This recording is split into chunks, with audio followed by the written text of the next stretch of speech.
Hello, hello, hello. Konnichiwa. Hola, ¿qué tal? Everybody, welcome to the historic PvP tournament. Number 3. 3 eyes now already with the historic PvP. On the screen you can see already we have a lot of new units coming in today. From left top to right bottom we have Dark Elmina, Yuki, Maxima, Fornaxos. Then in the middle, Light Ludmilla, Dark Rizette, Norza and Druke. The 4 units in the middle, actually the first time that they were released in October 2019. So they were not part of any Shadow League yet.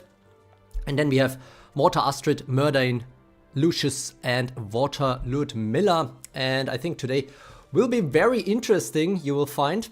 I'm gonna switch right over to our overview of the tournament that we have today, historic PvP.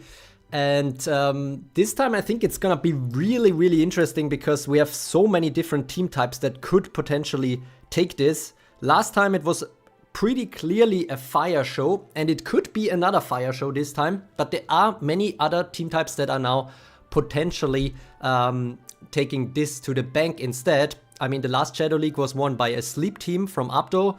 Then we have Poison resurging now, obviously, with some of the releases in Dark Rizette and the Dark Endless Paladin as well.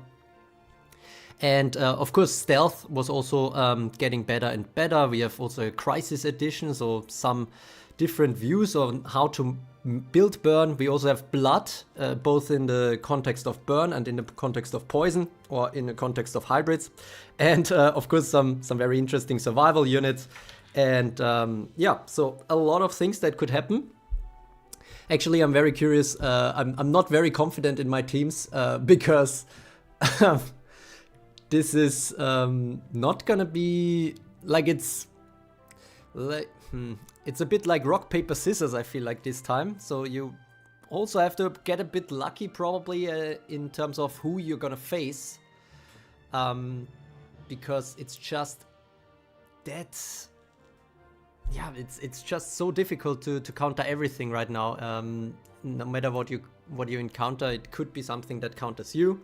So yeah, that being said, I already know all the 42 teams that you see on the screen on the left here, but I could not tell you even what I think which teams will make it into the top 10 or something.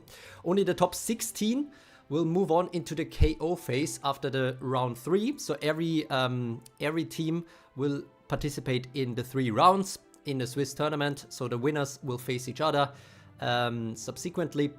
And what is also going to be different this time, I thought of something, because I mean, yeah, it's kind of a hybrid to the Shadow League, I guess.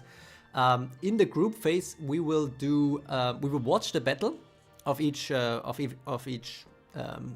pairing, and then afterwards we will do that same battle again, just once. Basically, the loser has a chance to still get a draw, and the winner otherwise has a chance to make it a 2-0. So yeah, that's the idea there, to also have some draws in the group phase potentially, so that the RNG is a little bit less important there. Of course, the KO phase will still be basically best of 1. And yeah, let me see what we have in the chat. I better rank high here, Abdo says. Well, let's see. I mean, he was high in the Shadow League, but, you know, that doesn't guarantee you anything. Archie says he's happy as long as the winner has Dark Rizette. Could be the case, but could also not be the case with, you know, potential stealth variations and burn variations there. Dizzy Wolf saying I'm actually an orphan now. I didn't make the list, so my mom gave me up for adoption. Oh man. Well, this is the chance to make it back on the list. I mean, as you can see, guys, the list is in a constant flux here. You see the red bars in the middle, basically telling you those are the people that actually lost points in the last tournament, because, you know, the old tournaments will fall out of the rankings eventually.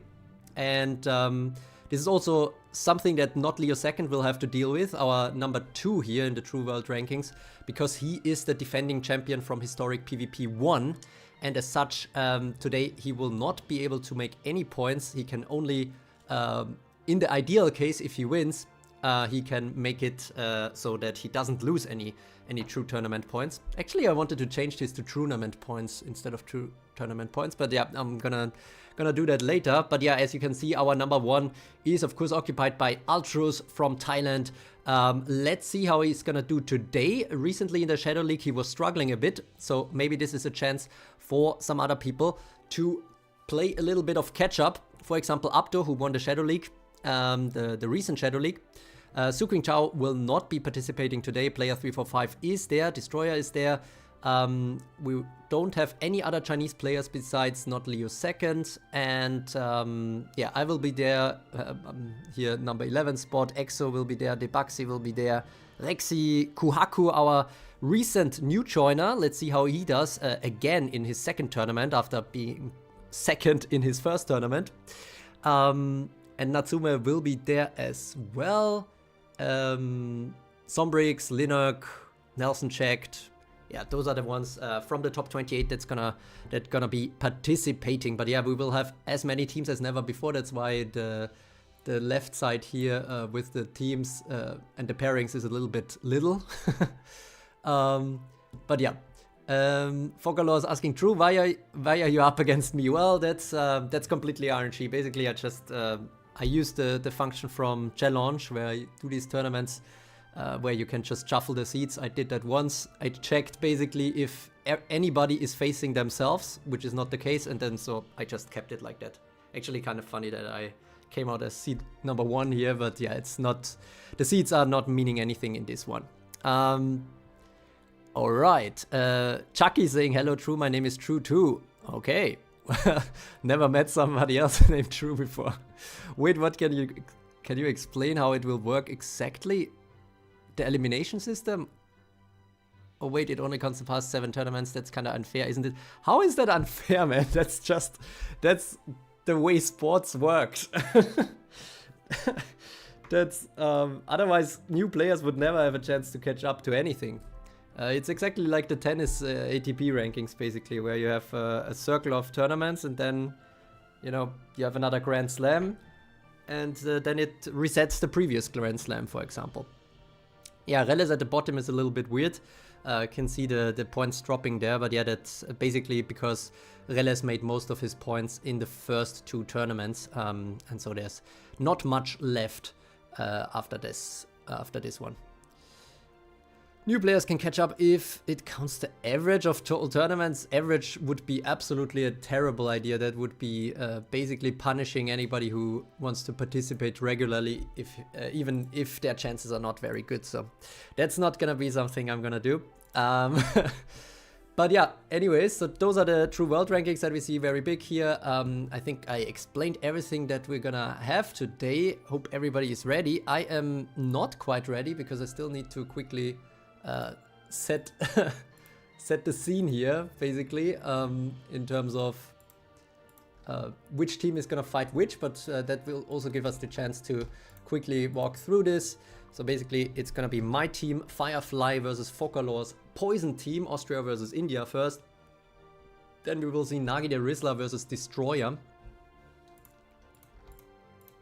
And Not Leo second, who also performed very well in all of the Shadow League editions, basically, and all of the historic PvP tournaments as well. So definitely need to be on the lookout for his teams. Then we will have Kuhaku from Vietnam. Let's see what he built for us. It's gonna be against player 345 from Finland. Also somebody in contention for one of the top spots in the world rankings. And then it's gonna be my Endless Arc team against Archie's Queen Guard, I think was his name. So let's see how that's gonna go. Then 2 Stealthy from player 345 versus Kuhaku Stealth QQQ. So I guess Stealth versus Stealth in this one. Natsume team 2 doesn't tell us much here. And Nelson checked will have a Needle Pest team. Apto's Sleep team that won the last Shadow League, no changes made there, against Altrus's Impure Dark team. And then we will have Natsume versus Not Leo second. Let's see how that is gonna go. Not Leo second sending in a poison and a burn team. Actually, like many did, so I feel like most people sent in poison and burn, and some kind of deviated from that a little bit. Then we will see Dizzy Wolf versus Ultrus. So then we will know how Ultrus is performing in this one already, or have a little indication of that, if anybody can play a little catch up to Ultrus potentially. One loss, by the way, or one draw, for example, is definitely not an elimination yet. But to get into the top 16, I assume you will need at least 2 victories. And so yeah, keep that in mind. So in the last round, any teams that still have 0 wins will definitely be eliminated. It's just gonna be for the tournament rankings then. And it's only the better team of the 2. Everybody submitted 2 teams. Only the better of the 2 will be counted. Okay, then we will have Sombrix's Assassin team from Germany versus Canada's Debuxy. Nelson checked with another one, this time Haunt Room, and this will be Linux Rebombi 4. Then we will have Focalor's Cookery versus Dizzy Wolf 3. And we have Rexy Feuer, aka Fire, versus Exos Sneak Freeze, or Sneaky Freeze, I think, but there's a 10-letter limit. Then we have Sombrix's Dreamer team versus Exonix, who is also joining this time. And Exonix actually the only one, I think, who has 2 successive battles here, so he will be right up next against AnimeTuber's Burn team. Then we will have Cetrius Peribus Burn team, so India well represented today, with Focalors, with AnimeTuber, and with Cetrius Peribus. Actually, India today the most represented country, I think the very first time in this tournament series. So it's not Germany, it's not China, it's not the Philippines. Then we will have that against EXO, we will have Aptos Burn team against Rexy's Gift team, aka Poison. Debuxy versus Archie. Then Destroyer with his Poison team versus Nagi the Rizzler. And then we will have Linak in the last game against AnimeTuber's Poison team with his No Eep 2 team. Alright, very good. Let me see. I think tennis is a bit different. I mean, yeah, of course we're talking about Evertale here, but I think it's I mean, it's very similar in terms of, okay, we have a kind of tournament circle with repeating tournaments, you know. Probably no betting, battle's too fast to bet. Actually, I was thinking maybe I will open bets in round number 2, when we already have a bit of a view of what the teams are, but in round 1 we will just focus on the very first teams. This is saying for real, this MF going to put me up against Ultros right away. Well, you know, you can already have if you start with a win against Ultros, that's a great start, right? I missed that one. I was sad but glad to hear your records looking good, dude. Just trying to get back on the list so my parents love me again and pick me up from the orphanage. Well, I mean, I hope the breakfast at least is nice in the orphanage, and you still get some DoorDash there. So let's see how long it takes till I fight the top seed. There's no top seeds this time, basically. Linux still salty about seeds. True.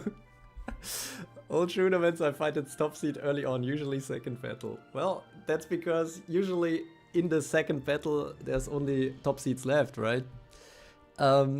Endless Riz was dominant. Let's see Etsonix how it's gonna be this time. And it's not true. We get porridge, and no, we cannot have some more. Endless Riz was my favorite unit back then. Yeah, but she was my first unit. Actually, basically kind of like, I mean, I started in summer 2019, but I only pulled my first SSR on Dark Rizette's first banner, and that was on Halloween, or after Halloween 2019, basically, when she was released. Alright, cool. Everything is set up. We already have a nice crowd going as well, so I hope you are ready to see how these historic teams perform. I'm already kind of anxious, to be honest, about my team's performance. I'm feeling a little bit unwell, actually. But yeah, let's see how it goes first against the Poison team from Focalors. Who's gonna take it there. And as I said before, a quick reminder again, we will have a second battle that is gonna be the same setup between these two teams. And basically, so the loser still has a chance to get a draw, and the winner still has to make sure he wins a second time to actually get a win in this group phase. Alright. Yo, True, which of the 6 Shadow League teams have you chosen for this one? Actually, I built 2 completely new teams. I spent a lot of, more time than I would like to admit to build these teams, trying to think up different strategies, how to counter potential, standard teams. Yeah, let's see how that's gonna go. I'm gonna mention that later. I have some ideas for the upcoming Shadow Leagues to make them even more relevant for the historic PvP tournaments. But more on that later. Tedious Variables is against not Leo second. Everybody in the chat just complaining about facing the 2 top seeds, but I mean, they have 4 teams, so 4 people need to face them. But yeah, no, it's kind of play all 2, so it's not best of 3. There will not, so sometimes there will just be a draw in the group phase, Archie. Basically a 1-1, and then you just get half a point instead of 1 point in the rankings basically of the group, and yeah, so that's gonna be that. And but then afterwards, you know, the top 16 will advance to the KO phase. Actually, I tried to set it up so that it's the top 24, which I would have preferred, given that we have 42 teams this time. And then, you know, you have some nice little bonus if you are in the top 8. You already get a bye into the second round of the groups of the KO phase. But yeah, unfortunately, Challenge is not flexible enough for that, and I still want to use it. So yeah, might need to be on the lookout for another tournament. Tournament website to organize some stuff like that. All right. This is saying after your 3rd, dude. That's while you used to be in the orphanage with me, killing it, man. Oh, nice. Archie saying I forgot the deadline and only had 15 minutes for each team. Damn, that's some dedication to cook up something so quickly. All right. Let's see how it goes. Also, I just realized something. Apto is now complaining about this methodology of losing points, now that he also has some nice points. But, you know, generally, Apto also benefited from that. Otherwise, he wouldn't be 3rd place right now, for example, if we didn't have that system of old tournament points dropping off. All right, nice. We have over 20 viewers now, so that is awesome. And we're gonna switch over, guys, to our very first battle of today. It's gonna be True Creo versus Focalors. I hope I won't crash out or something about some stupid choices of my team. Well, theory is sometimes different than practice, you know, with the AI and everything in Evertale. You can only go so far in terms of what you expect your team to do. And so let's see if my team does what I expect it to, or if Focalors will reign supreme. GG in chat here from Focalors. And all right, we are switching over. I think I have everything ready. I have the repeat toggle on. We will have another one. Why do we always need half an hour to start the first battle? After, why are you always complaining, man? Okay, anyways, we're gonna start now. Oh, Normal Personer has just become a member. Thank you very much and welcome to the True Supporter crew. Much appreciated. Hope you enjoy the exclusive content. And Archie saying True about to win. AI, sink it. Welcome to the madhouse, indeed. Focalors, I kinda hate your name, no offense. Apto is on a hate train today. I don't even know what Why would you hate the name like that? I don't even know. Does it have any meaning? Exactly, Focalos. That's what I'm asking myself. Okay, gotta build anticipation. That's exactly the reason, Archie. But now I think we have the anticipation. We can start it. Let's see how it goes here in October 2019. We're about to kick things off. Or are we? Or are we still building anticipation? Hello? Why is that squirrel just jumping around, man? What's going on? Hello? Oh. Okay, that's good.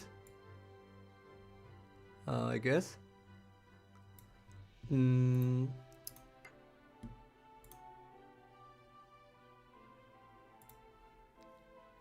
Huh. Well.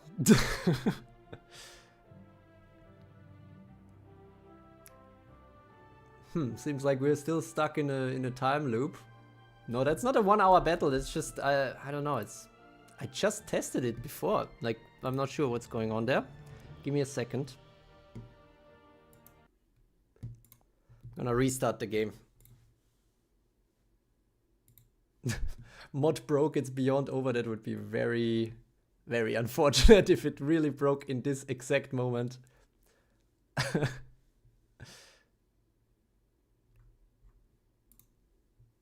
So let me quickly load it up again.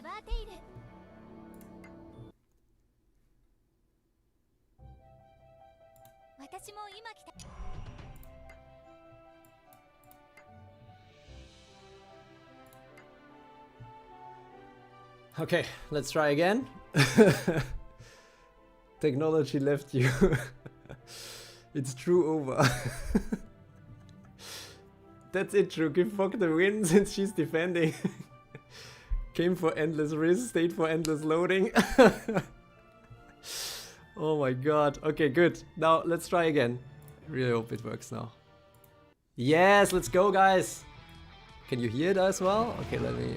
now I moved the logo because of that thing. Okay. Alright, what do we have here? Wait, I'm already down?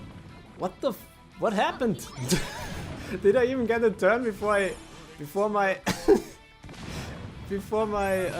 Rashana entered? I think... Did he even get a Blood Nova in? Oh, like... Wait. Was there anybody burning? Okay, I feel like I kind of forgot what's going on here. Okay, we have a call minion coming in. Rashana is already dying. Alice is re-entering. Okay, that's off to a great start. A Guard Destroyer from Riz. Oh, yeah. Yeah, I think Alice with the Ravage should be very nice. I hope it kind of works. I was really trying to cook something here with this Firefly team. Kind of mixing poison, burn... well, not poison. Burn, blood, and Alice, basically.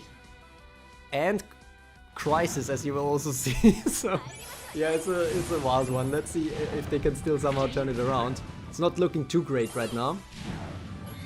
And now Baltrog is even getting his guard up. Well, okay, he will still die.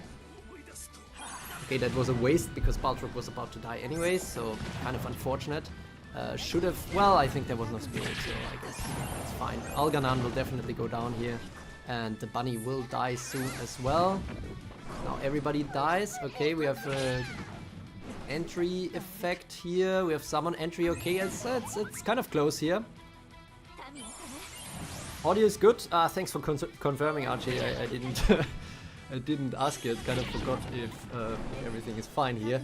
Oh, okay, well, actually, my team is kind of turning it around. Actually, I think Crescent here, the little dragon, can be seriously OP. Like, I was thinking about putting Artimaya in, but then I thought, okay, I'm gonna go the Crisis route just so I can better enable potentially this Crescent guy, because the Mori Blaster is absolutely sick, guys. When he gets the Mori Blaster off, it's just insane. The damage output is great. And yeah, my team somehow turned it around. Very nice. I'm not cheating. My goodness, first battle and already the cheating allegations start. But that being said, we will have an immediate rematch here between Focalor's Poison and Trucrio Firefly and see how that one goes. If it goes the same, then I take the win, but if Focalor's takes the win, then we will only have both a draw and basically share the points from this pairing. So let's see how it goes. Gonna go very quickly here. Ah, good. Okay. Well, GG to Focalor's anyways. Can still come back, of course, in the other rounds. I'm glad that I at least got one win here today. Let's see if the luck stays with me going forward. But yeah, Focalor's Poison will, of course, still compete in round 2, round 3. Still 4 more battles at the very least, and still a good chance to make it into the playoffs. Then we have Nagi the Rizzler versus Destroyer Burn. Did I even switch over? No. All right. Yeah, I mean, I'm trying to be impartial here, but you know, I'm still rooting for my team. So yeah, let's see. I still have never won a tournament, and I feel like the Historic PvP or Shadow League is my only chance to actually win a tournament. Or my best chance, let's say.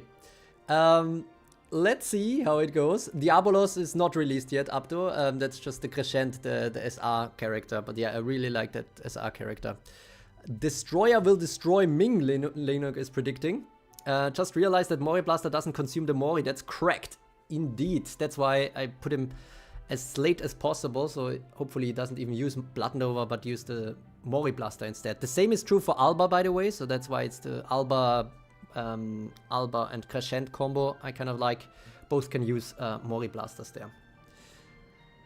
SRs are more reliable in this meta. Well, you know, we boosted them a little bit, so that's part of the reason. Otherwise, maybe not as much, but their stats are slightly higher than the SSRs.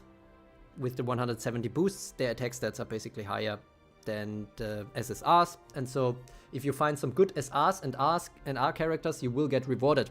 But that being said, let's check out the next battle. Let's see what the next ones have. Oh, okay, never mind. Sorry.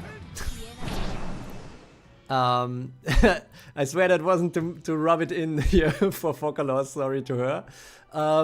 We are going to go to the next battle. I still had the old battle here in the queue.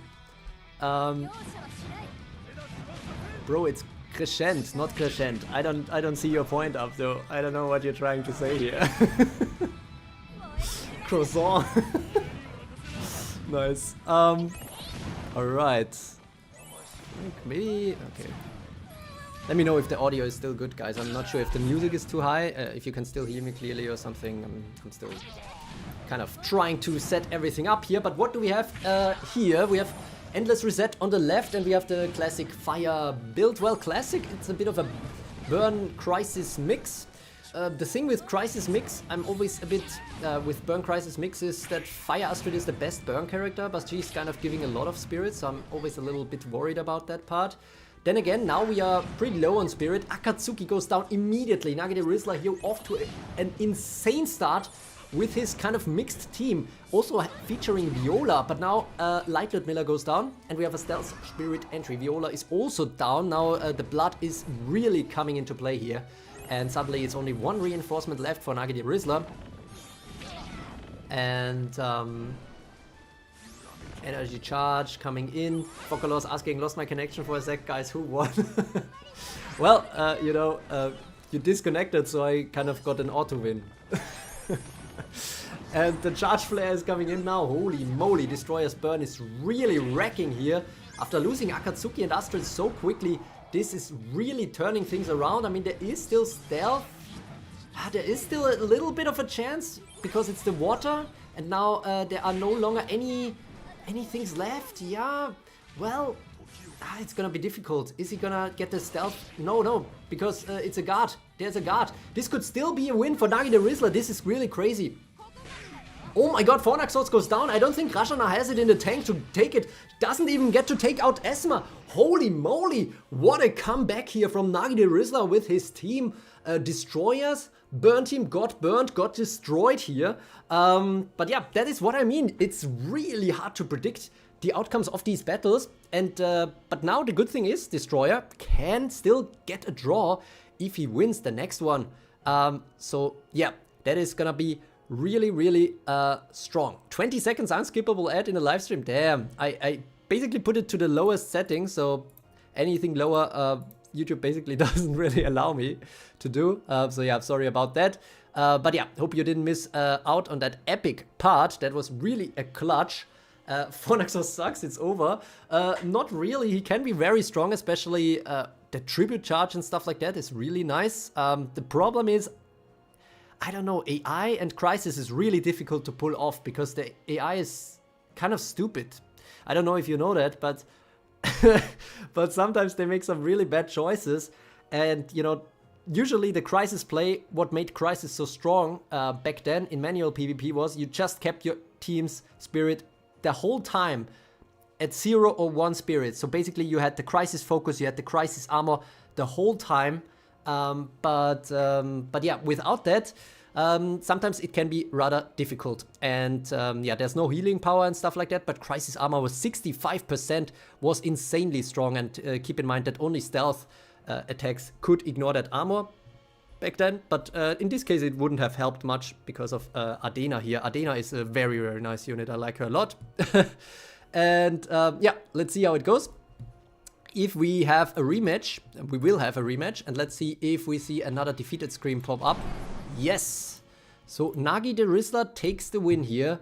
Destroyer has to come back later for the Philippines. And now we go to not Leo second burn versus Cetrius Peribus Sleep Stealth. And it's China versus India in this one. And it is not Leo second with his first team trying to defend his 1000 tournament points here in this battle that he still has to defend from the historic PvP tournament in August. Let's see if he can succeed in that, what he cooked up for us. He is always somebody to look out for. Can Ceteris Peribus challenge him or not? That is gonna be the question. And we're gonna check it out now. Sleep for the win, Linux is saying. Actually, not that many sleep teams this time. So let's see how it goes.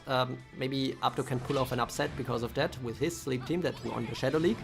We will still see how it goes and if the meta has changed sufficiently with these new releases from October. Keep in mind we had Dark Rizette, we had Norza. Norza we didn't see yet, I think. I was thinking about using Norza myself, but in the end I kind of decided against it on a whim. I'm not even sure if it was the right choice. I mean, as I said, I'm not very secure in my choices for my two teams this time. I feel like it would be nice, it would have been nice this time to have 4 teams. Zitstipel is saying, hello Trukrio, can I ask if I were to use Cthulhu for now? Is still meta or nah? Unfortunately, nah. But the good news is we have Freya now, which is basically the new Burn Cthulhu. So if you like that style, that's something to look into. But unfortunately, Cthulhu, ever since we got basically the execute skills that ignore armor that are so common now, Cthulhu unfortunately not cutting it anymore. Wow. Wait. Why are we watching this battle? What the... Why... Nobody said anything. It was nearly done already either. Oh my god, okay, I really need to be focused here and always remember to delete the battle from the queue after having it. Alright. It's not a replay, it's just it could have a different outcome, but yeah, it didn't in this case. Okay, let's go now. We have not Leo second here, guys, with his burn team, which features Druke, Fire Astrid, and Yedariel with the Guard Destroyer. I really like this fire unit as well. And of course, Shah Nafat, the top SR guard with the burn drive skill. We have a gift turn here. Okay, that was kind of wasted here from Esma. Really wasted, honestly. Wow, that was really bad. And Brash Strike, right now the Endless Summer still active for Water Ludmilla, but now the stealth is gone, of course. Adena is there. And Water Ludmilla is down. Adena now probably gonna take out, yep, Shana Fat. So that is good. Druke is booty cheeks. In terms of skills, yeah, I'm not a huge fan, honestly, of his skill sets. He's like a weaker Fire Astrid. Or much weaker Fire Astrid in my eyes, honestly. Okay, Yedariel gets pulled back, which is good, but the guard still goes down here for the right side, but now the sleep is in. The sleep is in, and actually Fornaxos couldn't even charge up because Spirit was 0. So it's really a tight balance here, and Fire Astrid going down is really terrible. Would have been better to lose Akatsuki, but that being said, both are lost anyways. So now the sleep stealth team is on fire. Not literally, well, now Water Astrid at least literally is, but that is really, really good stuff. My goodness. Archie saying, the minute I see Brash Strike, I ignore the unit. Well, you know, Fire Astrid, to be fair, has Brash Strike as well, and she's number 2, I think, in the world rankings of September 2019. Ooh, but now it's gonna get very interesting again. Adena still going strong, though. Yeah, I think that should be it. Overdrive coming in, and now it's just Fornaxos. Well, he can at least charge a little bit, charge up a little bit, but I'm not sure.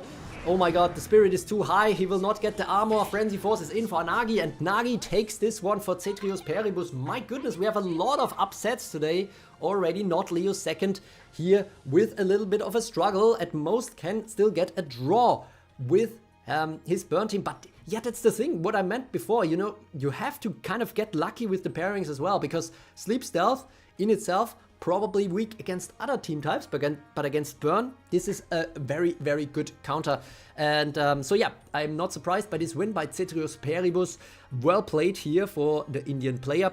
And we will see a rematch though. Can not Leo second at least secure a draw? We will see that now. And the answer is no, Water Astrid even surviving this one. And yeah, so that means we will have Cetrius Peribus as the winner this time. And we go on to the next battle, guys. No stopping here. This time I remember to delete the team. Ultra saying, random thought, does anyone know if Brash Strike counters Sleep Revenge? No, it does not counter Sleep Revenge. Like, it can ignore Sleep Revenge, you mean? RNG is quite negligible in historic PvP. I tend to disagree. I mean, we had a lot of draws in the Shadow Leagues. And that was, you know, with 4 battles each, so even more unlikely than in this scenario that we have here right now.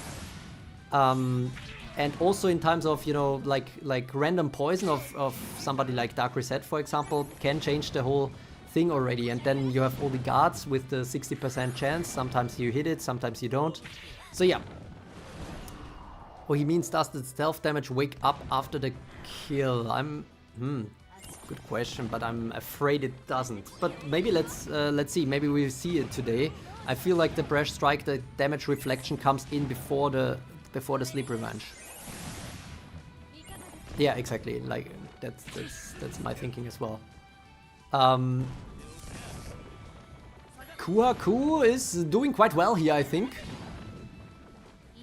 With that poison team, whenever I see Druke, I want to call the cops, hate that guy. Probably PTSD from FA ages ago. Damn.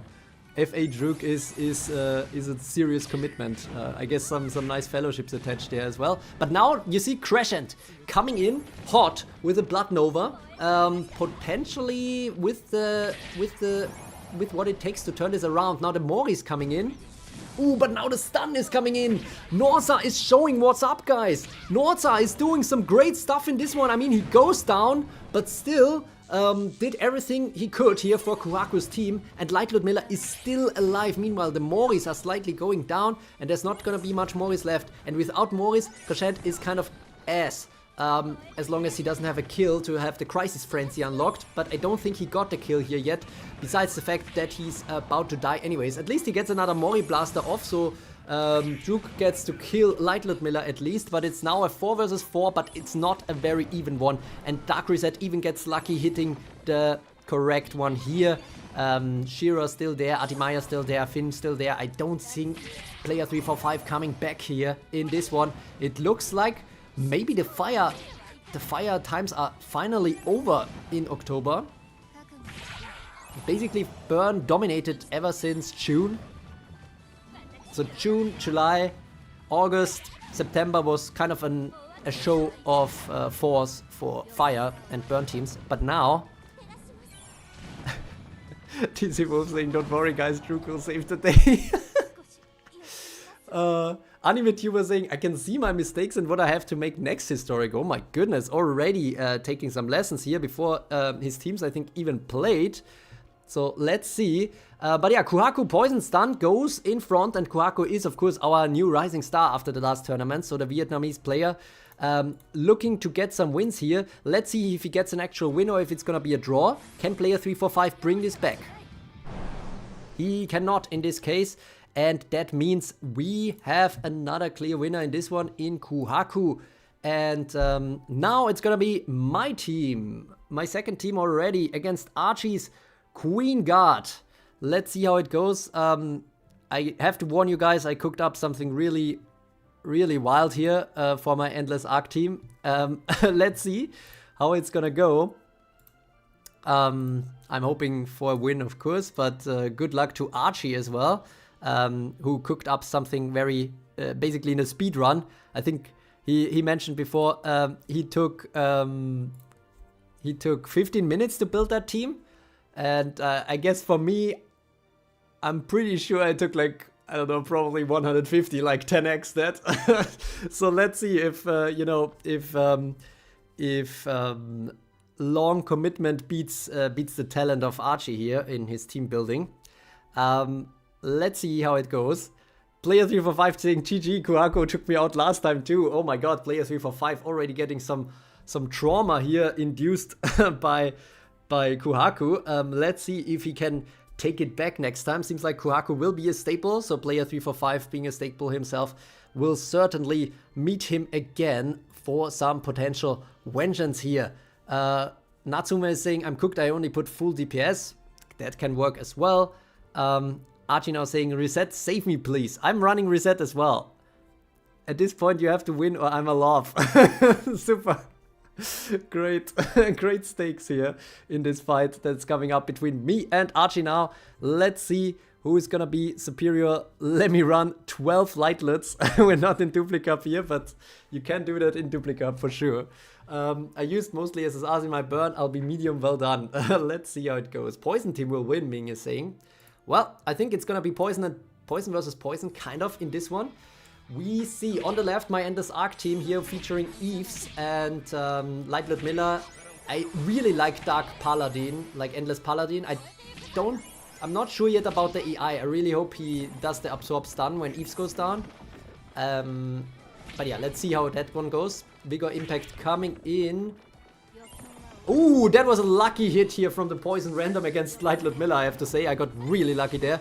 But both Light Ludmillas are already down. We have a Dreamy entry now, which seems a bit weird, to be honest. But I really dislike mixing Sleep and Poison. But I felt like against burn teams, I might need this kind of water power. And that is why Adena is entering here as well. At least... Oh no, not enough spirit for Dark Rizette, she's gonna die! Oh no, that is a terrible start here for me. Dark Rizette going down instead of doing a poison drain. And now Sleep coming in here. Ademaya is also going down. Now it's 4 versus 4 at this point. We have Lucius and Merdain here, the Knights teaming up. It's a 3 versus 3 at this point. Eve's also going down, not getting in the Survivor's Fury, but at least Ademaya... No, Ademaya survives! No way!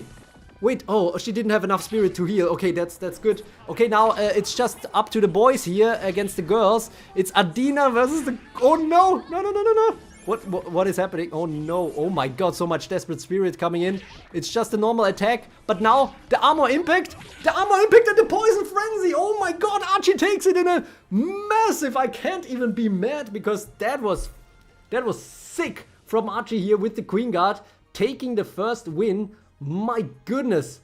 Holy moly, that was tight. Oh my god, Adena not taking it quite. 5 time units were left, basically 5 time units.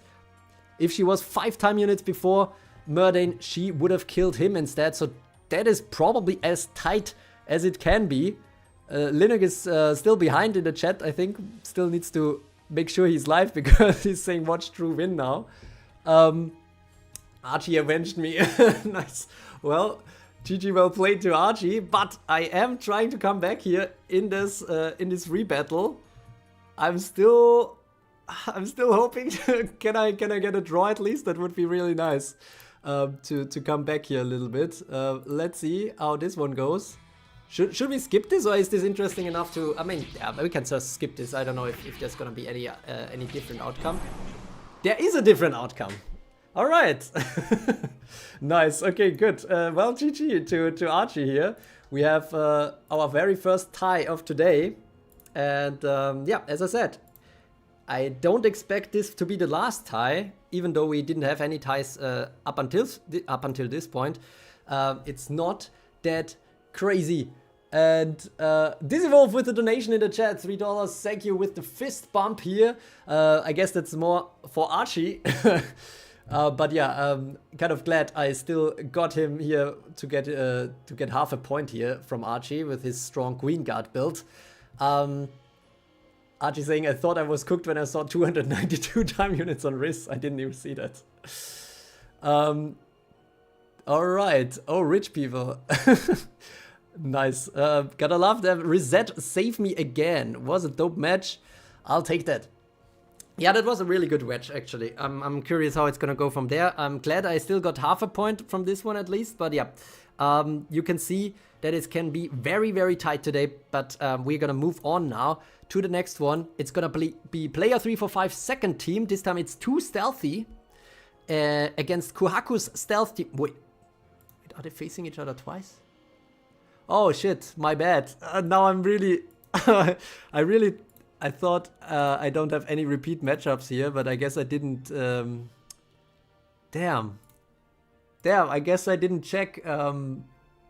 I only checked, I think, if the same team face each other, like if Kuhaku versus Kuhaku, for example. But Drew should rig the tournament to get himself a win. Well, yeah, I think at this point I might have to do the rigging to still get a win here. But no, I still like my chances in any historic PvP tournaments. But yeah, okay, so player 345 immediately basically has the chance to avenge himself here against Kuhaku. It's gonna be stealth versus stealth, Finland versus Vietnam for the second time already, with just this one battle in between actually. Let's see if player 345 can take it back and get the first win here against Kuhaku. Daken Guyan is saying, will be brilliant or blunder stealth team. Let's see. Kuhaku is not 100% yet. The QQQ, by the way, is question marks. So, yeah, let's see if it's gonna be too stealthy for Kuhaku. We're gonna switch over and check it out.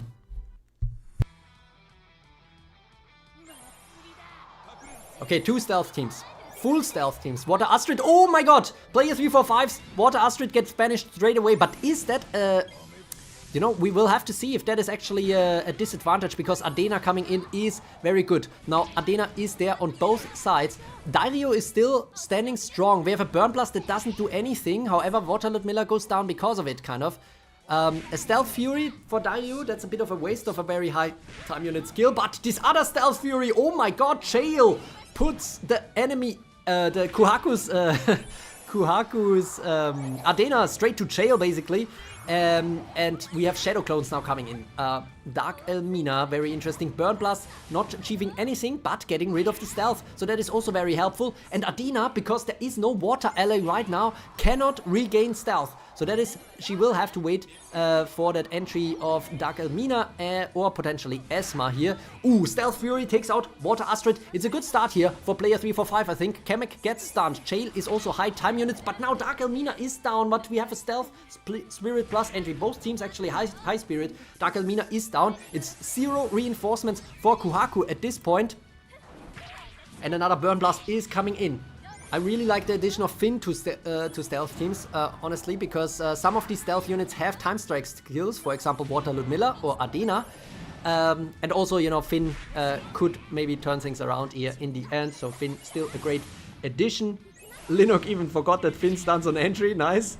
Alright, we have a sleep entry that hits Fire Astrid, and for some reason Artimaya doesn't purify Fire Astrid, so she will go down to Ray, I think. Very odd choice. Oh, actually, not enough spirit for the Nightmare Hunter. Not Nightmare Hunter. Is it Nightmare Hunter? No, it's a Dream Hunter skill from Ray. And as such, Fire Astrid still stays alive, but I don't see a way back here into the battle for Kuhaku, honestly.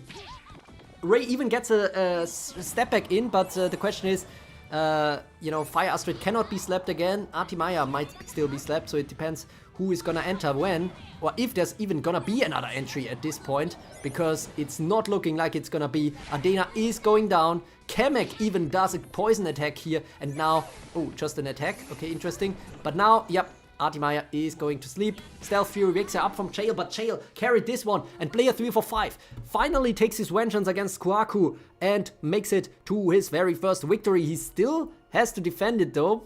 Welcome to the orphanage, bro. Let's see. Sorry, Foka, I have a habit of disappointing when something is expected from me. Wait, what did I miss here in the chat? Elmina is the first cloning unit. Well, she's not really cloning, you know. But yeah, it's the name is Clone, I guess. Abdu used to be here with us, but he's a baller now. Kuaku is saying blunder. Well, let's see. We're gonna have the rematch straight away, guys. Let's see if it's gonna be red again, then player 345 secured the win, or if it's gonna be golden for the victory, then it's gonna be Kuhaku who made a successful comeback. It is not, it is player 345 taking the ultimate win here, taking revenge here. So in that matchup between Kuhaku and player 345 now, both teams even in this historic PvP tournament, and we move on to the next ones. It would be really funny, honestly, if in round 2, the winners of both of these two matches between Kuhaku and player 345 face each other, or the losers face each other. Let's see. There's still a chance that round 2 or round 3 they could meet again and have a little backstory here for these two guys. Let's see now the very first show up here for Indonesia. Natsume with his team 2 versus Nelson Checked. Needle Pest, seeds 7 versus 28. Again, the seeds are completely random, but I just like to mention that because 7/28 is my birthday, so really nice to see that random combination here. And then we have let's see what's actually behind these names. It's very much not saying much, I guess. What's behind these teams? So we will see how it's gonna go. Let's see, what did I miss in the chat? Best of 2 or 1? No, it's not best of anything. It's play all 2. So it's basically every pairing will play 2 matchups, and it will be basically 2-0, 1-1, or 0-2. The result in each group pairing. Did Etsonix lost? I lost count. No, Etsonix is not has not played yet. Etsonix will come in the battle in the pairing number 15, so in the 29th battle. Can Druke win his own tournament? Well, that's what we're asking ourselves, right? Evil seeding. How is it evil? Oh, that's why 28 is your favorite number. Well, it's part of the reason, but it's also, you know, 28 is a perfect number in mathematics. It's also a magic number in chemistry. So yeah, a lot to like about 28. Honestly, it's really awesome. Free win for Natsume. AI will throw even when I'm winning. Let's see how it goes. Nelson Checked is already kind of pessimistic about his chances here, but let's see how it goes. Linux is saying Natsume for the win. Natsume here with a Burn Crisis build with Light Ludmilla as well. And ooh, Nelson Checked, very interesting build here. He has Shira. He's basically a poison team, but without Dark Rizette, with Thundering in front, which can be nice for the Guard Breaker. Honestly, the bear, I didn't expect to see that bear. He's usually not very good. Artimaya now stunning Maxima, so that's good at least.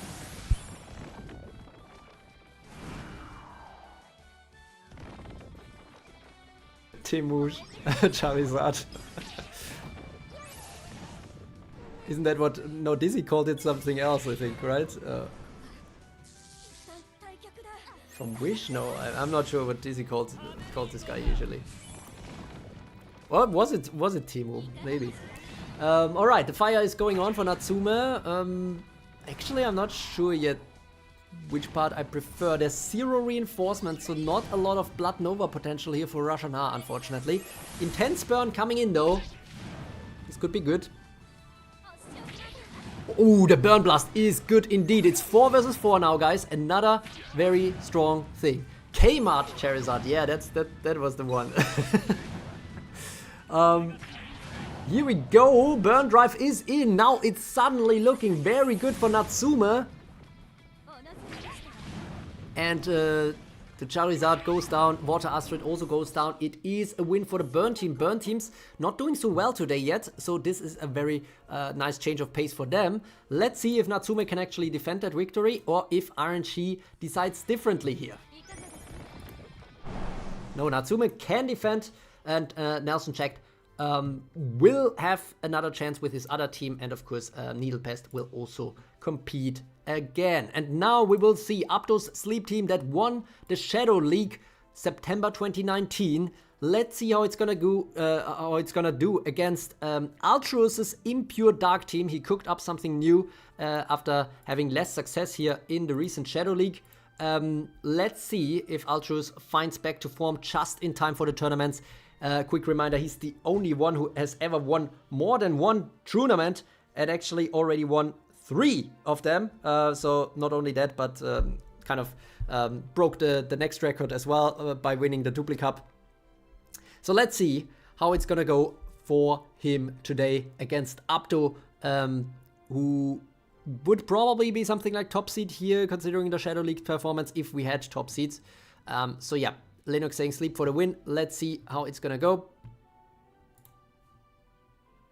Okay, nearly forgot to delete that battle from the queue again, but now here we go. Apto sleep versus Altruis Impure Dark. Impure Dark being Endless Dark Rizette and Endless Paladin, both of which I like a lot. Good start here for Nagia, I suppose. We also have a little bit of blood mixed in here with Merdain. Merdain actually a very nice addition, I think, as well, especially with that kind of purification potentially. And with some blood support here. Poison Frenzy unlocking is always good. Light Ludmilla tanking some damage here and getting in a Desperate Drain. That can be already very important. It's off to a good start. Armor Impact here. Altruis currently in the lead with slightly more, but now it's 5 versus 5 at this point. Let's see if Ray is gonna survive that super poison though. She will not. Unfortunately though, Light Ludmilla didn't have enough spirit for a Desperate Drain, so she will be gone any second now. Poison Devour comes in against Wesh. Wesh is going down. We have Finn going down as well. We have Artimaya getting stunned. The poison is there as well. So this is terrible. Artimaya is gonna go down. Apto is not in the best shape here on the battlefield. Can he still make a comeback? It's 2 versus 3. Finn, of course, is always nice, but Dark Endless Rizette is just nicer, I think. And now it is gonna be Altruis who takes this one yet again back to form.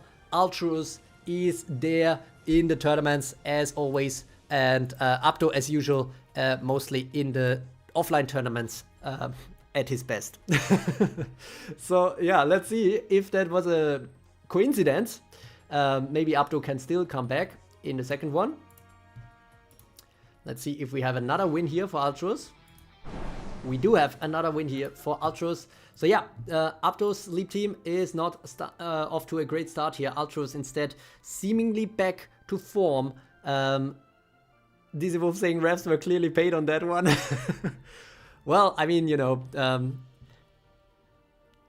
if I'm the ref, you know, thinking about Dizzy Wolf being extremely sad, alone in the orphanage, Apto basically left him all by himself there. I feel like it's only fair for Apto to return at some point.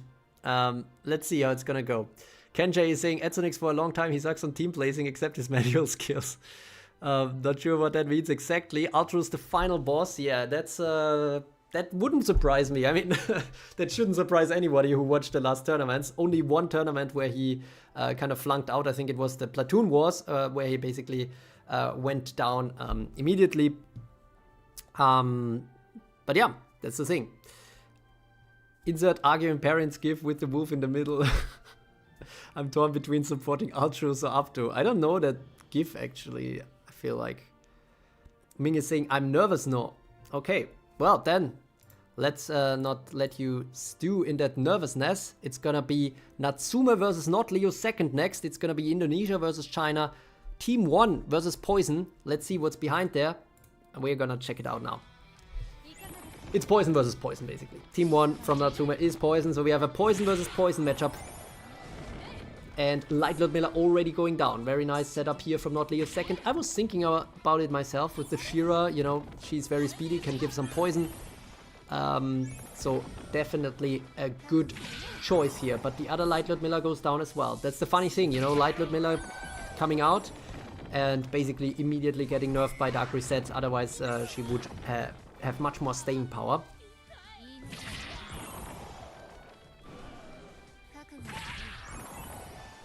Yeah, I pronounce it as GIF.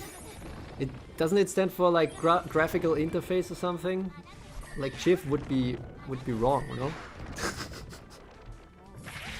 know? Let's see what Natsume is gonna pull off here.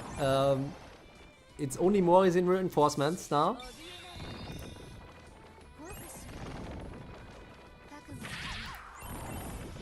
His first team already won. And Not Leo second had to take a loss against Cetrius Peribus. So Not Leo second will want to try to stay in the race here with his Poison team at least. Dark Rizette is looking awfully low here.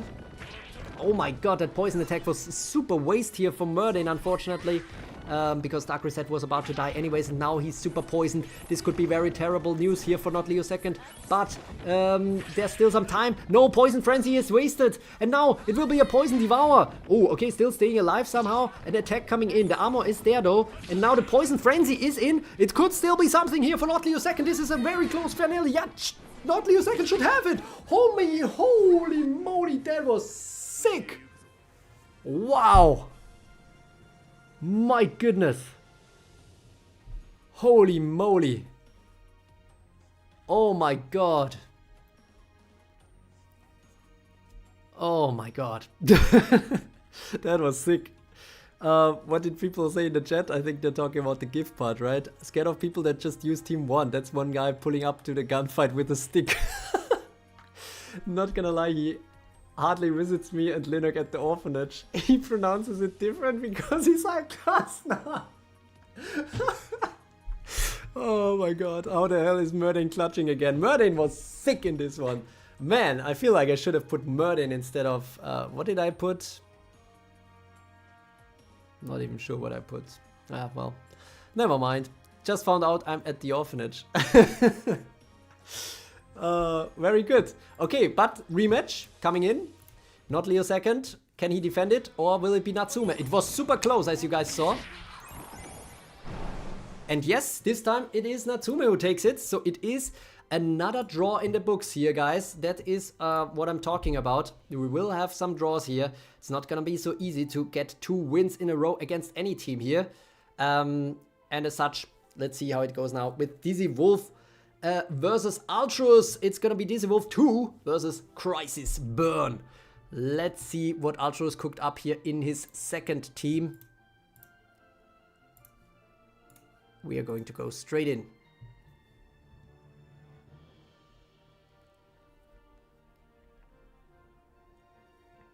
True, read my argument above about Chipek. The P in Chipek stands for photographic or something, but you don't read it as JFAG. JFAG sounds kind of homophobic, but okay. Yeah, so I'm not gonna say JFAG, even though I already said JFAG 3 times now, but yeah. It's still Chipek. Chipek in German. Draw at least. Cetrius Peribus is saying, and now we see Dizzy Wolf is getting ready for his performance. True, what happens if both teams lose in round 1? nothing happens. They will still have 4 more battles in round 2 and 3. Every team is guaranteed 6 battles today. The poison randoms make it so unpredictable. 100%, yep. If you say GIF for GIF, how do you say off peanut butter? I don't get that. Alright. Let's go. I think I don't know the slang words here. For GIF, off peanut butter doesn't exist where True lives. Oh yeah. Is it GIF? Okay, yeah, now I'm seriously lost. I think I need to focus on Evertale again because I feel stupid now. Alright, let's go. Let's see. Let's bring Dizzy back to speed here with his yiffing. On the left side, we have his sleep stealth overdrive kind of build against Ultra's Crisis Burn. So it's really kind of direct opposites here. Really like that bunny for Alice. The hate on that bunny is pretty high. So always gets attacked and gets his TU reduction revenge in. So that is nice. We have another rabbit hole coming in. Janafat still standing.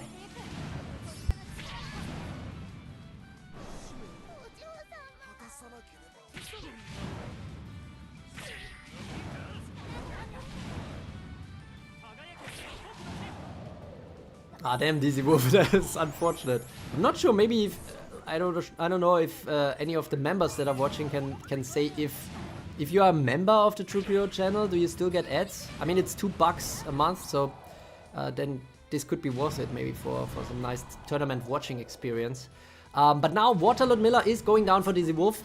Still a nice time here for the rabbit though. And a dreamy entry against Maxima. This, oh, okay, the guard is coming in clutch here. Desperate Spirit now for, ooh, and another guard. Overdrive coming in, Rashana is taken out, and now Alice, oh no. Oh yeah, Alice should still be able to. Yes, despite the Crisis Armor, goes in. But now it's the Mori Blaster time. Mori Blaster time is sick, and Fire Antares was actually stun immune because Crisis is satisfied. The Crisis sentiment here. Overdrive not doing much against the Crisis Armor of Crescent here. Oh my god. Dizzy Wolf saying, if I lose to Druke, that's a hate crime. I'm not sure if... Was Druke there in Ultra's Crisis Burn team? I'm not even sure, but Dream Hunter is coming in, it's looking very good, but now Crisis Frenzy, yes! As soon as Crescent gets 1 kill, he gets seriously crazy in terms of what he can do, but now, of course, the time units are high. A Charge Flare is coming in! Oh no! Everything is going wrong suddenly! The Charge Flare changed everything here for Ultros, and Ultros takes it against Dizzy Wolf. My goodness! What the hell just happened in this one? That is crazy. Alright. I'm really curious now if the rematch is gonna yield a different result. Because super rare footage of Charge Flare being actually used and doing something. Yeah, that was insane. Oh my god, Ultros cooked something up here again, but let's see if Dizzy can come back here in the rematch. Can still potentially secure a draw here. And he does! He does secure a draw.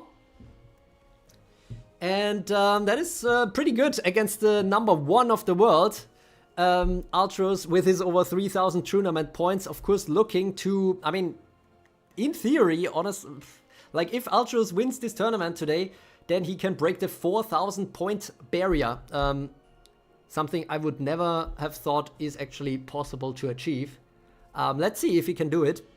But yeah, Dizzy Wolf already putting the brakes here a little bit on Ultros with this first draw.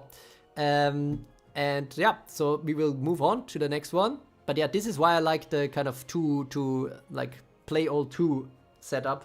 Kind of gets rid of some of the RNG element. I'm actually thinking, I'm not sure. Should we have best of 3 or something in the playoffs? I don't know, guys. You can share your feedback in the chat, but we will move on to the next now. Germany versus Canada. It's Sombrix versus Debuxy. Let's see what they have in store for us. Jack saying, I am the only one with 2-0. No. Wait, what? We have plenty of 2-0s. We have 7 2-0s so far and 2 draws. Best of 28, love it. Oh my god, that's... Oh, we should do the final as best of 28, honestly. So the first one to get 15 wins. And if there's a draw, 14 to 14, then both have to share the tournament win. Did I win or lose? There was a delay, the third round. There's no third round. Basically, you just secure the draw. It's just 2 battles for each pairing. Linux, do you want us to stay here for a week? After he's saying nice. Oh yeah, true. Actually, looking at the time, I still, like, I started going to the gym, actually, you know, yeah, hard to believe and stuff like that, but actually trying to go there tonight, but it closes in 4 hours, so it would be nice to be done in 3. Let's see if we can make it. Assassin team here on the left, so stealth team versus Debaxi's burn team. Burn Crisis team. And we just saw Burn Crisis pull off a 1-1 from Ultros here. Check saying Ultros share your powers to beat Linux. Sombrix for the win, Linux is saying. Sombrix is always trying some off-meta builds here. Ooh, nice burn command from Maxima. Honestly, I'm not sure why she doesn't use that more often. Oftentimes she just does ignition, ignition, ignition, even though she's already burning. So I'm not sure what's wrong with the AI, but I don't like it. One of the Ludmillas of Sombrix's team is down, but all units are now stealth because of the Elmina's entry. And now units are starting to go down for the Baxi, but stealth is also going down. We have a burn blast coming in, Dark Elmina barely surviving, but her time units are very high. I don't think she will see the light of day again, even though we have a guarding here from Water Ludmilla. Now a poison drain coming in, but here you can see the power of Crisis Armor. And now the ignition is coming in. Dark Elmina going down as predicted, but now Maxima is stunned. Getting in a stealth rate here is Water Astrid, which was a bit of a waste, and now she is stunned, so that is a bit of a problem for her. She's definitely not...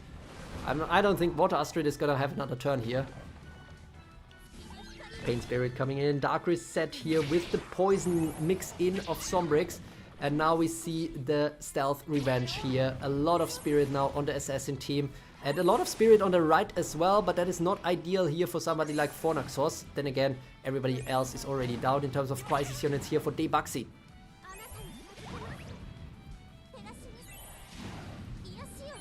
I just realized how huge Rajana is compared to Fornaxos. Yeah, I think Rajana might be the biggest model in the whole game in terms of his presence on the battlefield. Dizzy Wolf saying the trick is to root for him. I end up jinxing him all the time. Talking about Linux there, Dizzy Wolf. Archie saying, I remember when I had an assassin team and it got assassinated into oblivion. Oh, true, you also have some had some assassin builds. But maybe the time is now for assassins, and maybe, you know, Dark Rizette in secret is also as an assassin. It is a nice combination here, and it is going quite well, but Sombrix is not through yet. But now, with Adena entering and Super Poison on that Mori, I think it's looking very, very good now. Stealth Fury coming in against the wrong opponent, arguably, because Finn will stay alive like this. No, because of the burn, gets down before he gets to do a desperate drain, and Sombrix's assassin team, now, wow, that's very hard to say, takes the first win here. Can Debaxi come back, or will it be a 2-0 for Sombrix? Will it turn red again, or will Debaxi secure a draw? Debaxi secures a draw! My goodness, guys, see, that's what I'm talking about. These draws are not something that's gonna be rare. It's exactly as I said.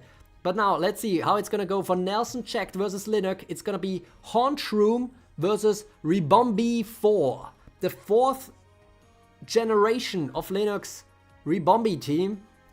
Let's see how it's gonna hold up here against Nelson Checked.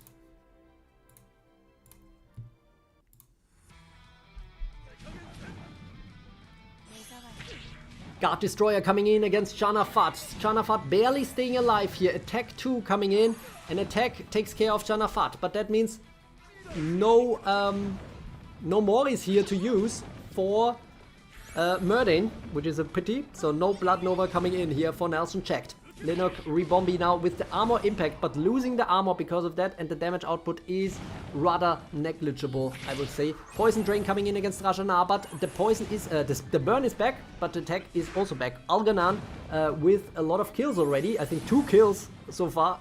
And the poison also coming in here now. Oh my goodness, did you just see that flying squirrel or otter or whatever take out Dark Rizette and another unit in a double kill? This Rebombi stuff is seriously crazy. Blood Nova now.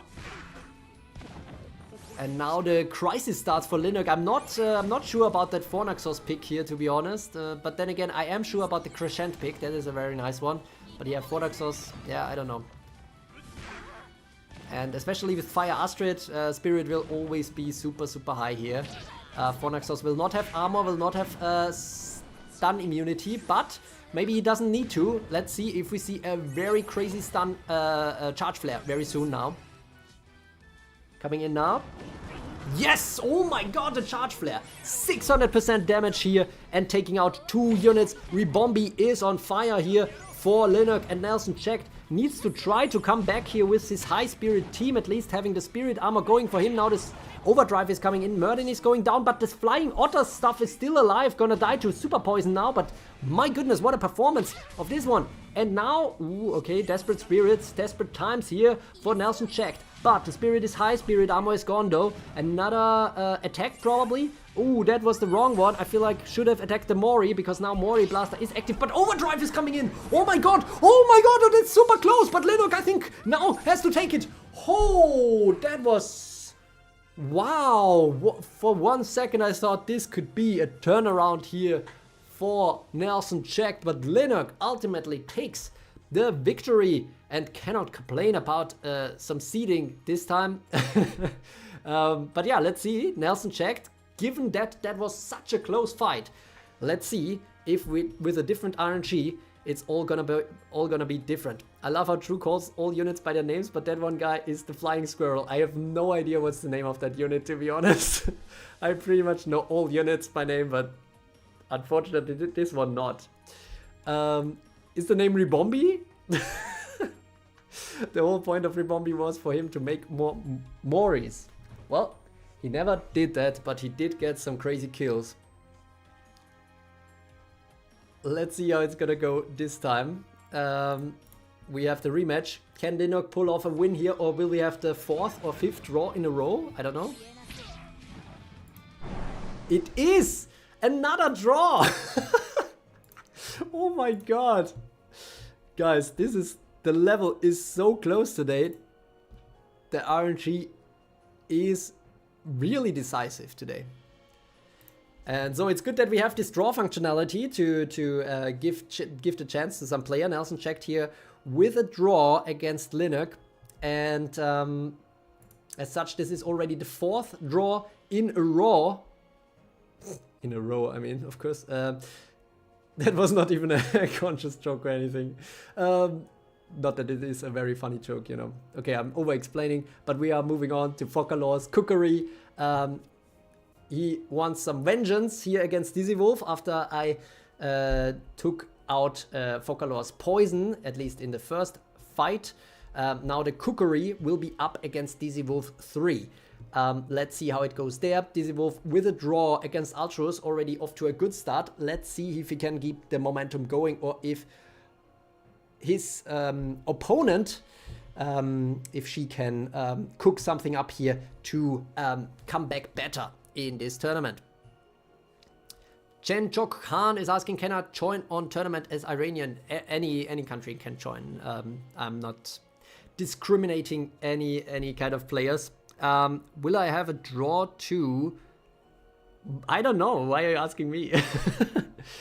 Linux saying it's not good. No win for me unless I lose, so it's good. Rebombi is a Pokemon. Oh. Rebombi doesn't kill itself. It was its mission. Seems it never does it. Why? Where is your sleep? No Eep 2. Okay. Let's see. We're gonna switch over.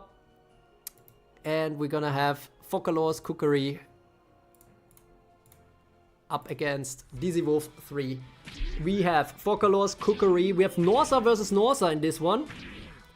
And we have Fokalor's Cookery with a Stealth Frost team.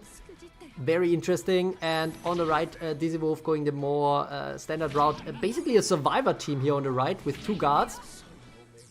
Artimaya entering, but there is a stun absorber in Tobias, so that is very helpful. Artimaya is now frozen. Let's see what's gonna happen to her. Tobias on the right also ignoring or absorbing the stun. Now Norza is about to be... Why is Norza not using the Survivor's Fury? It was already unlocked, right? Oh my god, Vesh takes out Norza. Vesh, a good counter to Norza for sure, also because of the element. Who's that Pokemon? Oh yeah, I still know that one. Well, I know that meme, I guess. I never saw it on TV, obviously, given that there was not English TV. Payback's stun is really sick if Norza can pull it off. Now a time strike against Light Ludmilla, but see how much she is tanking. This is actually crazy. Norza now taking it out. But I don't know why Norza is refusing to do the Survivor's Fury. Like, what's up, Norza? You wanna join us? But yeah, looks very good now for Dizzy Wolf. It's just Druke, and we all know the opinion of Dizzy Wolf about Druke, and it is it is the correct opinion in my opinion. I really think Druke is pretty bad unit, but don't take my word for it. Let's see how it goes in this tournament, and you know, don't stop using it. Don't stop using Druke just because I say it, because you know. I want some diverse teams here. You know, that's the best way to make some accurate historic rankings, which these competitions help me to do. All right.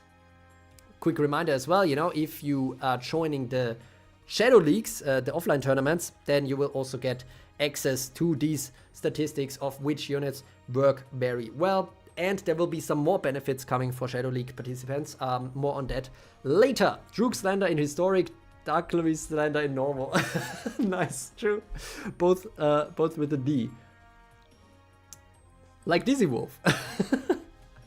Alright, Dizzy Wolf taking the first one. Let's see if we can take the second one, or do we see another draw? No, Dizzy Wolf takes this one actually to the bank. With a 2-0 victory here, the Dizzy Wolf 3 team, very strong stuff. Fokalors needs to come back in round 2, still has 8 more battles with her 2 teams to still make it count. But now we will see Rexy versus Exo, also a bit of a classic combination here. Actually, I think Exo, I don't know if it was Exo or Rexy, they asked me not to face each other. But you know, I don't make the rules here. It's random. I don't take seeding requests basically. Ming is saying, "I'll avenge you, Fokalors." Fokalors still has the opportunity to avenge herself, basically. Dizzy Wolf saying, "I hate Druke so hard." Oh, Rexy is already in the chat, getting ready here for the fight between Exo and Rexy. It's gonna be Germany versus Lebanon. It's gonna be Fire versus Sneaky Freeze. Ooh, woo, woo. Okay, let's see how that goes. Rexy is hoping to get a draw here at least. Let's see.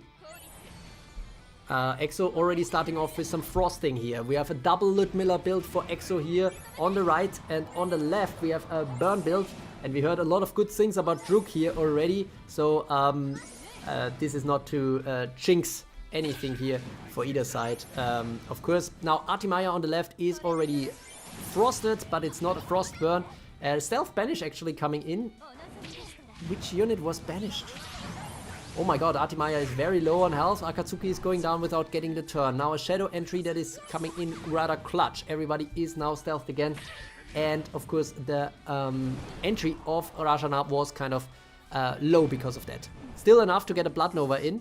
And unlucky here for Exo. The stun hits Fire Astrid, who is currently stun immune as long as she is burning. Yeah, I'm not sure if Exo is still gonna join.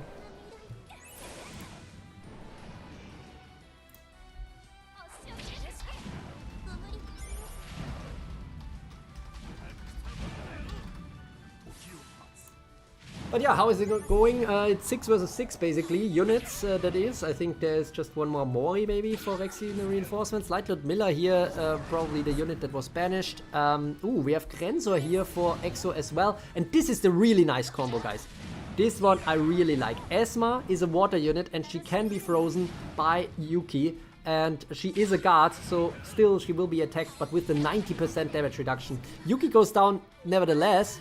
But yeah, now we have a gift turn coming in, but Light Ludmilla is looking very strong here. It's going pretty well for Rexy, I would say, not to jinx him, but Druke might carry him all the way here.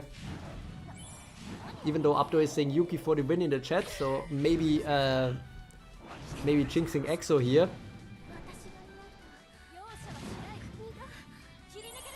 Purification coming in. Linux saying Exo lose this one but will win the next one. Let's see. Oh my god, Light Ludmilla is absolutely tanking everything here. I'm a bit confused, like her HP seems super high. Like I checked all the stats and everything, but I don't know, is she somehow... I mean, yeah, she has guard HP, I guess. So she's the first one, and I guess the scaling that I did in terms of the SR and R units, etc. is not for guards. So yeah, maybe I need to do even more boosts for the R, SR and N units, but yeah, you can let me know what you think there. But yeah, Rexy is taking the first one. And let's see if Linux is right. Will we see a victory screen now, or will Rexy do it twice? We see a victory screen! Oh my god, Linux is having some psychic powers here. It is another tie here between Rexy and Exo. And we move on straight away to Sombrix, to another German team here, to Sombrix. Dreamer team versus Edzonix now from the Philippines. It's Germany versus Philippines. Sometimes a classic in these tournaments.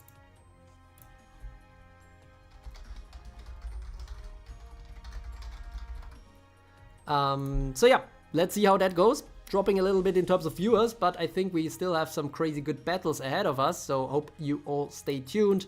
We are going straight into it again.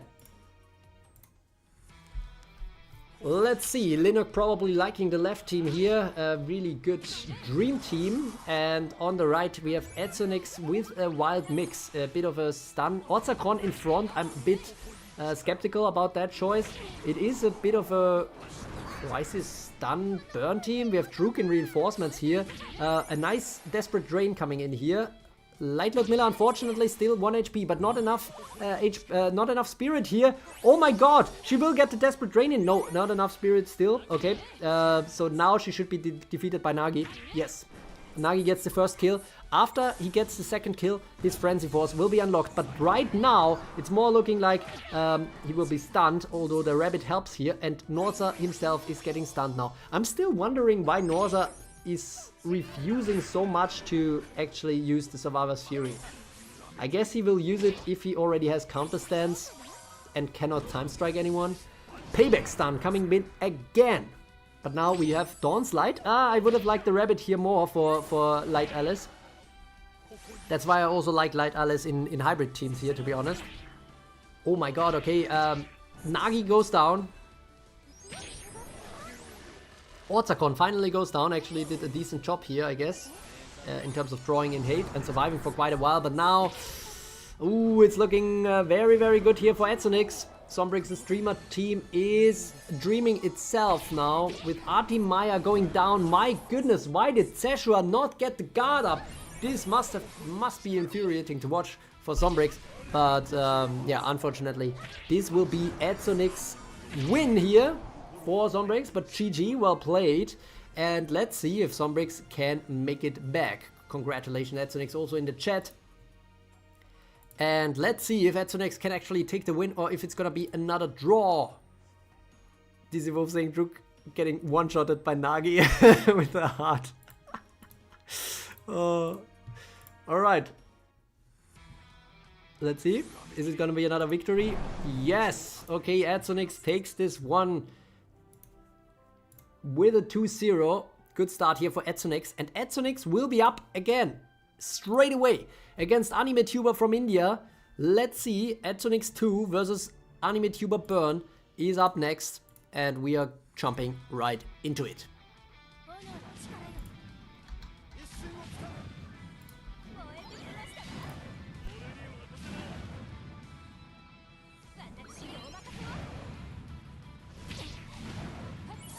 Okay, some cooking again here from Atonix, thundering in front in a burn team, and the burn team doing well, but yeah, Anime Tuber is also having a burn team with Druke.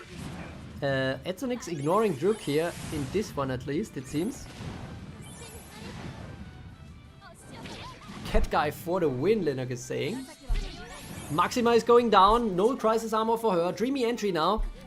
Druke is asleep, but he's still protected by Light Ludmilla, but now Light Ludmilla is also asleep. The next time, the thing is, she will wake up, so yeah, but Light Alice, no, I think, yeah. Oh, actually this changes things. I mean, Light Alice will now take out Druke. Yep. Off-brand Charizard for the win. He's doing well. He's doing well for himself so far, but not doing all that much for the team. Now maybe a Guard Destroyer. Ooh, that is very good. That was very good damage here against Light Ludmilla. Can be a tactic, but now Anime Tuber has so many reinforcements, and Rashana is still coming in with more. Light Ludmilla finally going down. Light Ludmilla is doing some very great stuff here today. Linux asking, why is everyone using Burn and Sleep? Ultros does it once and everyone copies. I don't think everybody's using Burn and Sleep, honestly. I think it's Burn and Poison. And the Burn is not really a surprise after that dominant performance here. It was all Burn teams, right, in June that won. But yeah, looks like it's gonna be another Burn win in this case. Rashana is going down to an overdrive by Grenzor, but Grenzor, of course, cannot do much. The Kmart Charizard is still there, but just doing nothing, basically. That's what I don't like about Tim sometimes. I'm always thinking, can I maybe somehow build him in? But yeah, I mean, that Guard Destroyer was nice. Fire Antares basically killed Fornaxos here by granting that guard. But yeah, it's like the stun revenge kind of prevents anybody from attacking that Charizard. So, that Thundering. And so yeah, he will stay alive usually a long time. The entry is nice, but the time units are pretty high. Spirit cost not so little. Can be a nice Guard Destroyer as we just saw, but yeah. Alright, so that was the first one. We will see a second one. Can Anime Tuber take the win here against Atonix 2, or will it be a draw? It is a win here for Anime Tuber, so Atonix in this case has to bow down to Anime Tuber's burn team. Anime Tuber himself still has another fight coming up against Linux as the very last one in this round. But first, we will have another Exo fight. This time, Norza MC versus Cetrius Peribus burn team. So yet another burn team. Let's see how that one goes for both of them.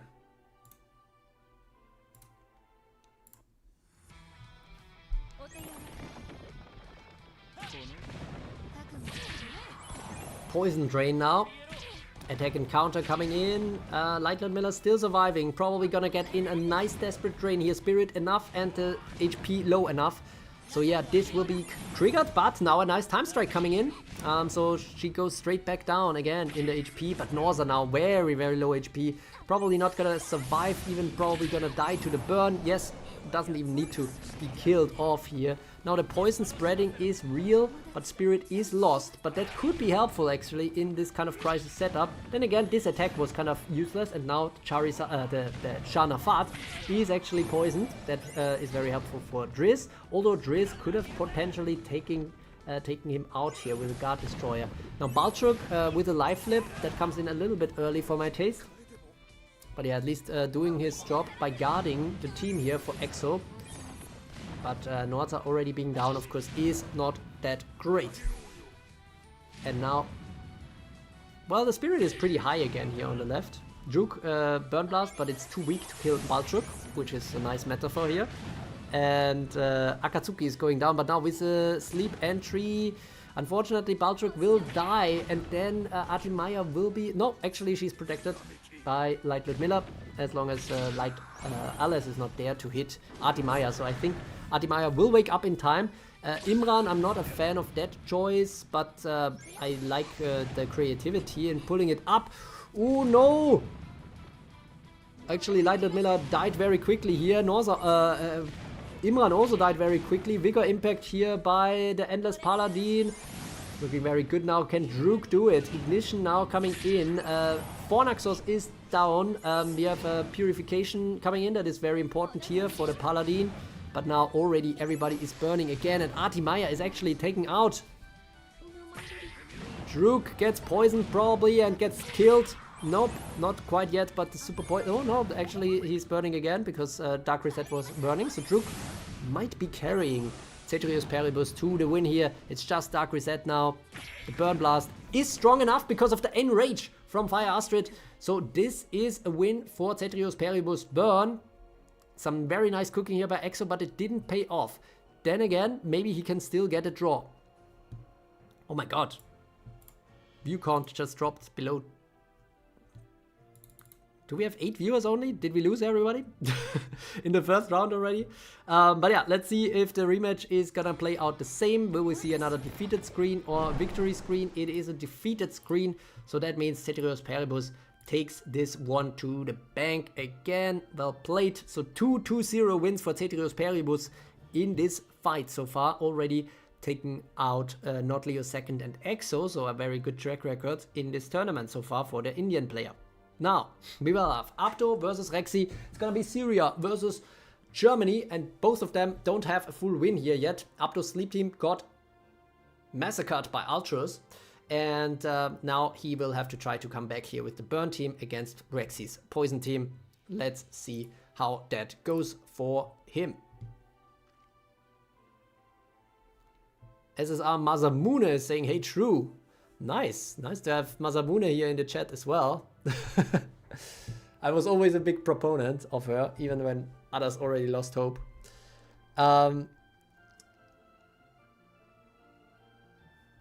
Let's see. Linux saying Cetrius unfortunately winning with burn and sleep at the back once again. Well, Cetrius also won with sleep, so there's that. As you can see here in the upside. But yeah, now we go to Abdo versus Rexy. This should be interesting. Let's see. Maybe they are both in the chat even. Linux is saying Abdo for the win. Alright.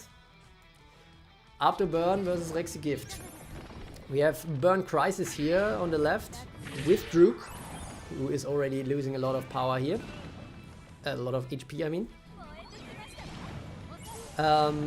Somehow he still survived. Well, he is actually a very nice hate magnet, so he's a nice punching bag. I think we can all agree on that. I don't know, Dizzy Wolf, what do you think? But seems like Druke is at least a nice punching bag, so he has that going for him.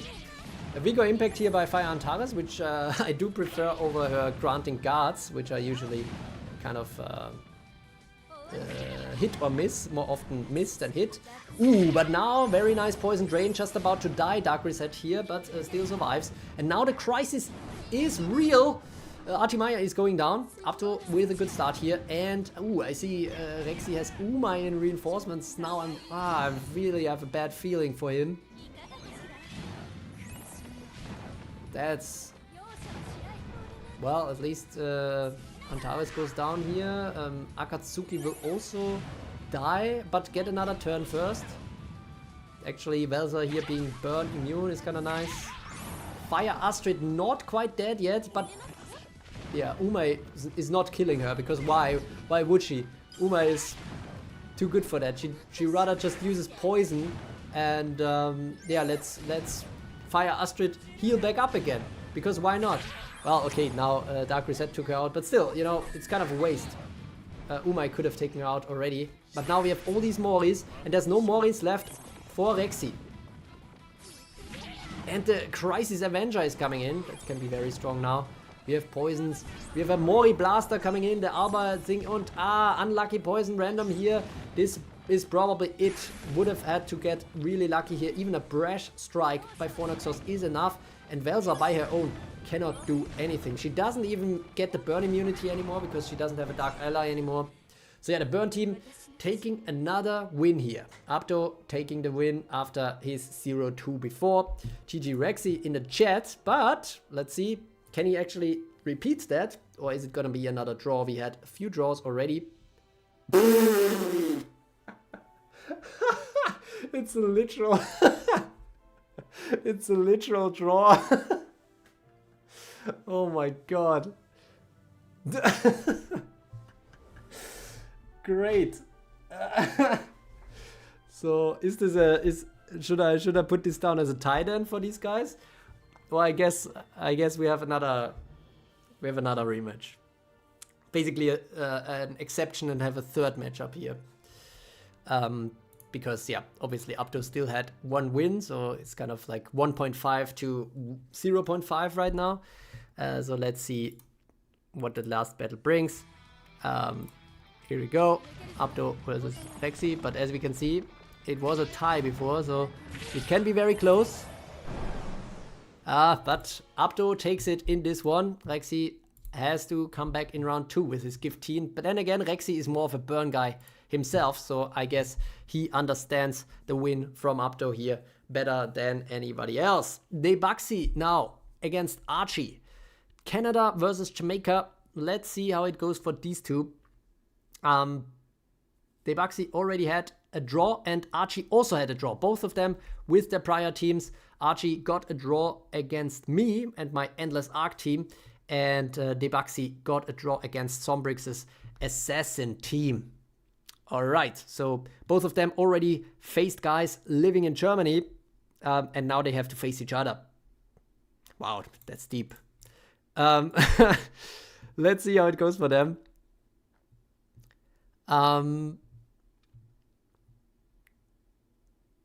What if instead of buffing SRN, etc., we buff elements? We wouldn't buff water though, because water is still doing fine in the rankings. I think... Wait, what are the weakest elements in September? Dark, Earth, and Storm. So those are the weak elements right now. So we wouldn't really be buffing water. But let's see what the ranking is after today. But first, we will see Debaxi versus Archie, like I promised. Let's see if Archie's Gambit pays off here. And here we go.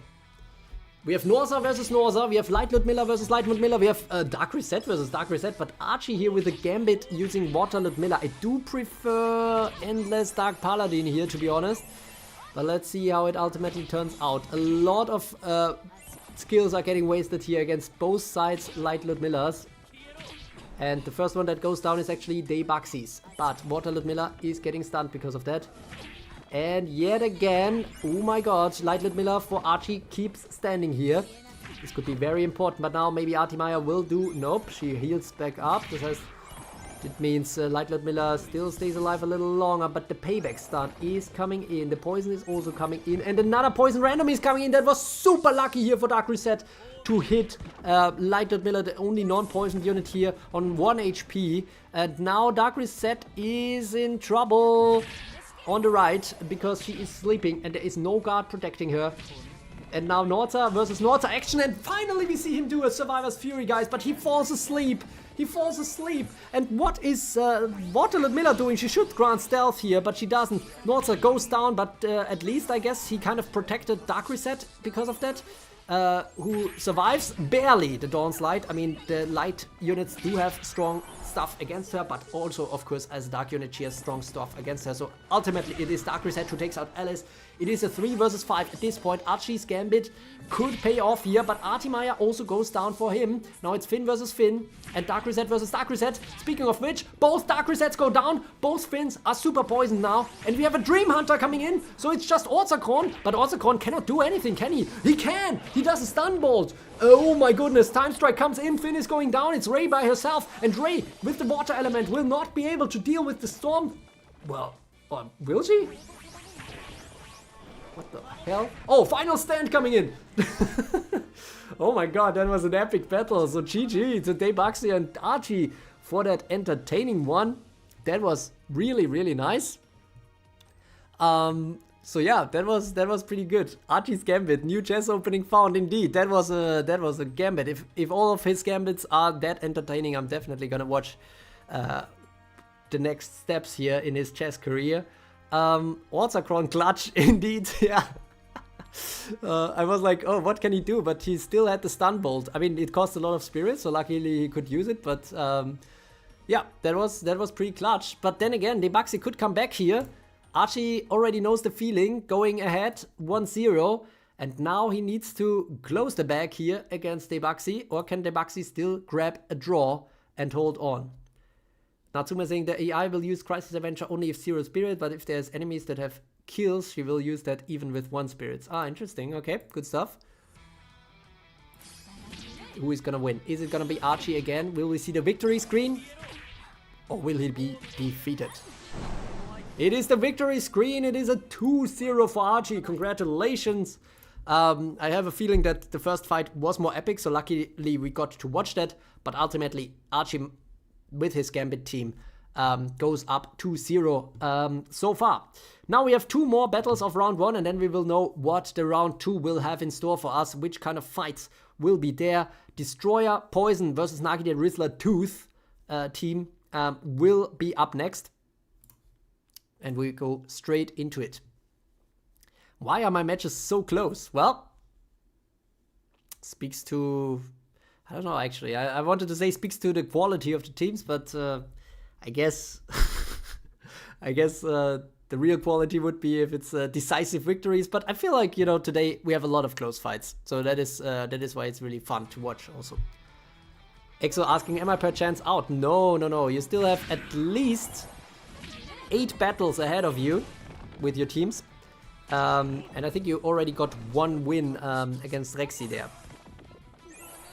Alright, Ignition coming in. Nagide Rizzler Tooth is a burn team, but the Dark Rizette Guard Destroyer is already coming in. Druke with a brash strike here. Not very effective against Light Ludmilla. Interesting, the hate on Fire Antares apparently pretty high. Light Ludmilla still standing, unlike Artimaya here. And the guard, I really don't like that Grand Guard here from Fire Astrid, but I do like that attack all skill, because Yadariel might die anyways because of the guarding. And now of the super poison as well. Yep, at least Spirit Revenge coming in, so high spirit now for the right team, but honestly there's not much left at this point, and there is a lot left for the Destroyer Poison team. Things went south very quickly here for Nagide Rizzler Tooth. He is using Druke, so that might be part of it. Hey, wait a second. Okay, I just realized something. Unfortunately, Nagide Rizzler used Ender's Paladin, which is not allowed. So somehow that went under my radar. But yeah, that means unfortunately Nagide Rizzler Tooth team will automatically lose these fights today. And I mean also lost this one, but that will be unfortunately an admin loss for this team from Nagide Rizzler Tooth. I mean, I'm trying my best to find everything, but in the end, you know, it's in the responsibility of the players to build the right teams. And if they use the link, you know, if they use the link, then the drop down should only have units that are actually available. But yeah, Endless Paladin, Endless Phantom is not available in 2019. He only came out later. Endless Paladin is in the list, yes, but that was Endless Phantom, sorry, that we saw in Nagi's team there. So yeah, unfortunately, that's a loss. Then again, it was a clear loss in the first place, so potentially that team wouldn't go so far anyways. He still has the Nagide Rizzler 1th team to rely on potentially. And that one already defeated Destroyer. Actually, oh, Nagide Rizzler and Destroyer faced each other as well. So just like Kuhaku and Player 345, they faced each other twice. The first one, Nagide Rizzler once took. At the second one, Destroyer Poison took. So that is good. And now we see the final match of round 1, guys. I hope you are ready. Maybe also in the chat. We have Anime Tuber versus Linux up next. Poison versus No Eep 2. And yeah, let's see how it goes. That was Paladin. Paladin was in there. Nope. Paladin was not in there. Unless you tell me otherwise that you've seen it. Sorry. again, it's Phantom. That the problem was that Ming used Endless Phantom, not Paladin. Sorry, I always get these two twisted. Paladin is the one that is in there and can be used, is the poison unit, and Endless Phantom is the burn unit. So yeah, that is that. Linux getting jinxed again here by Dizzy Wolf, who's saying, you got this easy. Let's see how it goes.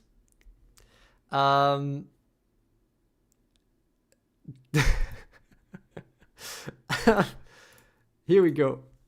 Let's see what they cooked up for us. Linux No Eep is basically a Norza stealth team, I suppose. And on the right, we have Anime Tuber with a full poison build. What I like to see. And also, well, also a little bit of stealth here. Both sides using Dark Elmina. And Norza already going down a little bit. He cannot heal if he doesn't have any storm allies, by the way. So even though he has that green heart there, it only triggers if he gets the turn and a storm ally is on the battlefield. Payback stun coming in, that is nice. But Norza is looking awfully low here. Endless Summer is coming in, Norza is there, probably life flip now. What? What? Did she already use the life flip, or why would she not life flip if she's at 1 HP and super poisoned here? It's very hard to understand, but now Water Ludmilla goes down because she no longer has 2 stealth allies on the team. And Crescent is there. I do like Crescent. Healing is overrated. I'm cooked. Oh no, but he does cook a Dark Reset here for Anime Tuber, so that's a good one. Water Astrid now with the stealth charge. Oh, that was wasted because Crescent does a Blood Nova and now is only 4 units left here. But a lot of spirit for Anime Tuber, so at least there's no Crisis Frenzy potential here for Crescent. And Crescent goes down. No Crisis Armor either because of that. And now we have some Desperate Spirit coming in for Lucius, and as such we also have the Spirit Armor. Overheal also coming in. Still Spirit Armor there as well with another Overdrive. No Spirit Armor down, though that was unfortunate. Lost the Spirit Armor and died because of that to Dark Endless Paladin that we have here now on the battlefield. Very, very good stuff. Okay, Poison. Devour now coming in. Attack. Attack. Attack. Attack. Poison. Attack. Okay, I think Endless Paladin will carry this one. Yep. My goodness! That was pretty close there in the end. So maybe the rematch has a chance here for Linux. We will see. They can only attack, yeah. Except for Endless Paladin. I just realized I only have one team that can help me. Wait, what? Oh yeah, true. Yeah, that's true. Unfortunately, because of that Endless Phantom that you slipped in there, that is quite unfortunate. Okay, let's see. Can Linux take this back? Can he get a draw? What's Linux saying? Linux will force the draw. Dizzy Wolf is saying. So Dizzy Wolf is there to jinx Linux again. Very nice. And let's see. I'm gonna skip now. Yeah, unfortunately. For Linux, this is a clear win for Anime Tuber, who got it. And Anime Tuber actually with 2-0 wins. Very, very strong. And as such, now it is clear who will face each other in the next round. Guys, are you ready to see it? Or should we take a little break? I'm actually gonna drink something.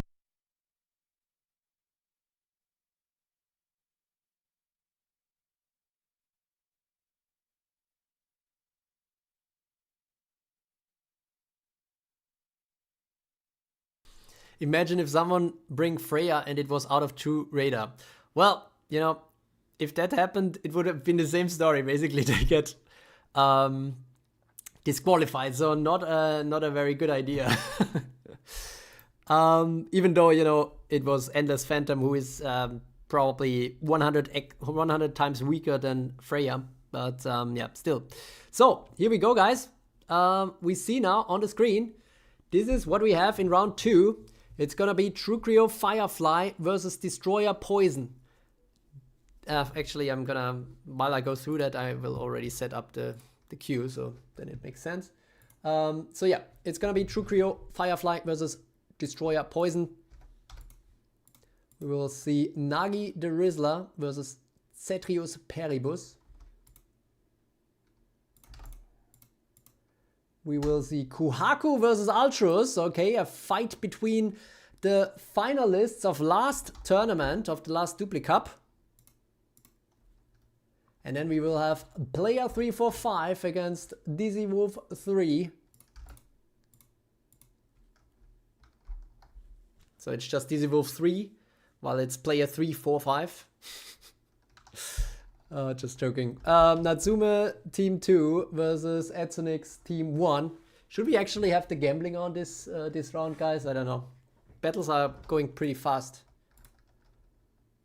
You let me know if you want it. And we have an India versus India fight. Cetrius Paribus Burn versus AnimeTuber Burn. Wow. That will be definitely a burning Indian showdown here. Burning hot, I'm sure. And then we have another burn team in Abdo that is going to face Archie's Gambit team. Nagi the Rizzler Tooth will face Focalor's Poison, or rather will not face Focalor's Poison. So Focalor's Poison will automatically get the win here. Which will count, of course, as a win. But will not count for the ELO in the background for the rankings, because you know we will not see the battles.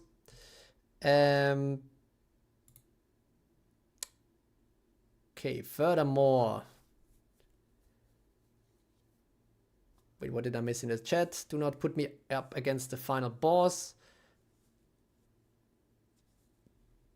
Wait. Oh my god, now it's fucked, right? Here.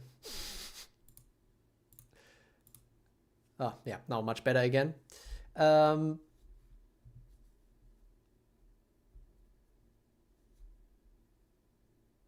Archie saying, I guessed it. Bro couldn't let me be wrong. What did you guess? Did you guess you're gonna face Abdo? Abdo saying, my sleep is fighting burn. Back then, sleep still didn't counter burn like today, right? Well, you know, if it didn't, then your sleep team wouldn't have won Shadow League. To be to be blunt. Watch me solo with my team. Wow, Etsonix, Leila Litara is saying. Vasamune is also saying wow. And Natsume is saying, yeah, especially with Maxima at entry. Can't wait to play Kisara and Chinese Rizette next. Let's see. Okay, furthermore, what other fights do we have? We have Nagi the Rizzler, nope. We have Rexy Gift versus Linux No Eep 2. And we will also see Exos Norza MC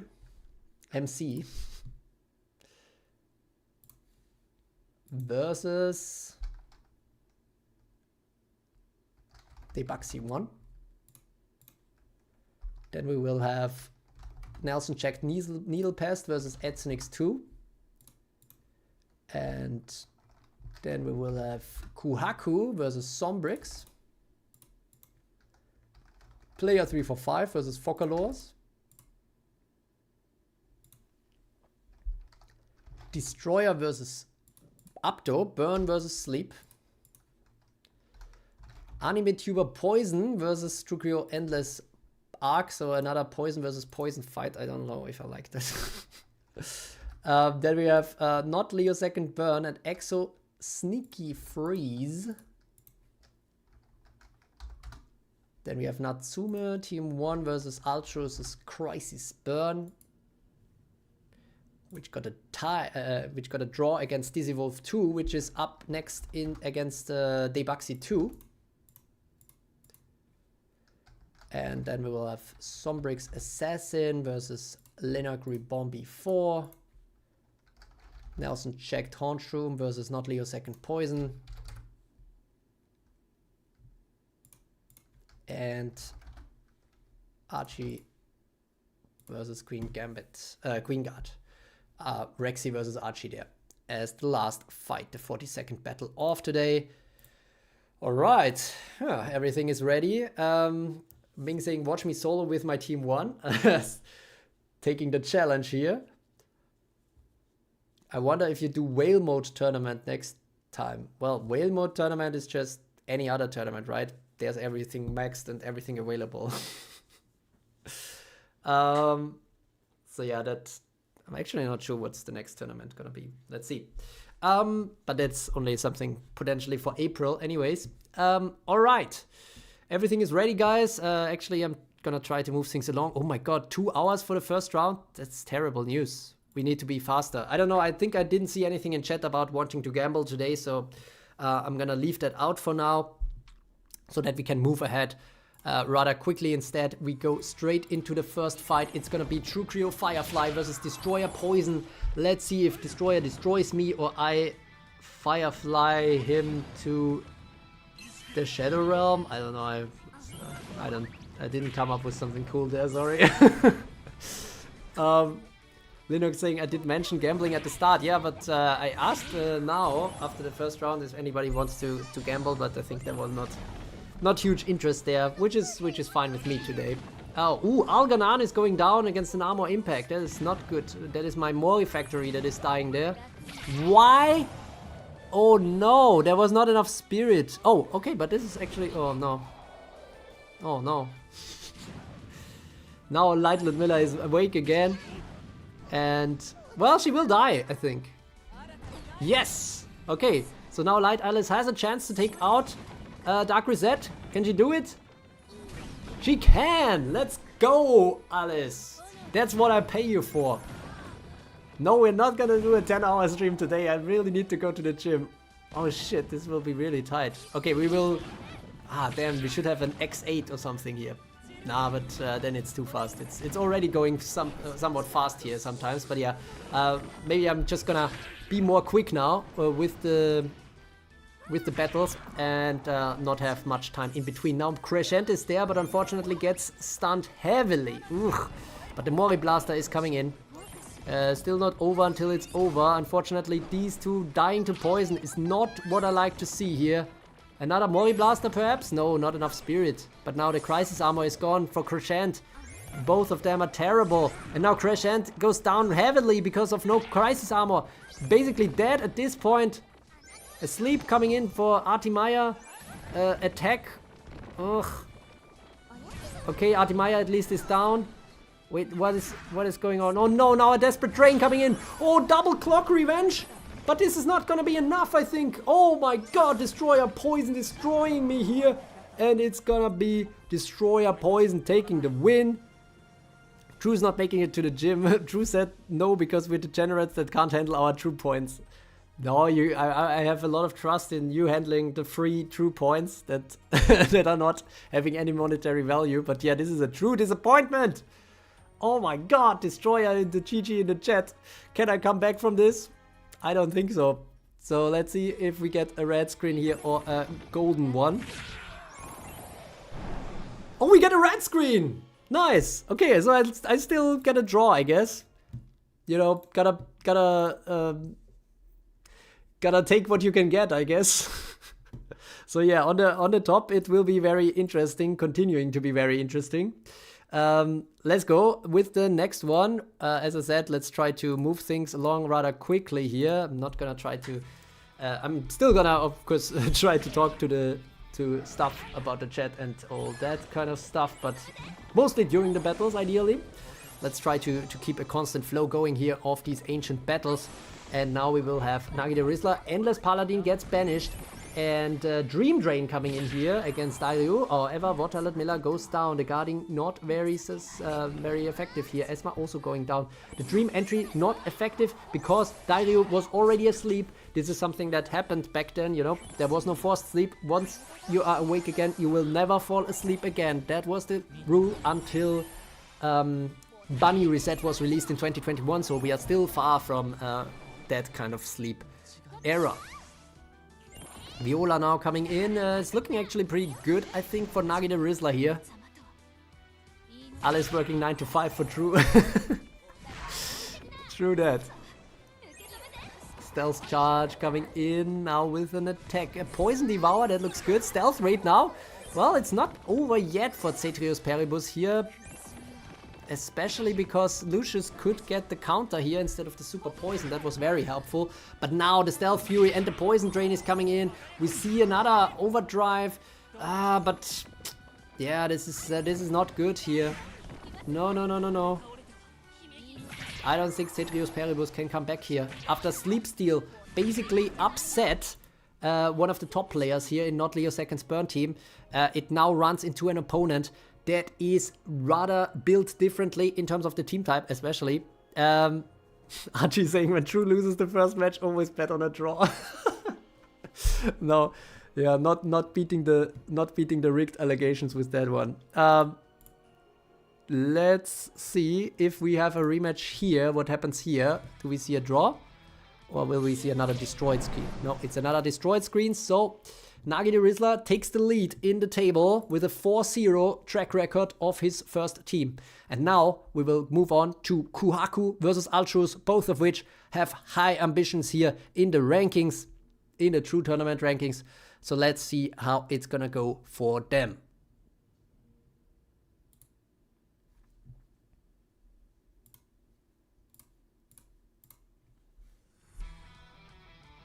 Can Siegfried play in a burning team? Yes, for sure. She's permanently burning.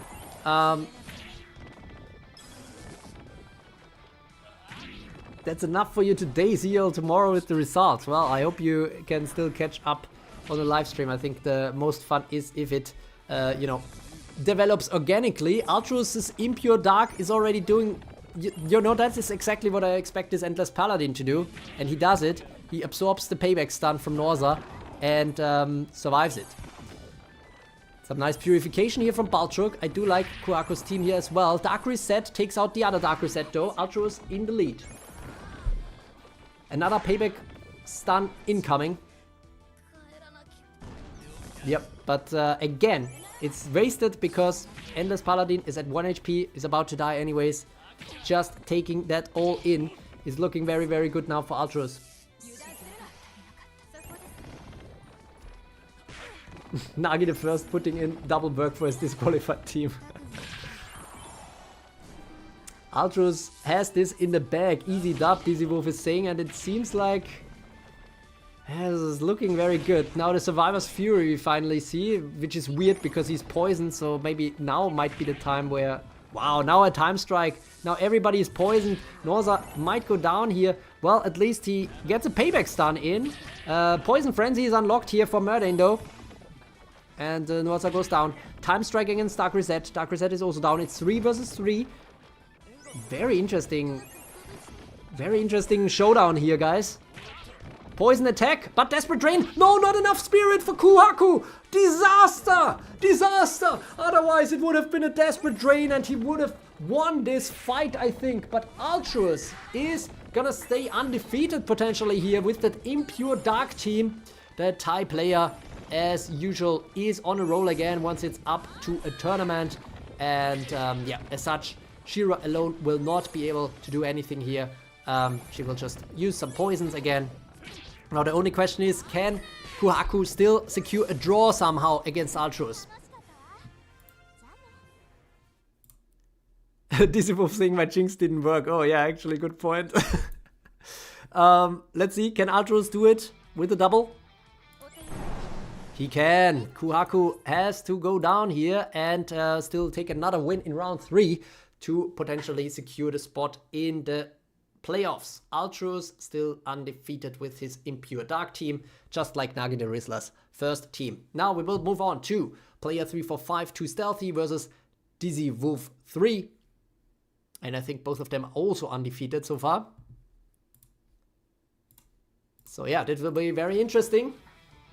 Let's see if Dizzy Wolf will jinx himself or someone else here. Dizzy Wolf with the Norza build and double guard build. Survival is all that this is about.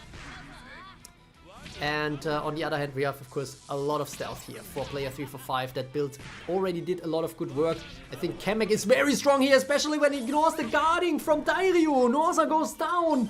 Unbelievable stuff. Very good start here for player 3 for 5. Then again, loses Adena rather quickly. Now, Vesh gets banished. Not ideal, of course, because of the Survivor's Fury. But then again, still some chance here with some desperate draining to come back in and be helpful later on. And now some Vengeance Strikes will come in, but the stealth is protecting here for player 3 for 5. It is off to a good start here for player 3 for 5. Let's see if Dizzy Wolf can still turn this around with his final stand here of 4 units. The overheal not too great. I would have preferred here a Poison Purify from Finn. I hope he doesn't go down to jail now. Ah, well, okay, Berries goes down. Probably the hate level was pretty high there. And now a Time Strike. Dark Elmina somehow still survives this though. Now another attack. The guarding from Esma not very effective. However, the sleep against Vesh might be. She doesn't get purified, but Vesh will survive this with the hold ground, get in a desperate drain. It's still open here. Dizzy Wolf brings this back potentially. It's a 3 versus 3, but now Finn is down. Finn is down, but Vesh is still the hope here. But with all that poison, with all that stealth, and unfortunately he doesn't get Water Astrid down. Now Maya alone will not be able to take this one. Dizzy Wolf needs to come back in the second match. But this one was pretty tight, so let's see if he can still secure a draw on this one. So we go right into the rematch. And yes, Dizzy Wolf takes the second one. It is a draw here between player 3 for 5 and Dizzy Wolf 3. Congratulations here to both players with some very strong team builds. They will be close to the top of the table, and both teams still have very good chances here to make it into the playoffs. Now we will have Natsume Team 2 versus Etsunix 1 coming up next.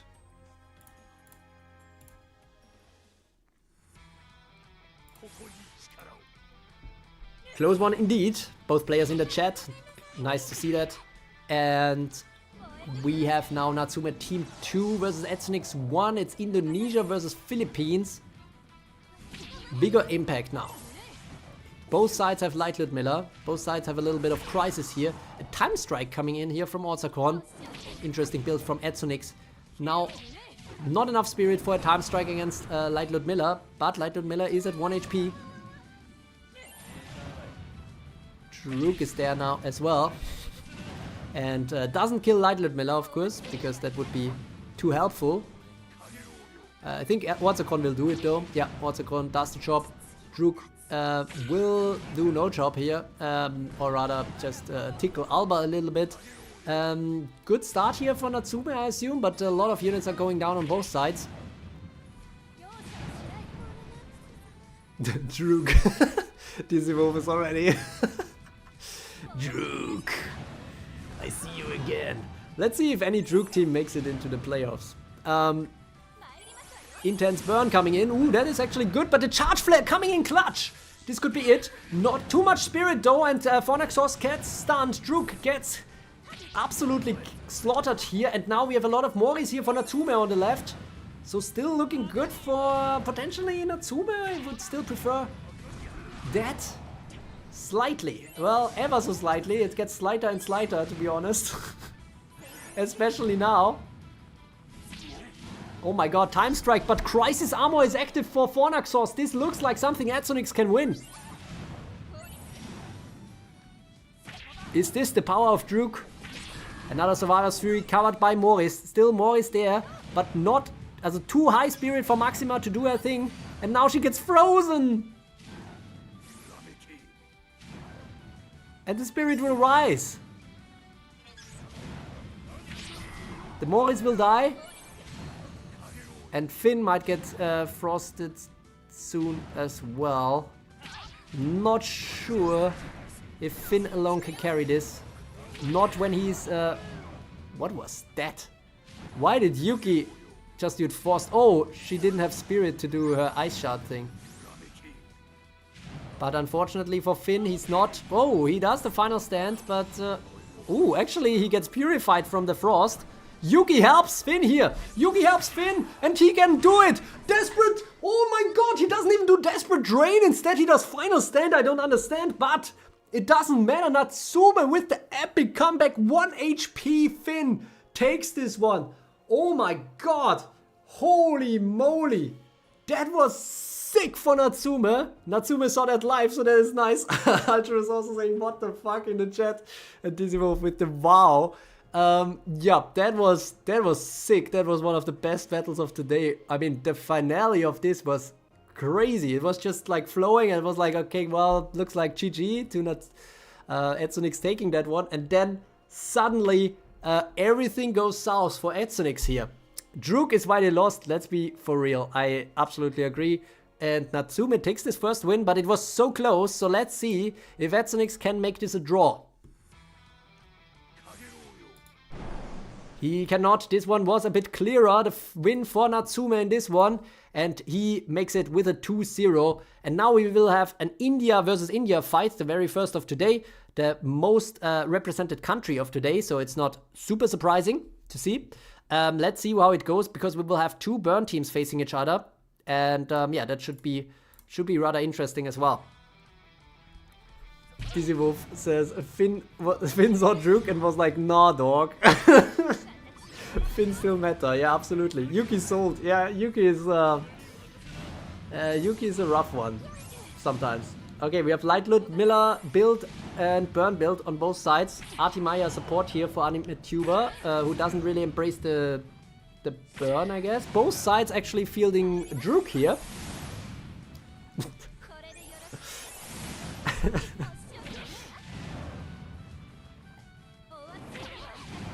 Actually, I'm gonna be right back, guys.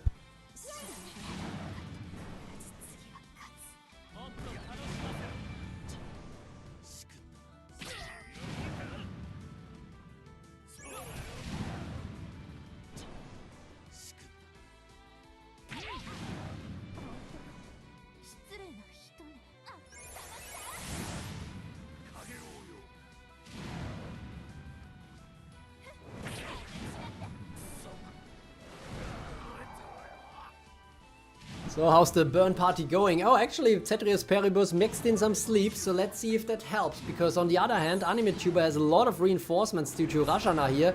Rajana going down, but the Moris are still there. Unfortunately, there are no Mori Blasters left on Animatuber's team, it seems. Would have preferred somebody like Alba instead of Fire Antares here. But it is what it is. And right now it is Cetrius Peribus game to lose, or battle to lose, I think.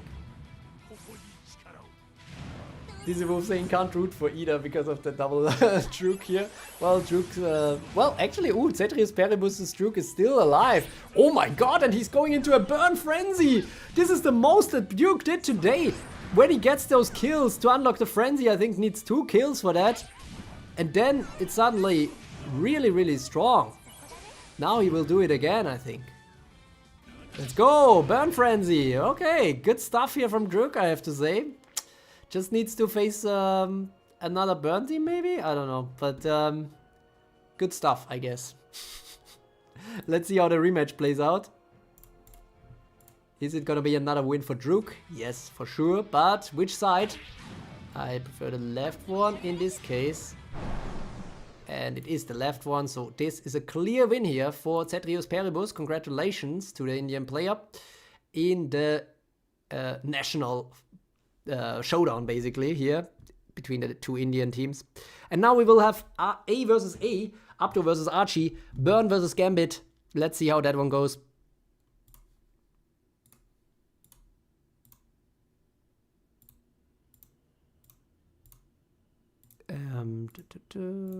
There it is. He killed Morris, he gets no credit for that. Yo, it's been so long, Apto has been waiting, it seems. Let's see how it's gonna go against this Archie Gambit team with the double Ludmilla build. I'm not sure I like this gift turn here from Light Ludmilla. That was terrible. That was actually a terrible choice by the AI. I don't think that Gambit will pay off, because now Light Ludmilla will not be able to do any desperate training. That was a 200 time unit skill she used there. And this way even somebody like Druke can make it so that she dies. And there is no storm unit, so I think Norza will die to burn. Oh, actually still above 1 HP apparently, but now the burn blast is coming in. Druke took out Norza? Was that Druke here?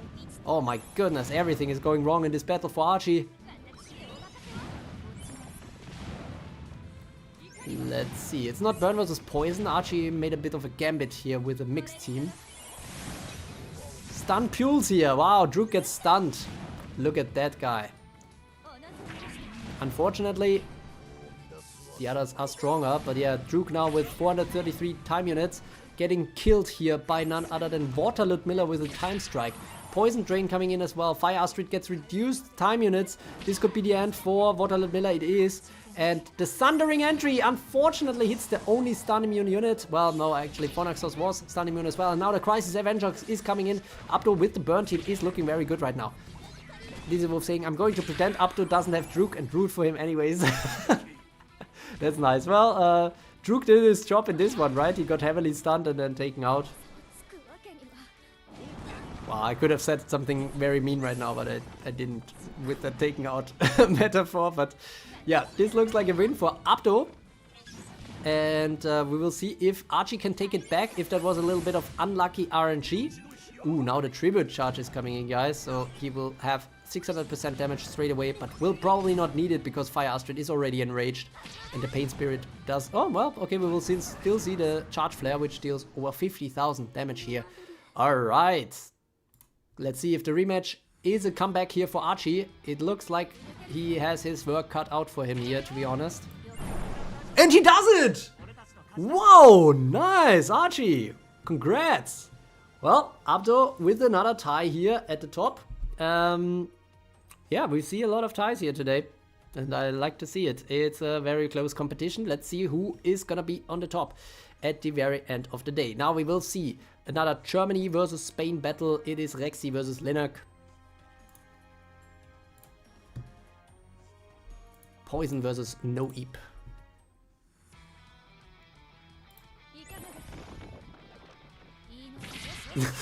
after his like what? Yeah, Fornaxos did some nice stuff here. He can do some nice stuff. The thing is, keeping him in that kind of crisis loop is really difficult. Stealth Banish coming in. Nice start here for Linak, I have to say. In this full stealth team. Spirit is kind of low, and the Poison Skin is not something that is Norza can deal with well. And he dies because of that.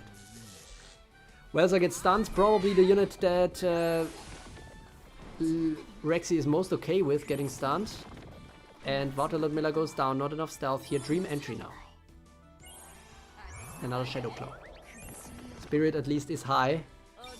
But the question is, can Artimaya... Oh my god, Spirit reset here! From Umai. Umai is doing her thing. Unfortunately, her own team is also now at 0 Spirit. And Artimaya goes down to the Dream Hunter. Very nice stuff. Smoke Screen coming in. Everybody's stealth now on Linux side.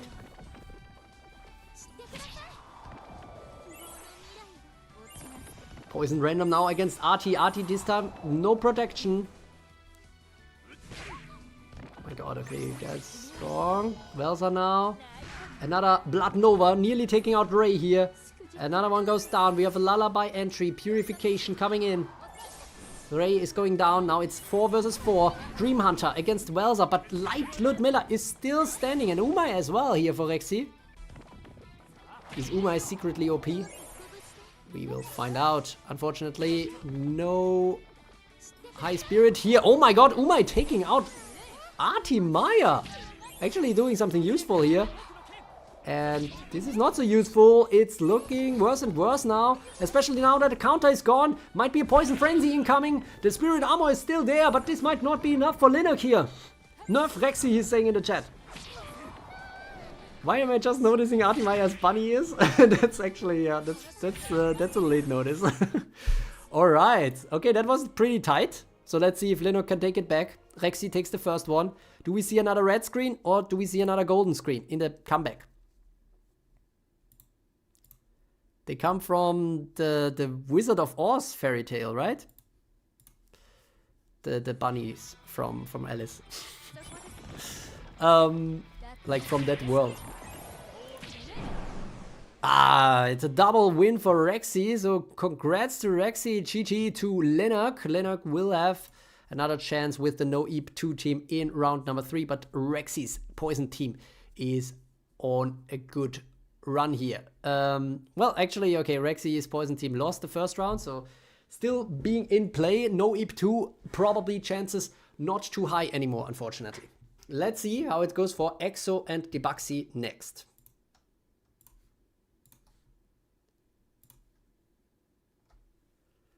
It's so over, I'll never win any tournament. No, not with that attitude. Alright, Exo, Norza, MZ versus Debuxy 1. Norza versus Norza, Dark Rizette versus Dark Rizette. I do prefer Debuxy's build slightly in terms of having endless Paladin especially. Then again, I do enjoy a good Druke. Ludmilla will go down here for Debuxy. And Norza survives. And will heal back up, potentially. Well, nope, not anymore. And the stun absorbing comes in for endless Paladin.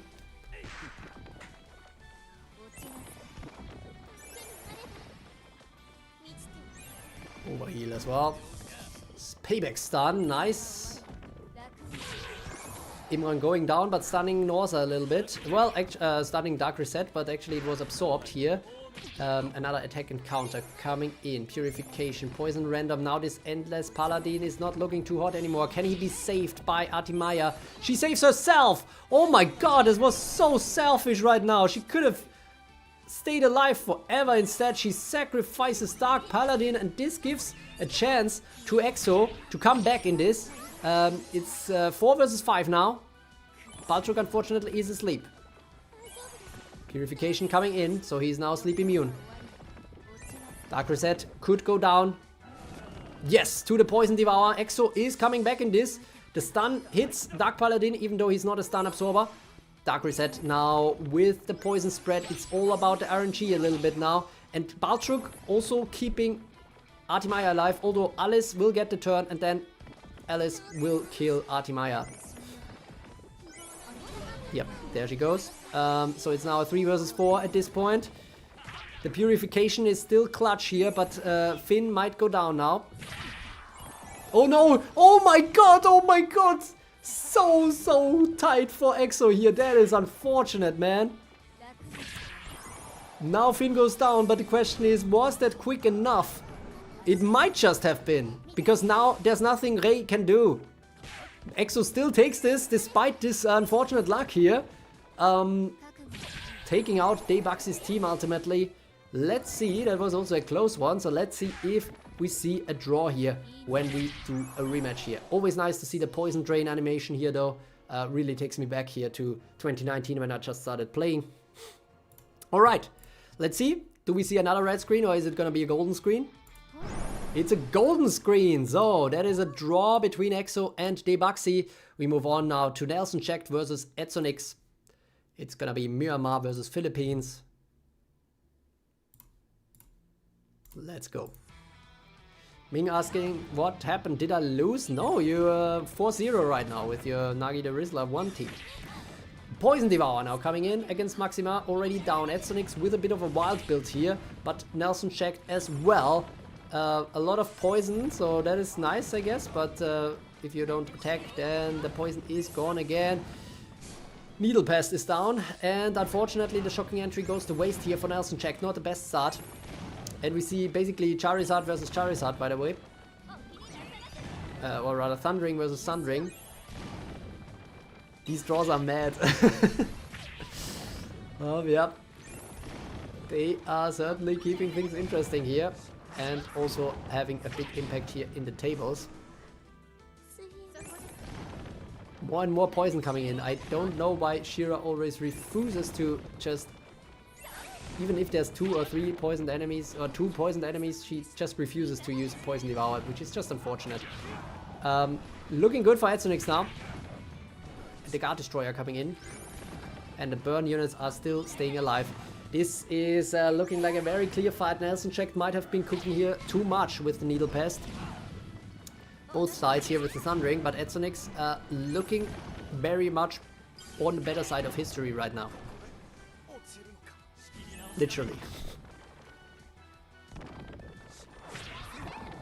I think I'm in a dream, and then the Wilted Rose. Why the Wilted Roses? Alright, Nelson Checked. checks out of this one, but can he come back? No. Not with the Needle Pest team at least. Adsonix 2 is taking this one to the bank, and now we will have Kuhaku Stealth versus Sombrix Dreamer up next.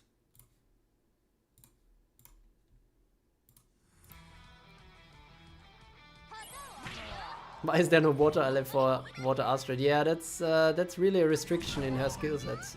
Also in Adena. Like, it's really unfortunate that they cannot do the stealth charges. There's no water ally, because that really restricts your hybrid potential.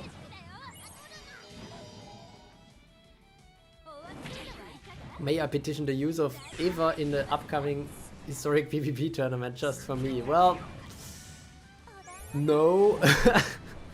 I think if you send in one mermaid here, she will just win. Well, actually, stun can take her out, I guess. But yeah, I think a solo mermaid team is probably gonna be in the middle of the table here, honestly. There's no execute skills, keep in mind. So I think the only way is to stun her. To lose the coral barrier as well. Meanwhile, Sombrix is losing some units here in his streamer team, but Kuhaku lost a lot beforehand. Let's see if it's gonna be stealth or sleep that is gonna move on here. Then again, Kuhaku mixed something wild here with Fire Astrid, one of the strongest units. Nice addition there, although of course always a bit of a gamble here to mix burn with stealth.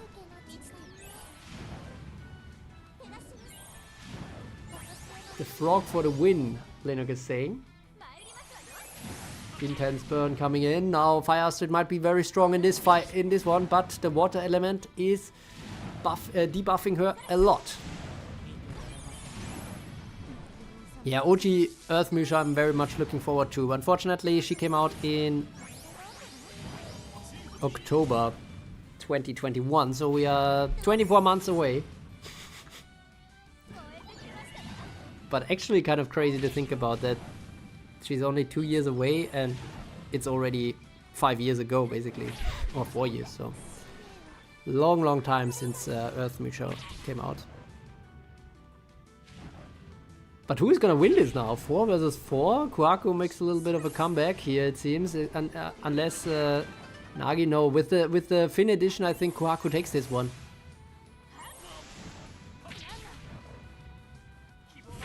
Yeah, Desperate Drain coming in. Doesn't even fall asleep because he was already asleep. And now the Burn Blast. Nagi will not get another turn, despite that Pain Spirit not attacking him at all. And as such, Sombrix is defeated here by Kuhaku. Kuhaku can take potentially here 2-0. Yes, so 2-0 for Kuhaku with the Stealth QQQ team. And we move on to player 345 versus Focalors. It's Finland versus India in this one. Let's see what they have in store for us. Kuhaku doesn't understand how he won that. Well, it was on the screen, right? Pretty clear 2 wins, I think. Oh yeah, when did Colin arrive? 2020. So I think 1 year from now also. Kisara came out early like May 2020, I think. Okay, we have some frosting going on here from Focalors against the Firepower team from player 345. Some really wild cookery though from Focalors, I have to say. Let's see if that pays off. Mixing a lot of things here. Then again, Yuki should be good against burn units and takes out Fornaxos here. Luckily for Focalors, didn't have Crisis Armor on. And we have some constant repeats here between the stealth.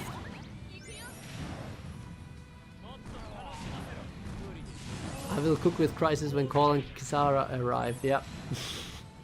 Still takes a while, but yeah, I can understand the sentiment. The good thing is Colin is kind of a universal unit, right? Like she could be like a Crisis Artimaya basically, where she works in any team that isn't too high spirit. But even if it's having quite a bit of spirit, then it's not terrible. Dario is about to go down. We have Druke here for Focalors. And we still have Rajana in reinforcements for player 345, so that could be a lot of Morris that come into play now. Yes, now you can see it. And he has Crescent as well.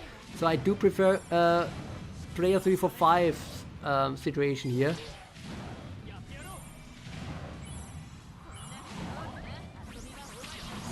Some Icebreaker coming in though, but another summon entry. Ooh, Burn Frenzy! Yeah, Druke is having something unlocked again. Okay, but now the Mori blasting will begin, I'm afraid. Let's see if the guard can take it. Yes, the guard takes this one. So that was lucky.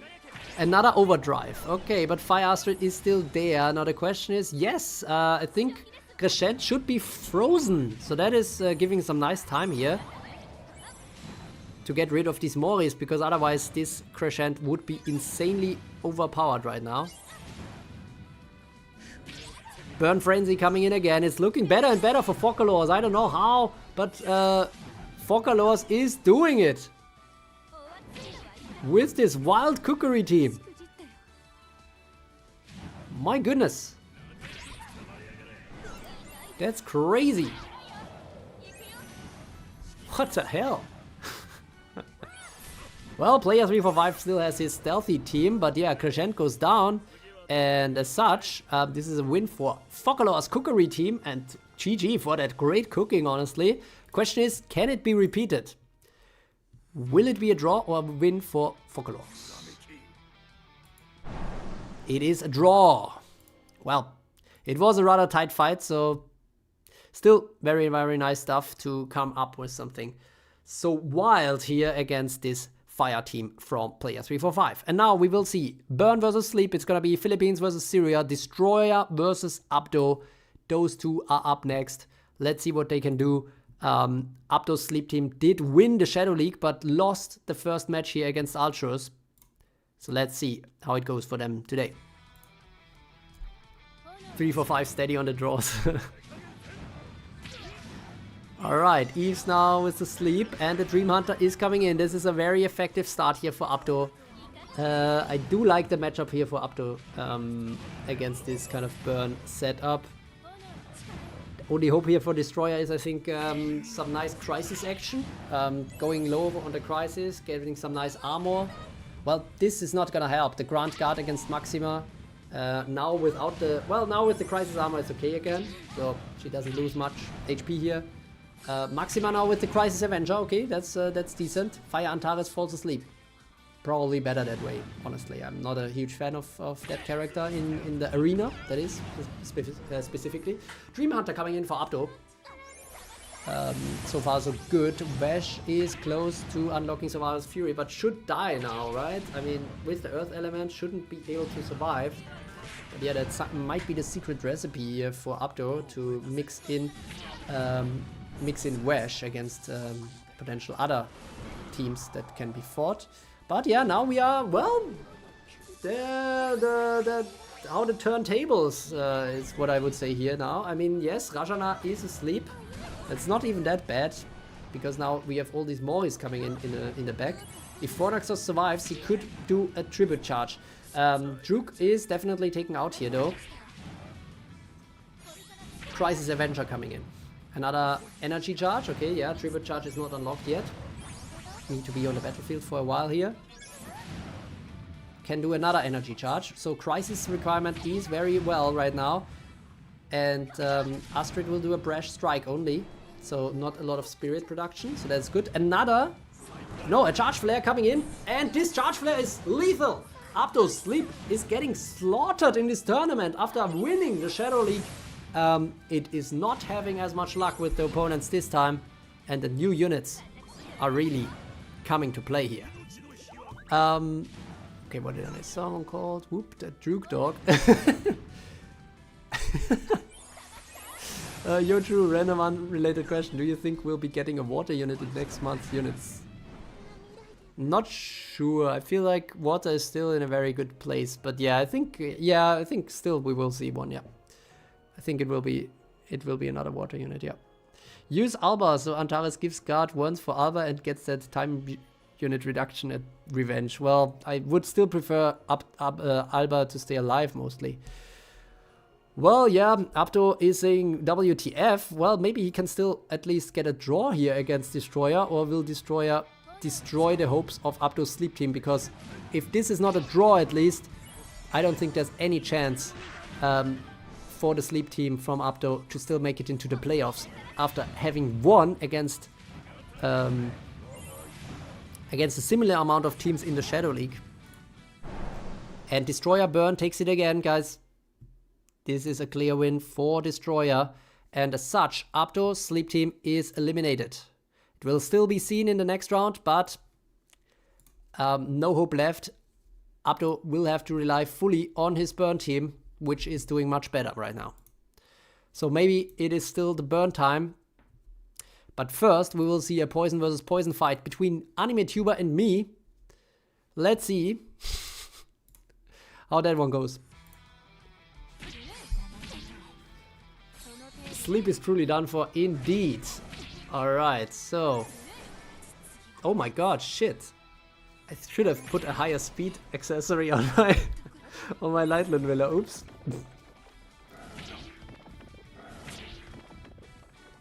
Okay, at least Artimaya should be taken out, so that is good. And another sleep coming in. I don't know if I like that too much, especially with Dark Rizette dying. Ugh. Okay, now I suddenly have a water team instead of a poison team, I guess.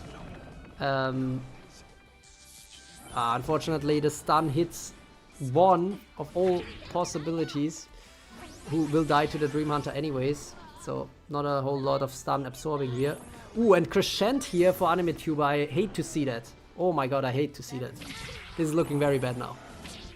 Dark Elmina goes down though. Brash strike only. Okay, that is good. Artimaya going down. And the squid guy, I don't know, one of the few I don't know the name of, I guess Dr. Octopus I would call him. He's actually taking the stun here, which is much better. Now the Mori blasting begins. Oh my god. Please stop. Have mercy. Vigor Impact. No, you should have killed the Mori. No. Oh, Desperate Drain coming in. Okay, never mind. All well played here by my Endless Paladin. I'm completely okay with that. Pretty tight one though. No, I took exactly the same team that you submitted in the Shadow League up though. But yeah, Dr. Octopus is wild. I don't know what else is his name. Okay, good. Now I'm in a better mood, but GG to AnimeTuber. Well, it could still be a draw. It was super tight, so let's see if I can actually finally secure a 2-0 here. Or if it's gonna be another draw. No, it's a 2-0. Let's go! Endless Arc. There we go. But GG to AnimeTuber. Still time to come back, of course, in the next one. Not Leo second is up next against EXO. It's China versus Lebanon. Let's see how that one goes, guys. We keep it going here. Non-stop. Never stop, never stopping. Daga Rossa. True. He even got his own story with Esma, right? It's like they have a little love story going. Oh yeah, Esma Forbidden Love. Okay, Natsume already wrote it. Alright. Oh my god. Light Ludmilla going down here for EXO.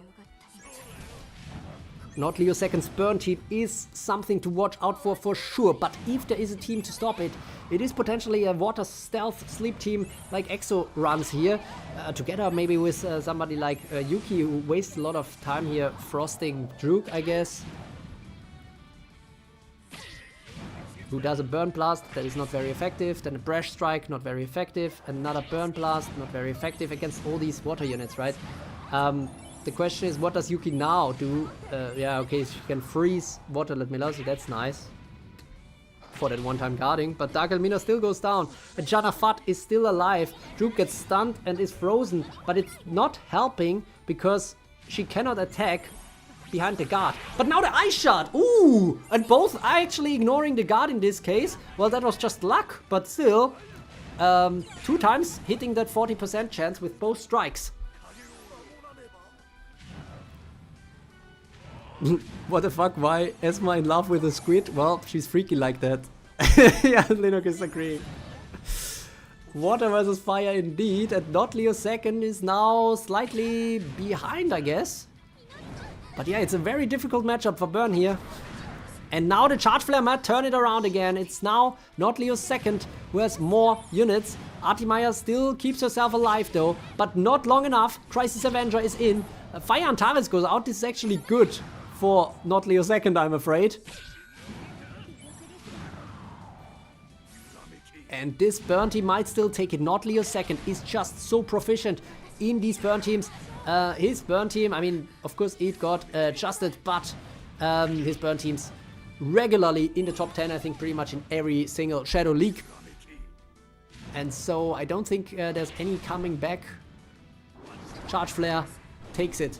Fornaxos absolutely carrying in this one. The question is this a draw or is this a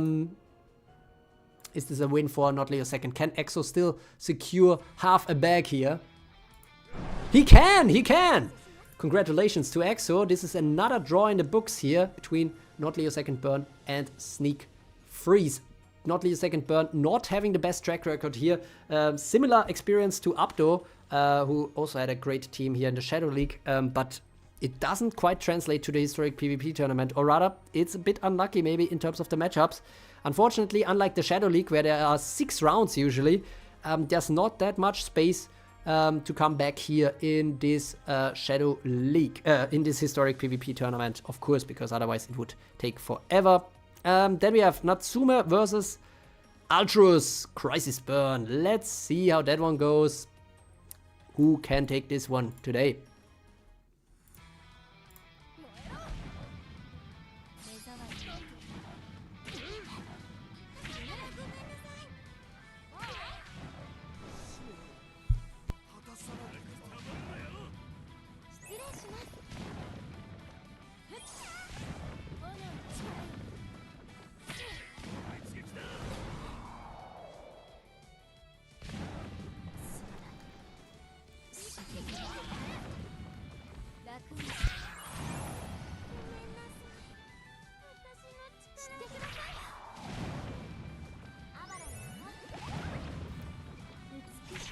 Well, yeah, Natsu is facing the final boss. Then again, Ultra's Crisis Burn team, I think, not his favorite right now. Impure Dark is the favorite. Yeah, I was muted. Just blowing my nose. I was still, you know, was quite sick this week, but well enough at least to do this tournament now. I'm happy to say. Now we have another attack. Orzakron still survives this and gets in a time strike. Takes out Druke. Now he finally dies. But Crescent is there for Ultra's Burn. Ultra's Crisis Burn. I like Crescent, but I don't like the high spirit I see here for Ultra's. I don't think there's much coming back here. And the Mori Blasters are lacking the Moris to actually do a lot of good stuff here. Fornaxos doing the energy charge doesn't even have enough to do a tribute charge here. Alba is about to go down without even triggering the time revenge. The charge flare is coming in. Okay. Okay. Okay, and the spirit is actually getting very low now. Well, not low enough. The question is, can Finn do it alone? He does have the final stand.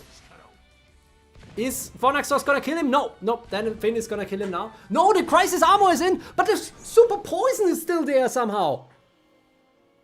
Oh my god, that was a super tight fight and Natsume takes it here against Ultrus. Finn is the last man standing. Wow. Dizzy Wolf in chat saying, no, Druke died. That's crazy. Fornaxos didn't clutch though. And ultimately it's a win for Finn here. Showing who's the MC here of Evertale. And as such, we will see a rematch. Of course, it was very close. So let's see if this is another draw. Is it gonna be victory screen? Then we know it's a draw here for Ultros. Otherwise, it is a loss. And it is a draw. Okay. I should have seen this coming. Dizzy Wolf, yeah, it's... Oh, now we have a very nice North American battle here between Dizzy Wolf 2 and Debuxy 2.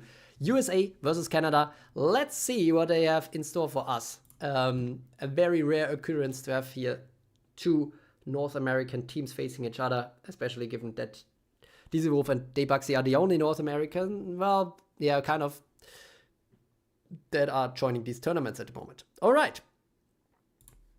Let's see what they have for us. We go straight into it.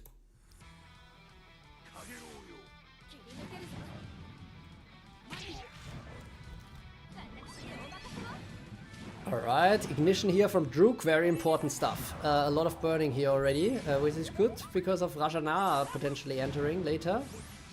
Fornaxos without any crisis armor, but now the spirit goes down. We are now in the crisis zone, but this Brash Strike is really, really useless, and now the crisis is gone, but Druke and Astrid are attacked anyways, if not the other ones. Crisis Avenger now coming in, a Charge Flare coming in, but now the spirit is quite high, but Water Ludmilla and Alice are pretty low. Water Ludmilla never died, and Alice is also gone. Well, goodbye, and another Burn Blast, which is good for Nagi. Nagi only with an attack. Well, Nagi also failing to take down Fire Astrid here. Fire Astrid is also OP because of her AI, but now she goes down, and now we are in a crisis burn zone here for Debuxy. How is Dizzy Wolf gonna deal with this change of pace? Oh, Dizzy Wolf in chat saying, if I win, I get the secret Canadian maple syrup stash they all keep in the secret golden flask. Linux saying Debuxy for the win. I think Linux actually trying to jinx Debuxy here. Linux and Dizzy Wolf trying to support each other in their own way. Charge Flare, oh my goodness! Fornaxos is absolutely ripping Dizzy Wolf's team here. And now Finn is also arriving. The Airyu is heavily stunned, but that is not too bad. We still have some sleep action here, potentially. And some healing, so Dairyu is still alive, but oh my god, Fornaxos is charging up again. We do see Artimaya go down though, this could be very important, and there are no Mori Blasters, keep in mind. Then again, a Tribute Charge could be in the cards here for Fornaxos. Fornaxos looking very strong right now. It is going down to the last bit here. Ray needs to find some good attacks here. Sleeps Fornaxos, but this might be too early because there's so many Moris right now. These Moris need to be taken out. Well, Tobias does his part, but does Artimaya? No, she just removes the burn. You need to clear these Moris, otherwise Ray will not be able to reach. Oh my god, and she does another sleep instead of clearing the Moris. Maxima and Fornaxos are asleep, but they will be sleep immune after waking up, so this is terrible. Now Artimaya does a Pain Spirit. They are not clearing the Moris. Fornaxos is already awake again. Fornaxos will be able to do a Tribute Charge even, and this is a Charge Flare coming in. I don't even know if Fornaxos needs the Tribute Charge at this point. There's still Moris, and the AI is just, oh my god, this is terrible to watch, honestly. But good for Debuxy, good news for Debuxy for sure, but the AI in this one is really unnerving, and Fornaxos and Maxima in the crisis zone now. Sleep immune, taking the win here against Dizzy Wolf, and let's see if Dizzy Wolf can still make a draw here. This was not really a clear fight up until a certain point. So let's see if he can still make a draw happen. If the screen turns red, then he still makes it to a 1-1. If it's a win for Debuxy, then Debuxy can take this one. And Debuxy takes this one to the bank. So Dizzy Wolf will fully have to rely on his team 3. That is doing much, much better right now. Now, we will see Sombrix, Assassin versus Linux, Rebombi 4, Germany versus Spain. Let's keep things going. Linux saying told Debuxy would win. Alright, let's see who is going to win this. Let's see if Linux has any predictions. Linux already losing 1 unit, and Ashana entering with the Burning Swarm, unfortunately only getting 1 Mori, so there's only 1 Blood Nova in the cards, and Merdain uses that without getting a kill, which is unfortunate. Now at least an attack is coming in. Burn Blast is kind of useless here. Not the best start here for Rebombi 4, I would say. Sombrix Assassin team looks like it is in charge so far. Although Dark Rizette falls asleep, but there's nobody in Linux team that can take advantage of that, besides the fact that she's already awake again, and there is 2 guards basically guarding Dark Rizette here while she was asleep.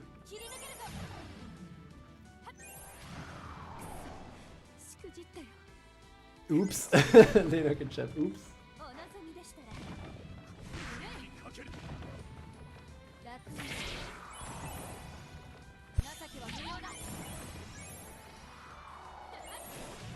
Dizzy with the late easy dub for Lenok. Not sure who is trying to chinks there. Actually, Lenok is stabilizing in this battle. And I do see Crescent here in the reinforcements, which is always nice to see. Problem is, Merdain doesn't have any anti-poison skill unless he unlocks it with a kill. And Ludmilla gets a desperate drain in. Oh my goodness. This is not good news for Lenok. And Fire Astrid going down is certainly not good news. Even though you could argue you want a little bit of crisis, but the spirit is so high right now in Lenok's team, I don't see a good way for that to even happen. And Lenok is still, Sombrix is still alive here with Ludmilla. She's still not going down. Fornaxos is, however, going down.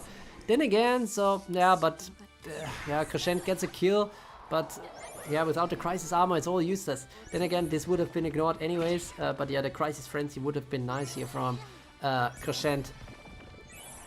Jinx maxing, I don't do Crisis. Well, you used a lot of Crisis units in this one. Oh my god, okay, this is not good. Merdain is not really a unit to solo, and the armor even gets ignored by the stealth rate.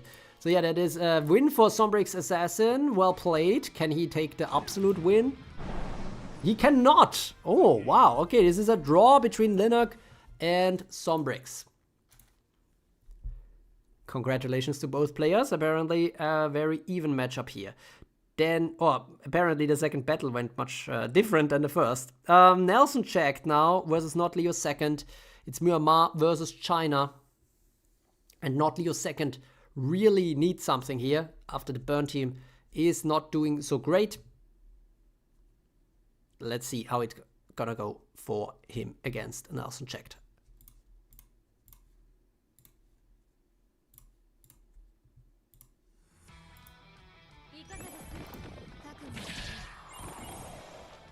Thank you for rigging it true. What? I didn't rig anything. oh, you mean, oh, that was a serious. Sure, okay, yeah, I rigged it for you. I thought you meant that Rebombi lost, but I mean, it was in the end a 1-1, so yeah.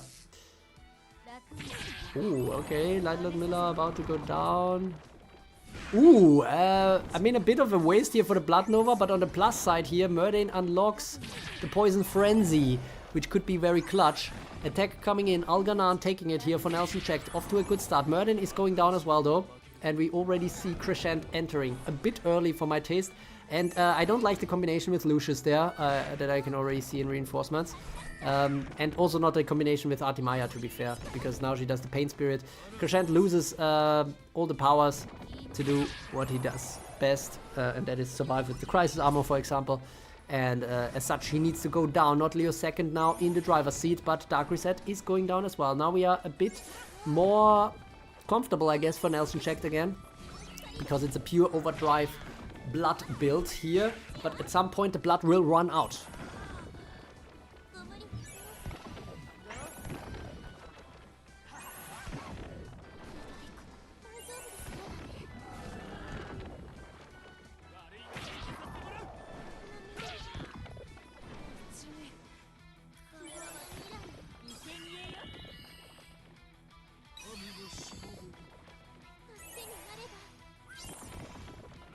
Okay, it seems like the blood is not running out, thanks to Alganan.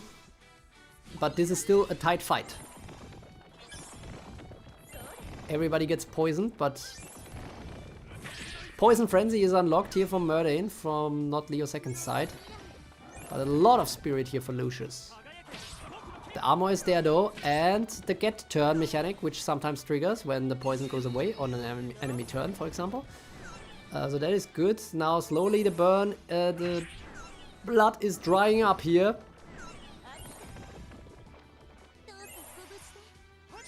And the question is now, can Nelson checked still take this? It's a 3 versus 3. Now the Moris are coming in. Artimaya doesn't purify herself. A weird choice if you ask me.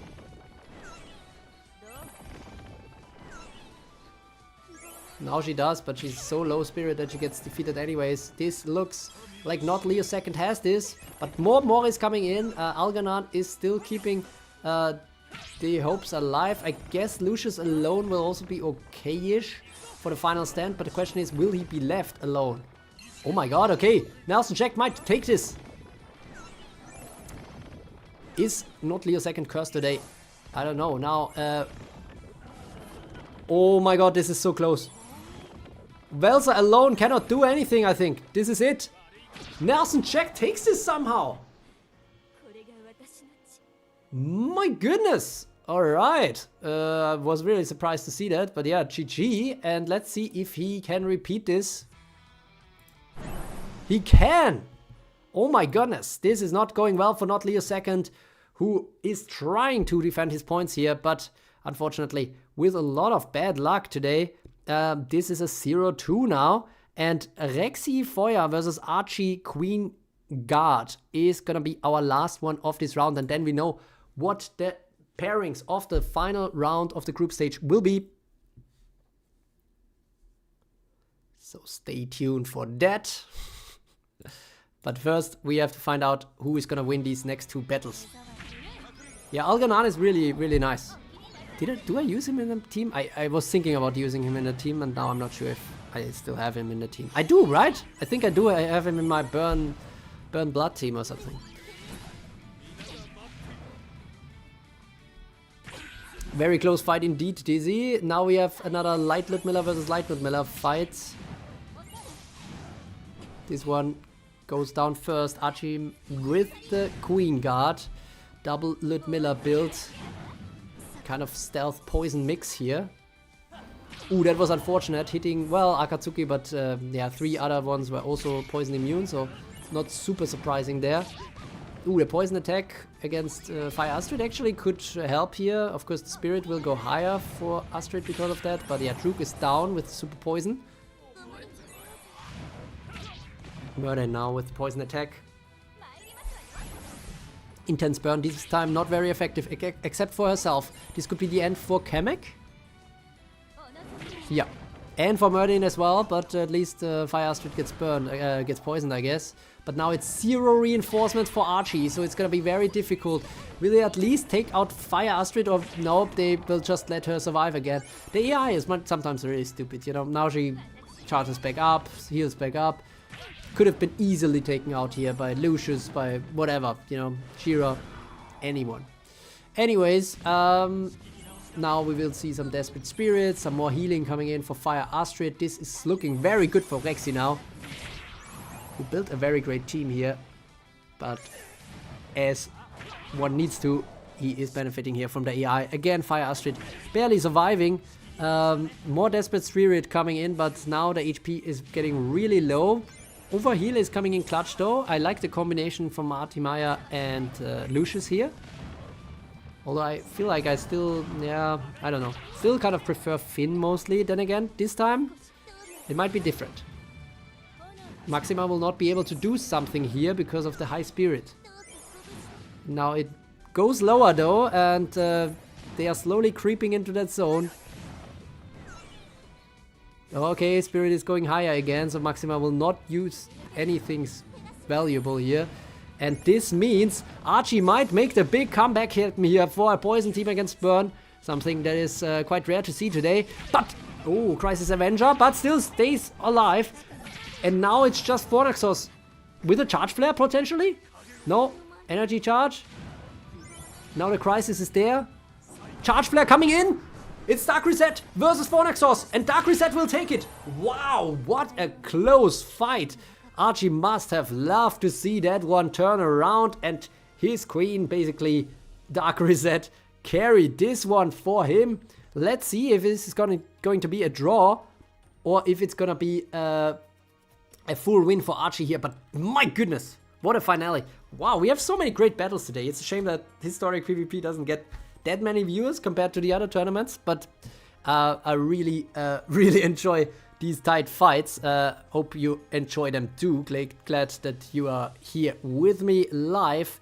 That is Queen behavior indeed, and let's see if it can be repeated here for Archie. or if Rexy can still take it back with a draw.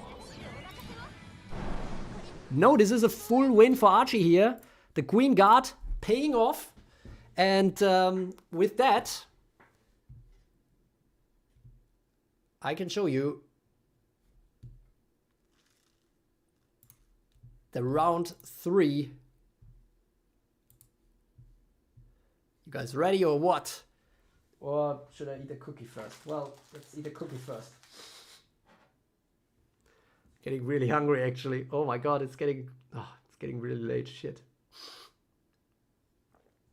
But it did help that we go a bit faster, right? I mean, we only took 70 minutes, I think, for the second round.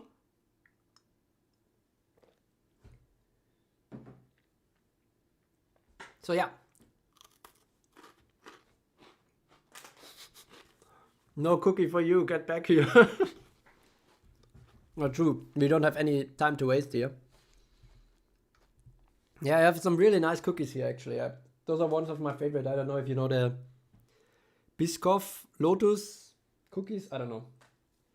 Really like those. They're not too sweet, they're just the right, you know. But yeah, let's see. Now for me as well, a little reveal here on the side. This is going to be our final matchups that are going to decide which teams are the top 16 that move on. Real quick. Ooh, I'm not sure if is that something that is visible here? Yeah. Yeah, perfect. So yeah, we can see actually only 4 teams. Wow. Only 4 teams are left that have 4 wins. That's crazy, guys. 42 teams. And 38 of them at least. Wow.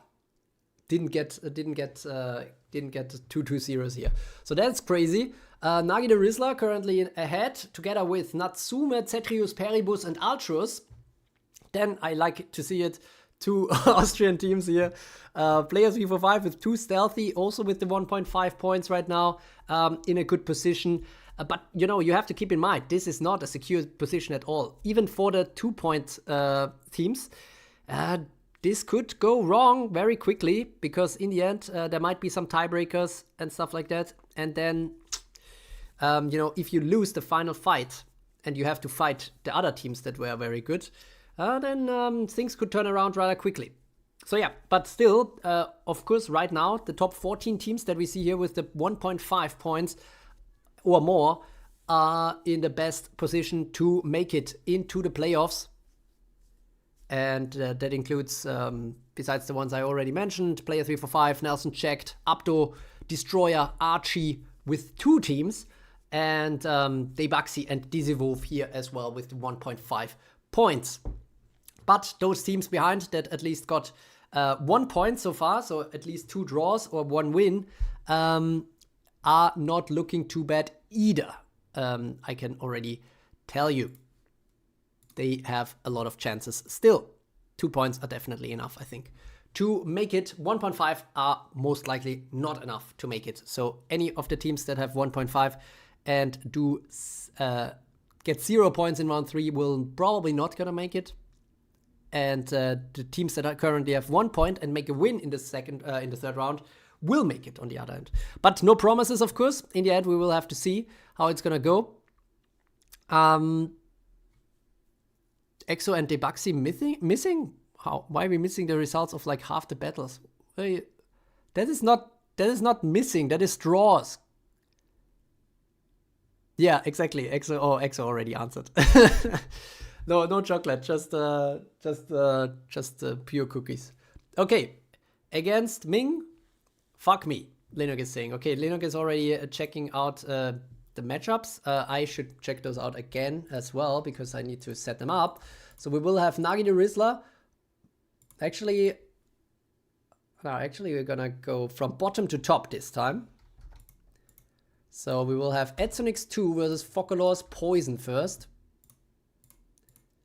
This way, you know, the the stakes rise. So the lower ones, I think, are not that important. I think there's still potentially some teams in there that can make it into the top 16, but the chances are not too high.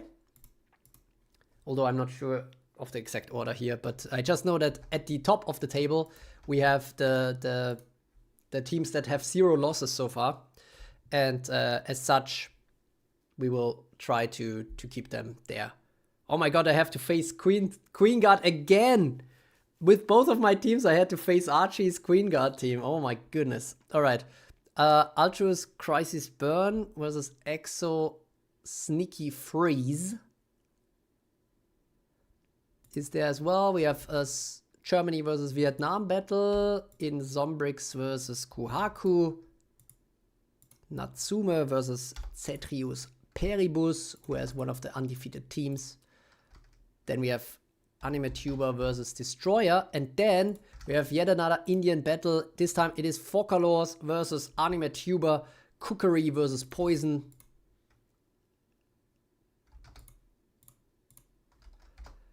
Not Leo Second Burn versus Exo.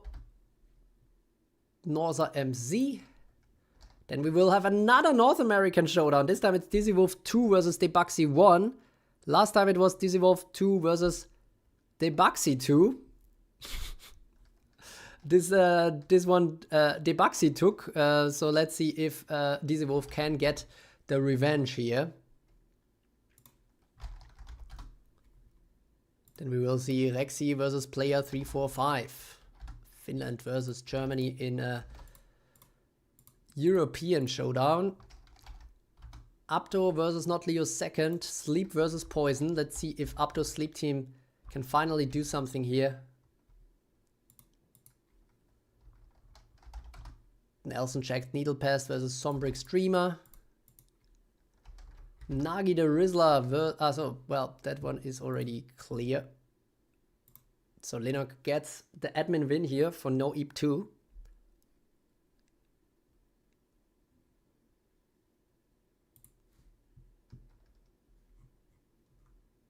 And then we have 20 versus 32. Destroyer versus Debuxy, D versus D, the double D showdown. And Abdo versus Nelson checked. Player 345 versus Archie. Oh, True Creo, Endless Arc versus Dizzy Wolf. I think our very first battle potentially here. Let's see how that one goes. Fingers crossed for my Endless team, unfortunately. No, but let's see. And Archie with the Queen Guard against my Firefly team. Then we will see Nuts. Oh, I don't like that actually. Yeah, then Natsume versus Ultros. Ooh, Natsume just took a draw from Ultros' Crisis Burn team. Let's see if he can do a draw here. I think for these teams now on the top, a draw would actually be nice. Like a draw kind of secures your spot in the playoffs. With 2.5 points, you're through. I'm very sure. So let's see if that goes the way they want it to go. Of course, there can be no forced draws or anything because everything is up in the air here. But yeah. Up to saying you didn't have to read that through. Which part? Anatsu was saying I'm fading Ultros again. Yeah, noticed. Each win reduces the chances of winning because you go against stronger people. First time being hurt by this system. True. Yeah, now you get to experience that a little bit. But yeah, usually it still makes sense to win. I mean, but in 3 rounds it's a limited system. If I had more time, or if we made a bigger deal out of this historic PvP tournament, I would definitely make it so that we have more rounds here, more fights in the group stage, like in the Shadow League, where given that it's offline, I can just take however much time it takes to simulate all these battles. Focalors versus Anime Tuber lore accurate. Oh, true, definitely canon. Yeah, that's fitting to the Discord channel. So peak that I've already won against Ming. Yeah, pretty good job there from the No Eep 2 team. Catch these hands, homie. I'm so cooked, Ming is saying. Let's see. I mean, Ming is basically just needs one more battle win and is probably secure. And even if if the Nagi the Rizzler wants team loses, there's still a chance to proceed. You know, with 2 points, it's still possible. Let's get a draw, Ultras. I'm cooked. Natsuma already trying to negotiate draws here. Exo saying, hold up, what do you mean with each win? I'm legit fighting Ultras and not leave a second with draws to my name. Well, that's because you're fighting, well, Ultras and not leave a second were not doing too great today. Not Leo Second's burn team. Oh yeah, you're facing him again. Not Leo Second's burn team. But yeah, you took a draw basically from Not Leo Second, so that's not the great start for Not Leo Second. Currently, his team only with 0.5 points, and yeah, Ultras Crisis Burn. Similar story, I think. Well, no, actually, Ultras Crisis Burn has 2 draws so far. But yeah, that is why you are facing these teams. All right, everything is ready, guys. We are going to the third round here. Let's keep things moving. And we have Edsonix versus Focalors first. The YouTuber probably not having much hope here for this Edsonix 2 team. I think more so with the first team. It is a bit of crazy cooking here. Yes, we have Burn, but we have Thundering in front. The Kmart Charizard, as Dizzy Wolf calls him. And I don't like Lucius in reinforcements there. I mean, it's a Maxima build. So having that kind of crisis and overdrive overlap is not working out well. Exo saying, wish me luck then, I haven't done a Shadow League to know what to do. Yeah, that's a good point. But I think everybody will have a nice incentive going forward to also participate in the Shadow League. Because not only will it give you some additional insights and some experimental possibilities, but it will also increase your chances to actually have a potential winning run in the historic PvP tournament. Meanwhile, Edsonix 2, actually both sides are getting pretty flattened here. At least it's a fast battle, so I appreciate that. Focalor's Poison currently looking in the lead. Yeah, that should be... Oh my god, even gets a call minion in, so this should be enough now. Focalor's Poison, I would be surprised if this is not a 2-0 for her here. Well deserved as well. Hopefully I didn't jinx her just now. I jinxed her, of course. Apologies to Focalor, sorry. I really thought this this team build has it in a bag in this kind of matchup. But yeah, it is what it is. It is another draw, but I think it wasn't about moving on to the next stage anyways in this fight, just to get some additional points. And then we will see Kuhaku versus Poison Stun. Kuhaku Poison Stun versus Rexy Gift, so it's basically Poison versus Poison. Let's see how that one goes.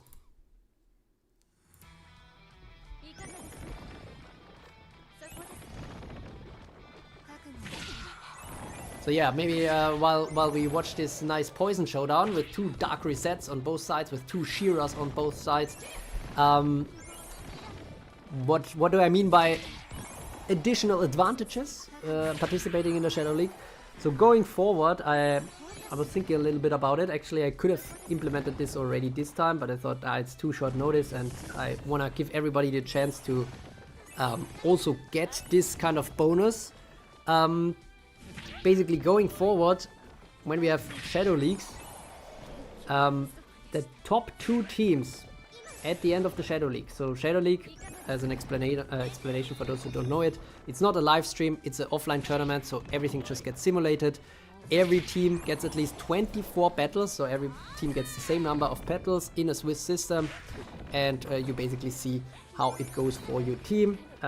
Basically at the end there's most likely only one team that got all wins, and not even that usually would be the case, because it's 4 battles in each pairing. So sometimes you have draws, sometimes you have 3 1s, sometimes you have 4 0s.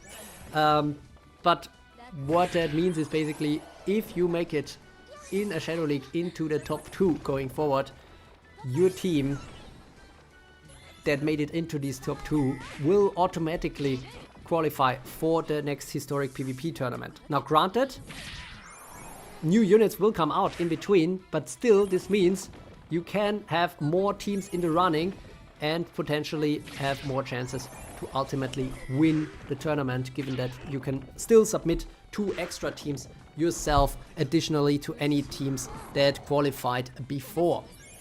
So yeah, for example, like Abdo's sleep team that won last time would have been automatically qualified for today, and he could just build some other teams, for example.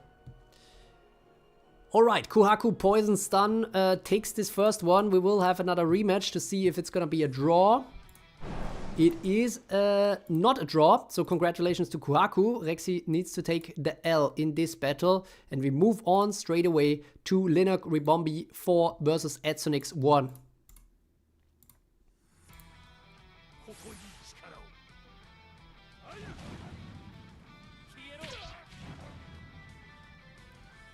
Ming saying, can I make history by using only one team? Well, you already made history because you were the first who got the team disqualified in a historic PvP tournament.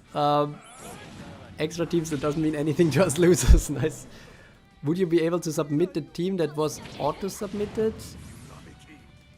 Yeah, not exactly the same team. Like, the rule doesn't apply with the, okay, it needs to be 4 different units. But it needs to be at least 1 different unit. You cannot just submit twin teams. Like, there needs to be a difference.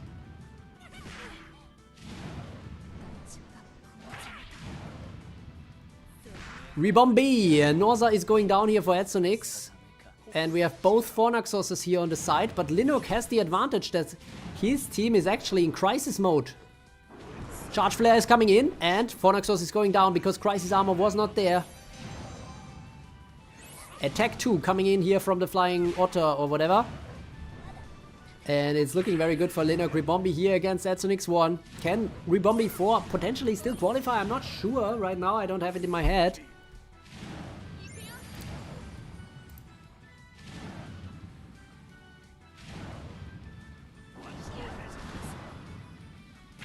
Actually, yeah, Ribombi 4 so far has 2 draws, right? So it can still qualify.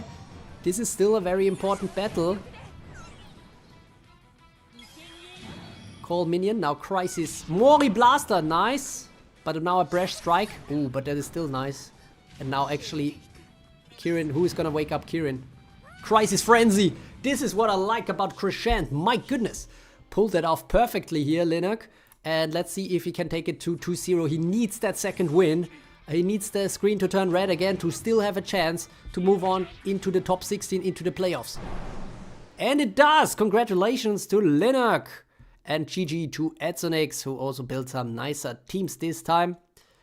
But, of course, some very crazy cooking as well. Alright. Today draw maxing, no? Now it's the first time you got the win, so congrats. Rebombi, indeed. And we are going to move on and see if your team makes it. That depends, of course, on all these other ones as well. Ultros Crisis Burn now versus Exo Sneak Freeze. In terms of the element, definitely an advantage here for Exo, but of course Ultros never to be underestimated, and the Crisis could be key here. Actually, this is definitely a Crisis build. Fire Astrid was skipped specifically to keep things going here for the Crisis team. And now Druke not only gets frozen but also banished, so very high hate level for Druke. Seems like Evertale AI thinks very similarly here to Dizzy Wolf and just wants to attack attack Druke non-stop. Okay, now a stealthy entrance here. Everybody nice and stealthed again. Although Dark Elmina will not be long for this world. Ooh, I don't like the granting guards again. This is not nice. But now maybe no Crisis Avenger. Now just an ignition. Ooh, yeah, this was a nice icebreaker here. Summon entry now. What? Why did Maxima use another ignition? That is super sick. My goodness, I hate this Crisis AI from Maxima sometimes. This is really bad. And the life flip. Water Ludmilla doesn't even go down. It's looking very good for Exo. But Crisis Avenger is there. Who am I going to jinx this time? Ice Shot coming in. Now Druke is back on the field. But Yeah, 2 fire blasters actually, but there's no fire. And Fornaxos goes down. Druke gets a kill, but he's not on fire. And Water Astrid actually is frozen now. Crescent is looking rather low, especially without spirit, with too much spirit. And now a Breath Strike. This is gonna be the end here. Exo takes the first one, and let's see if he can take another one.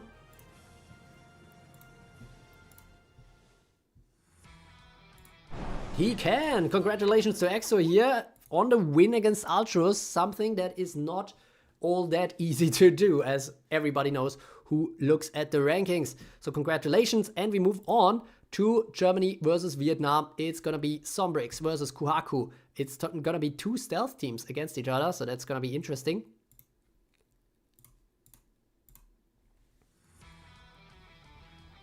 I think we've seen a Yuki versus Yuki, yeah. Pretty sure.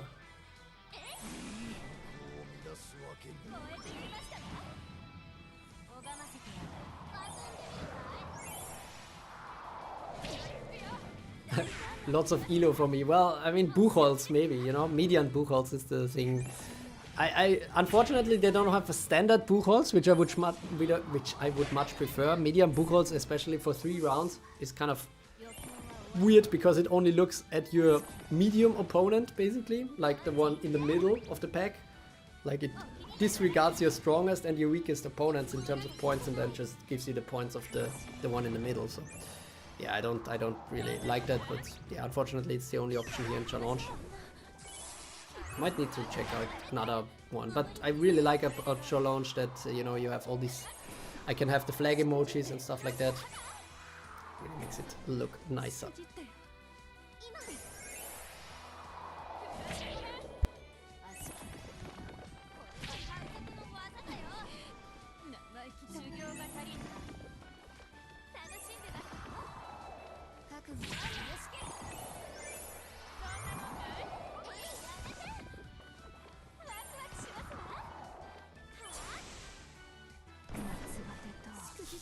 So much stealth here. But I do like the addition of Finn, as I said before, so...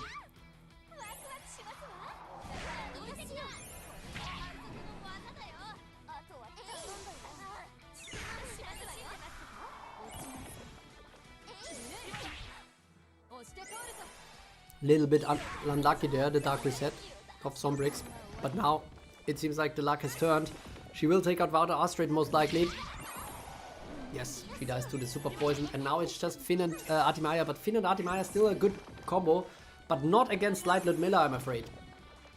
Even though she does everything to keep Kuhaku in the race by giving the turn here, which was not very good, but now Artimaya alone will not be able to do it. Sombrix with the Assassin Tame takes it. Very well played. And let's see if it's gonna be a draw or not. No, this is a full victory for Sombrix. Congratulations. And we move on to Natsume versus Cetrius Peribus. It is Indonesia versus India. The 2 in teams.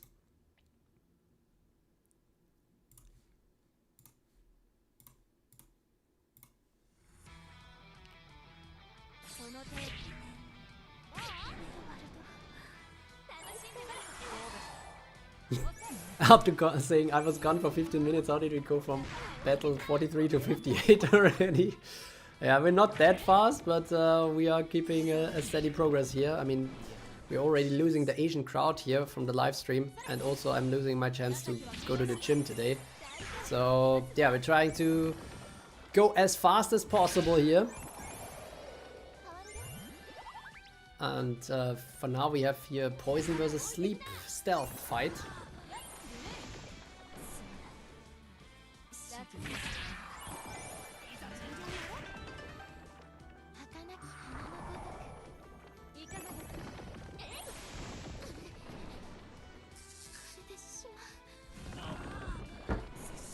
Yeah, I'm going from bottom to top because the top teams we will save for last, because those are the very interesting showdowns, which are the undefeated teams.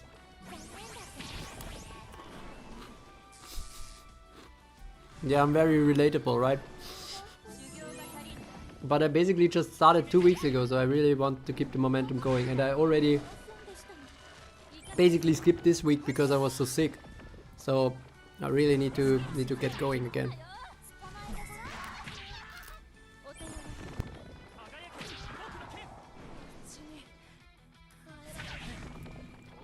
Looking very good now for Natsume.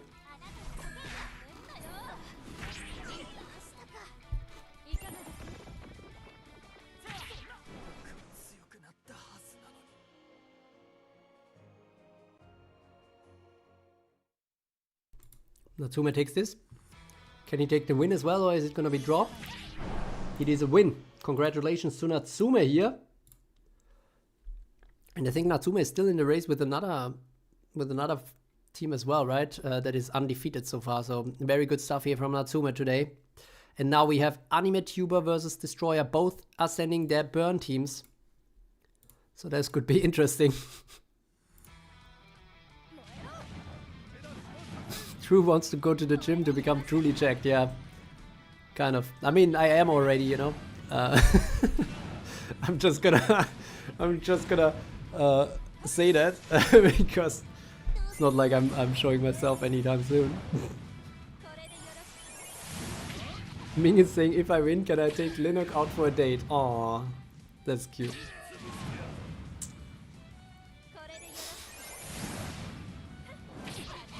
That's saying, no proof, fake. No, very few people in Evertale know how I look like, and they can confirm, but you know, I don't wanna dox them or anything. Wow, okay, Anime Tuber taking a lot of units out already. Destroyer as well. I like it. A lot of Burning Swarm now coming in though. Now Druke probably gonna take out Fire Antares. Nope, not even that. Kind of useless, this Druke guy, I don't know. But Fire Antares still dies. Now both sides with a lot of reinforcements, a lot of Blood Novas potentially coming in. And Maxima didn't have the Crisis Armor up. 2 Spirit is just a little bit too much. But now the 1 Rajana gets taken out. Still, Anime Tuber looking okay so far. Both are now in the Crisis Zone, so both Fornaxoses have their Crisis Armor up and the Crisis Focus. Oh yeah, true Natsume, I had to tell you basically there's nothing to lose to participate. But yeah, today it seems like the meta is all over the place because the previous Shadow League winners are suddenly, with the introduction of these new units, apparently getting completely overthrown, or some of them at least. Linux saying, if True were to show himself, all Evertale community would be drooling for him. Yeah, 100%. But I'm not really... The problem is the Evertale community mostly consists of males, and I'm really not that interested. Alright, Anime Tuber now down to his last health point with Artimaya, who purifies herself last time, but ultimately Destroyer destroys him.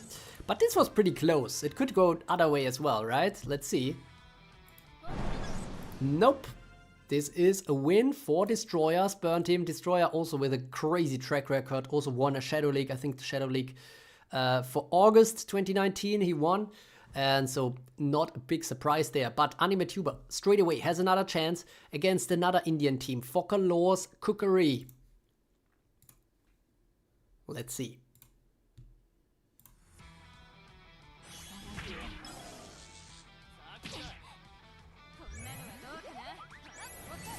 No yaoi, yeah, exactly. Actually, I think I had to look that up at some point. I feel like some Evertale community it was brought up. I have no idea what that is. Well, I didn't have any idea. I fell asleep. Did I lose, Lord? No, Dizzy, you're not. You're still gonna be there. Isn't it noon now where you are? But I mean, you know, after a hard work week, I totally get that. But yeah, no, your battles are still upcoming, both of them in round 3, if those are the ones you missed.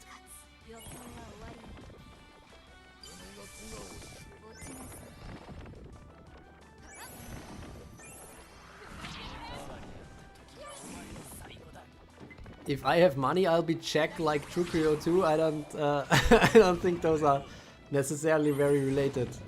The thing is, when you have a job, you have much less time to get checked at the gym, you know. Gucci indeed. Actually, I'll have to check if I can get another snack. I'm really getting super hungry. I only had like two eggs for breakfast.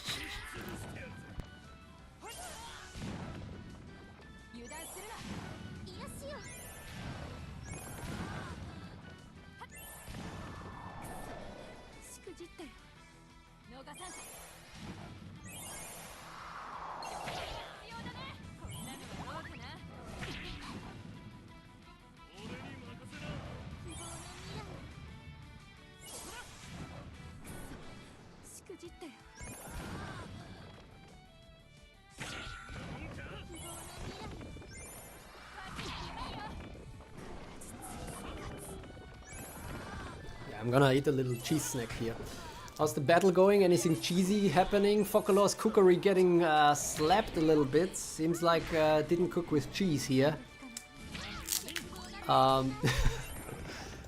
Even though, yeah, we didn't even get to see a final stand here, unfortunately, by Lucius.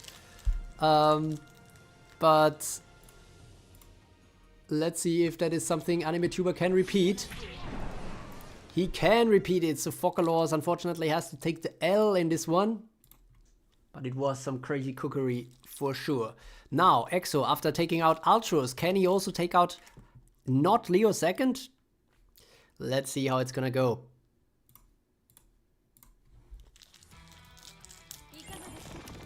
Your Hyperglazed Truck Dragon is doing great. Nice. That's great to hear.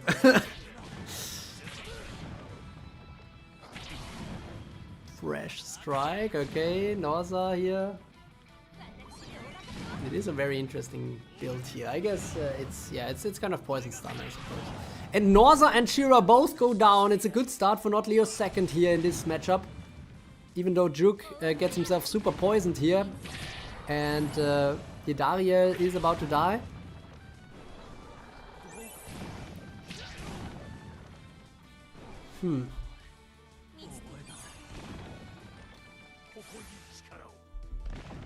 No thanks to Druke. Well, if not Leo second gets eliminated, then maybe it is because of Druke.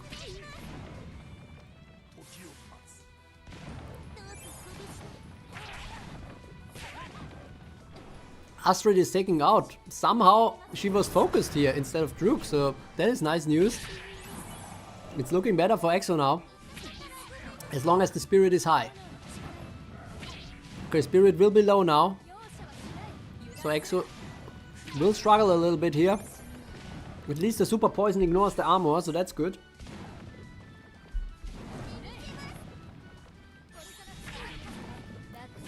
Oh my god, the spirit is too high. Maxima gets taken out immediately because of no armor from Crisis.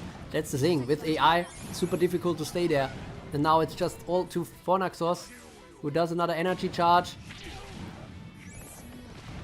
Super Poison is in. Now is the chance. Charge Flare taking out 2 units, but ultimately Dark Rizette will take it.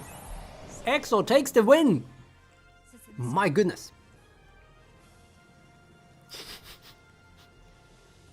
Yeah, true. It was pretty much because of Druke here. he didn't even perform the job of being a hate magnet in this one because Fire Astrid was taken out relatively easily. But yeah, let's see. Exo can take the win here or not Leo second. I mean, it was a pretty close fight. Could still achieve a draw. It is the win for Exo. So congratulations, Exo on a roll in round 3 with a 4-0 track record for his 2 teams. And now we have the next North American showdown, guys. It is, and we are about halftime, I think, through the final round of the group stage. New Crisis unit when? I don't think we're gonna see that.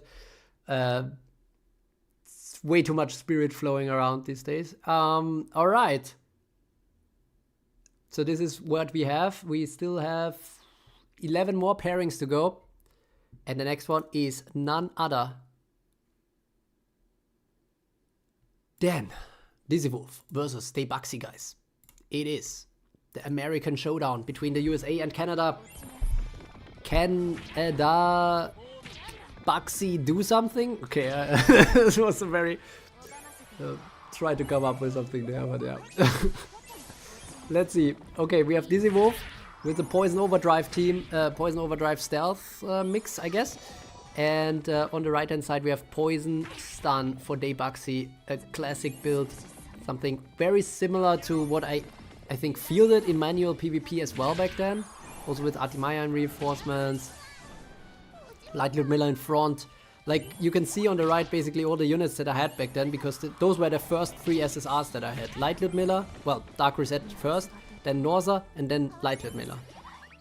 Actually I had 2 copies of Dark Rizette first, and then, yeah, the rest. Wow, look at that Survivor's Fury, that just screwed over Daybuxy kind of, I guess.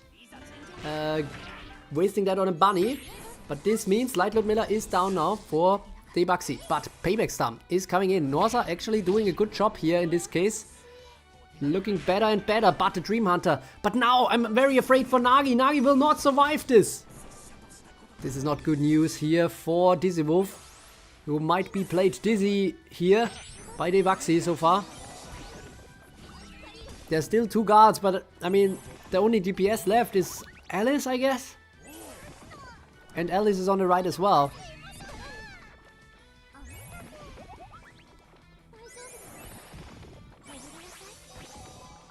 Tobias nearly gets taken out. The question is, will he stay long enough alive to absorb a stun here from the incoming Finn?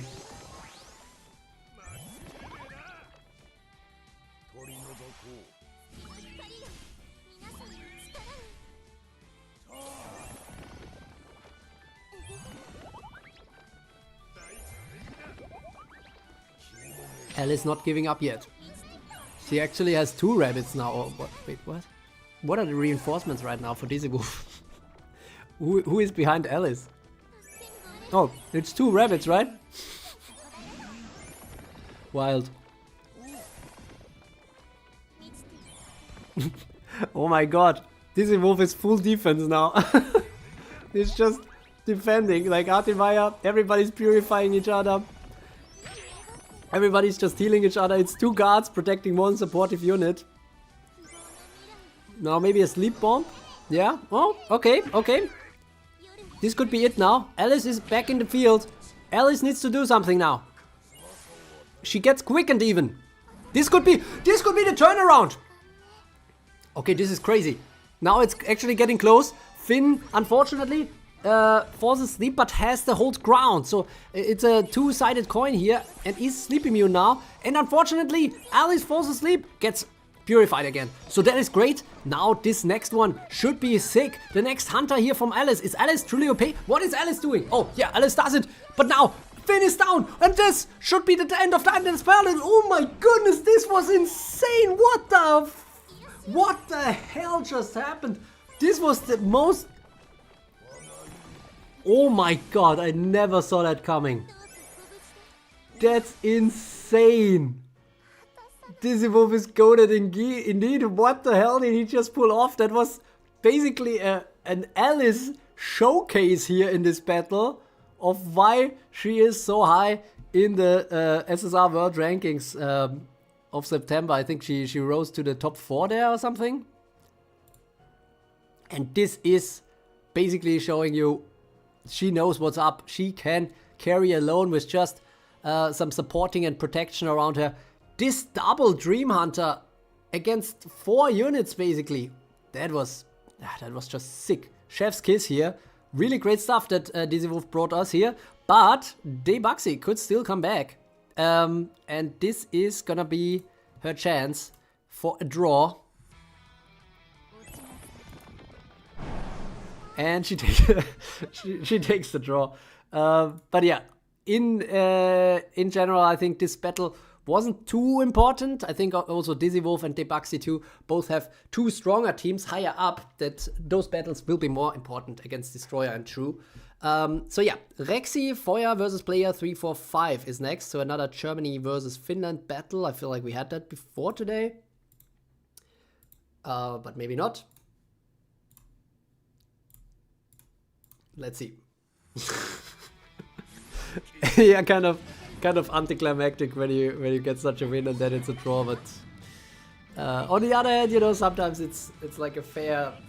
It's like bringing a little bit of RNG fairness into it.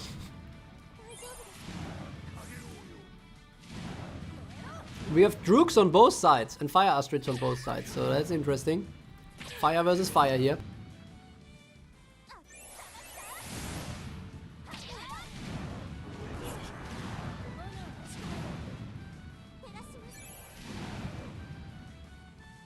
In Linux Jinx we believe. I like that it's now Linux Jinx. No longer the true Jinx.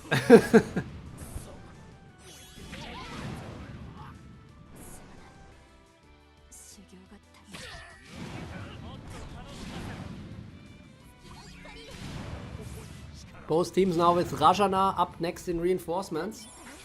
So that could be a lot more Moris coming to life here.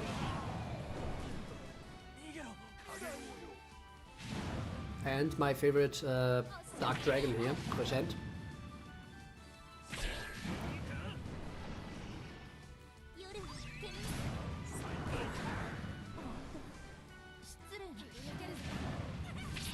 Mori Blaster is active, guys.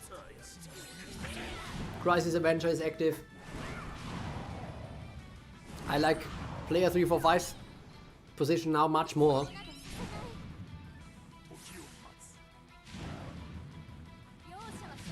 Although the spirit goes down here, but not fast enough. Mori Blaster takes out Maxima because there was still 2 spirit left. Fornaxos at least now with the Crisis Armor, so that helps to stay alive against this Crisis Avenger. Rajana going out as well, unfortunately. Artimaya and Fornaxos, that's not a combo you want at any point. That is terrible. And so Fornaxos will be whittled down. Even we get a tribute charge here. So Fornaxos will unleash a massive assault here. But yeah, Crisis Armor even protects here Crescent, and now the Charge Flare is sick. Alright, player 345 takes this one. But let's see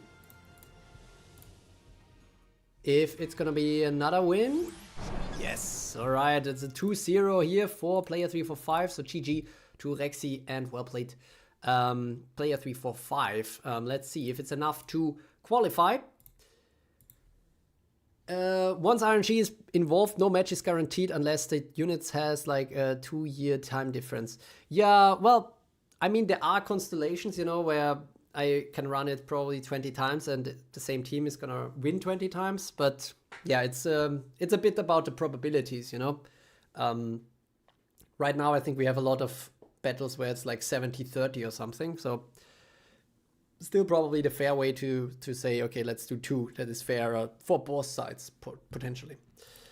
All right, so next up, we have Apto's Sleep versus Not Leo Second Poison. Can Apto's Sleep team finally get a win here today after basically a 6-0 run in the Shadow League? It's right now a 0-2 run.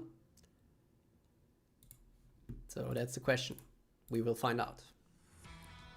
Not Leo Second is the opponent here, trying to stay alive. Dairyu is already going down. I do like Dairyu as a unit, but I feel like the Dark Reset release really has put a chink in his armor, as they say.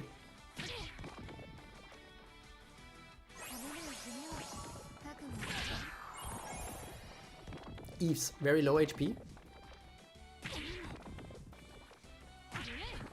Light Ludmilla is holding the ground. It also seems like maybe Light Ludmilla is a factor here why Apto's Sleep team is getting more and more countered. Because, yeah, we have 2 units sleeping here on the right, but Light Ludmilla will just purify them and also protect them from attacks. So Nagi would have probably... Oh well, the Dream Hunter of Alice, that's why Alice is so OP, still gets to hit it. But, ooh, okay, Desperate Drain coming in here, so that's nice. Vesh survives despite being poisoned. Overdrive here, now going down to the Poison Devour by Endless Paladin.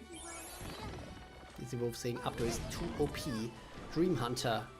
I don't know if Dizzy Wolf is trying to jinx Apto here to get him back to the orphanage, but let's see. That's a lot of spirit lost here for Up to Sleep team, but it's looking better and better. You know, we got some Moris here. As long as Endless Paladin is still alive, I like it. But, okay, now the stun on Endless Paladin is unfortunate. Would have been better on a Mori or Velsa, for example. And the Mori, unfortunately, is one-time use only here for Velsa. So the only thing she can do at this point is just poison. Like, literally just poison. She doesn't have a single attack move left. Like, she even has to poison if everybody was poisoned here, which is not the case, to be fair, but yeah, the Endless Paladin going down is not great here. And especially the Purification. Well, now the Poison Frenzy comes in! Not Leo second takes this!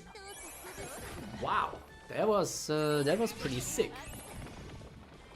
That was pretty sick. Looks like up to needs to take the train back to the orphanage, but maybe I'm jinxing not Leo second here. Not Leo second, of course, still needs to have another win. I'm not even sure if one of them, like who gets a secure path here, but maybe neither. But Up to Sleep is definitely out already. And not Leo second makes it another 2-0 here, so 3 times 0-2 for Up to Sleep team that won the previous tournament. That's actually crazy how it can go in a completely different direction so quickly. All right, but now we move on. We still have 8 more battles to go, and the best teams are yet to come, and then we have the playoffs starting very, very soon subsequently. First, Needlepest versus Dreamer here. Nelson checked versus Sombrix.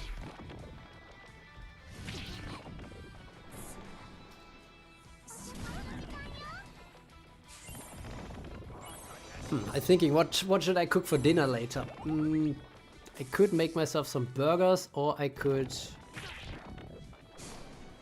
cook some turkey meat with some veggies, I guess. What would you guys pick? Meanwhile, the off-brand Kmart Charizard is in the battle again. I think maybe already the last time we see him today. And actually pretty good. Now he's sleep immune and gets healed up again. So pretty OP stuff here. No veggies, Dizzy Wolf is saying. Nice. Protein shake for the gym trip. Well, yeah, I'm not in the protein shake phase yet, I guess. But yeah, could potentially look into that some more. But right now I'm trying to just eat some healthy stuff, like healthy burgers, for example. You know, if you cook them yourself, I think they count as healthy. Yeah, meat either way. I mean, both of the dishes I have in mind today have meat. The question is, when can I eat it? Let's see. I still want to go to the gym, but might be a very short session if I even make it. Gym is still open for 100 more minutes. I need 15 minutes to go there. I'm not sure if we make it in 1 hour, but let's see. Last tournament, actually, we were done after 4 hours, I think, with Historic PvP. But it was a little less people, less teams. But let's see. I mean, the single elimination then isn't that many pairings, so let's see. Meanwhile, Sombrix, Dreamer team, takes the first win. Can he take a second one here against Nelson checked? He can, with Alice staying alive. Alice just absolutely overpowered here. Great performance today. And now we see the double D matchup between Destroyer and Debuxy. And this one is, I think, really important. I think now we are at the stage where we have all these teams that have 1.5 points. So even a draw may be enough. But if you lose now 2 battles, then I think you're still out. Which is bad news for me, because I have 2 teams with 1.5.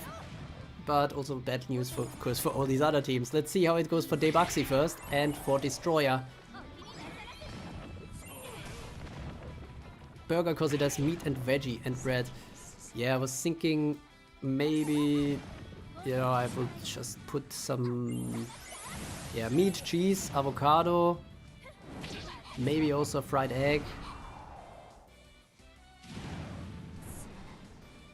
Yeah.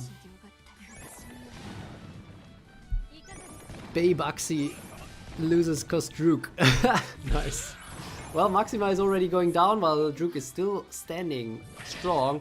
Meanwhile, the Poison Frenzy already unlocked here for Merdain. This is a good start for Destroyer. This is very good. Akatsuki barely staying alive. Ignition attack. Probably this is the end. Yeah, poison attack. However, Dark Rizette getting stunned. 345 time units. That's a lot. So she will not be joining us, I think, again in this fight. The time strike will take her out. And this way, Debuxy still has a way to come back here potentially. I mean, right now the guard is kind of blocking the time strike against Dark Rizette, but Dark Rizette can still not do anything because there's no gift turns or anything.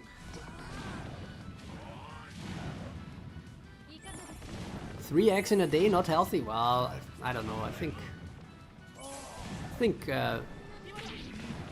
up to 4 is fine, right? Ooh, Burn Frenzy! Oh my god, Druke carries this? This would be unbelievable stuff here, guys. Can Druke carry this for Debuxy? He needs the ignition first, because otherwise he cannot use the Burn Frenzy. Time Strike is coming in against Finn now. And Dark Rizette actually gets another turn here for Destroyer. No, I don't think... Oh my god, okay, takes out Shira here. Now Fire Astrid and Druke are just holding on.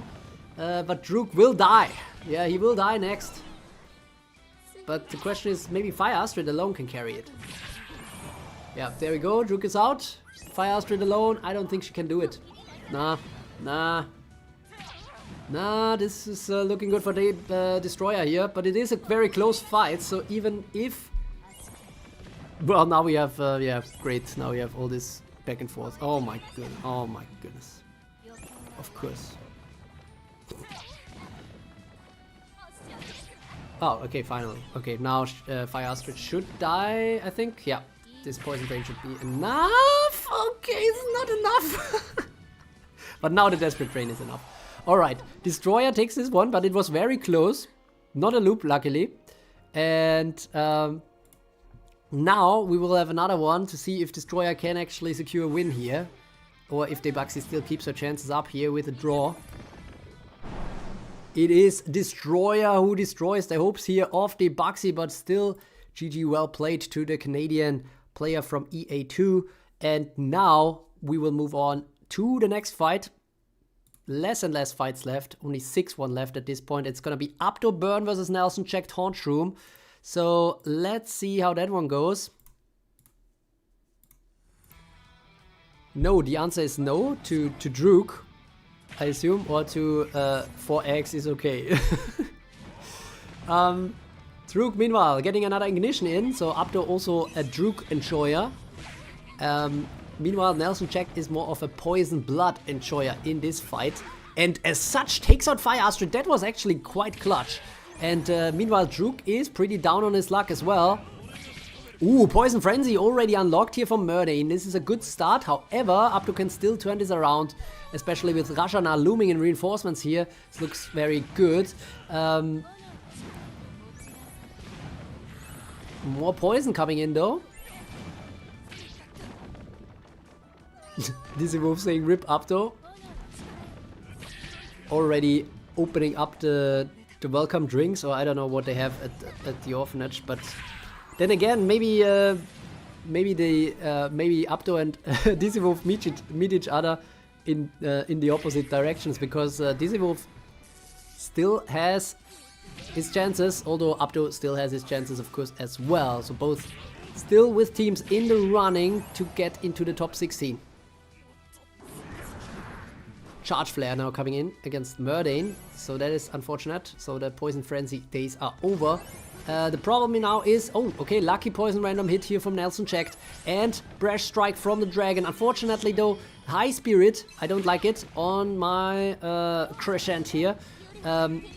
Even more Spirit, because why not? But yeah, Fornaxos on the left also had too much Spirit, so now I think this is basically over. Blood Nova coming in, and now it's just Rajana who cannot do anything really. I mean, yes, he will not get another turn even, but yeah, this is it. Abdo is defeated, but could still have a chance to qualify with a draw here.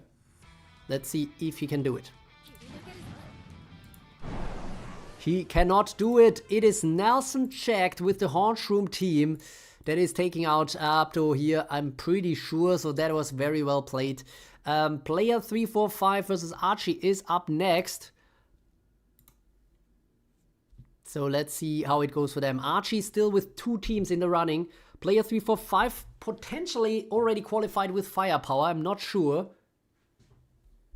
Do we see that here? Oh yeah. So right now Nelson checked Taunt Room and Destroyer Poison, of course, already qualified. And I think, well, the question is, I think 2 points might not be enough for some people.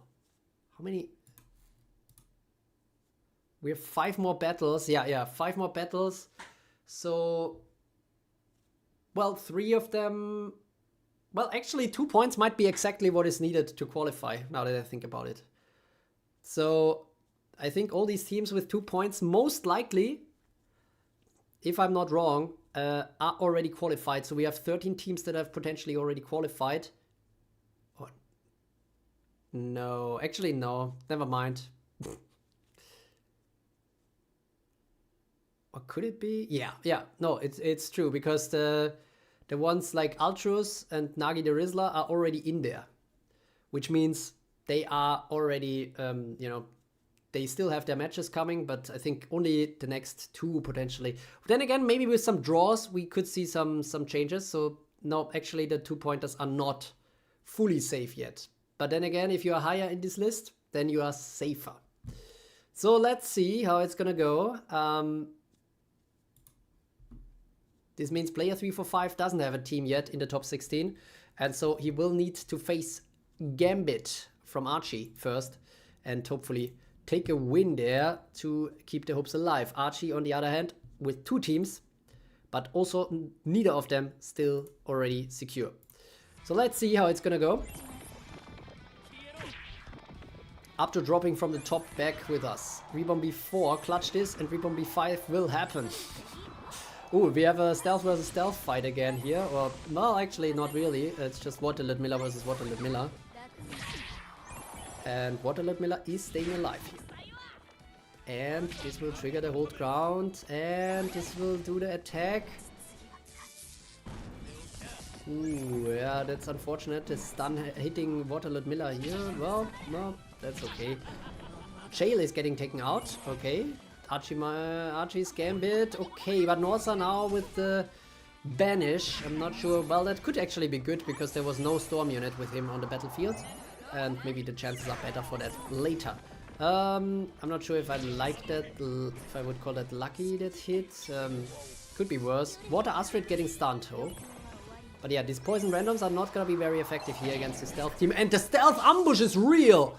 Oh my god, player 345 with a very, very good attack. And the poison randoms are not hitting right. Water Astrid though, getting deleted. And Esma is also already nearly down. Watercon is also kind of down. But now we have at least an ally, a storm ally here for Norza, who is asleep though. And the poison randoms are still not hitting right. Norza is down. Kamek probably will gain stealth again. Yes, no poison timing here for... Ooh, but poison attack is real. Ray is down. And now the time strike is coming in for Adena, but Adena will not be able to stealth up again. So she will die. And Kamek though? Oh my god. Yeah, this is over. Oh my god, Archie loses this. And player 345 takes it to the bank. This is the half point that might already ensure this, but maybe both of them can make it. If Archie wins the draw, then both of them still have the chance to go high. Let's see. Linok is already saying Archie wins the second one. And Dizzy agrees. And it did! Oh my god, I thought you guys are jinxing him here. But it is a tie, so let's see how that goes. But I think because this is a tie, this also basically ensures already that 2 points for someone might not be enough to actually move on to the top 16. So somebody with 2 points will be eliminated as well. And this also, of course, yeah, is bad news for anybody who has currently 2 points. Except, of course, for those, well, even for those that have 2 points and are currently with 0 losses, they could still go down if they have some unlucky losses here now. But of course, it is rather unlikely. Now we will see 2 true fights. And then 2 more pairings. And those will be between the undefeated teams, the 4 undefeated teams that are still left. Let's see how it's gonna go. Player 345 already happy to have made it to the 2-point threshold. Let's see. Very curious to see which team will bite the dust here. And that's not even all, because if we see 2 more draws, then it would again mean that even more teams with 2 points will not qualify for the top 16 playoffs. All right, but now enough talking. I need to get ready. I need to get into the mindset to face Dizzy Wolf 3 here with my Endless Arc team. Let's see how it goes. Honestly, I don't know. I'm kind of chill about this battle because like, I think Dizzy deserves some good tournament run at some point. He's been a great supporter so far, and the results lately haven't been up there. But now with the Dizzy Wolf 3 already getting off to a good start here with his Norza Wash with that kind of survival build. 2 units already down though against the Guard Destroyer. Norza is very low on health, but gets in another hold ground. That's very important. He has the hold stand, so cannot be defeated while he has the hold ground. Gets healed back up again as well. And that means a time strike is coming in against Light Ludmilla. Doesn't quite hit enough to get for the 1 HP, but now it does. Why is... Okay, Norza is going down, but I'm still confused about some of the AI choices here. But here you can see why Eves is there in my team, absorbing over 500 time units. Dizzy Wolf saying, I will haunt you in the afterlife if I lose. Oh my god. Oh my god, I feel like the haunting is coming here. Archie saying, Rizette, please, I need this chill cause it's truly rigged. Glory to our most exalted queen.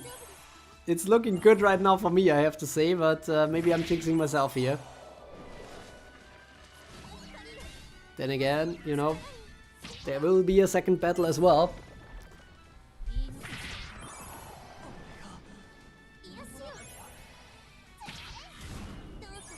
So yeah, I have Adena here without any kind of water unit, so she cannot do any stealthing.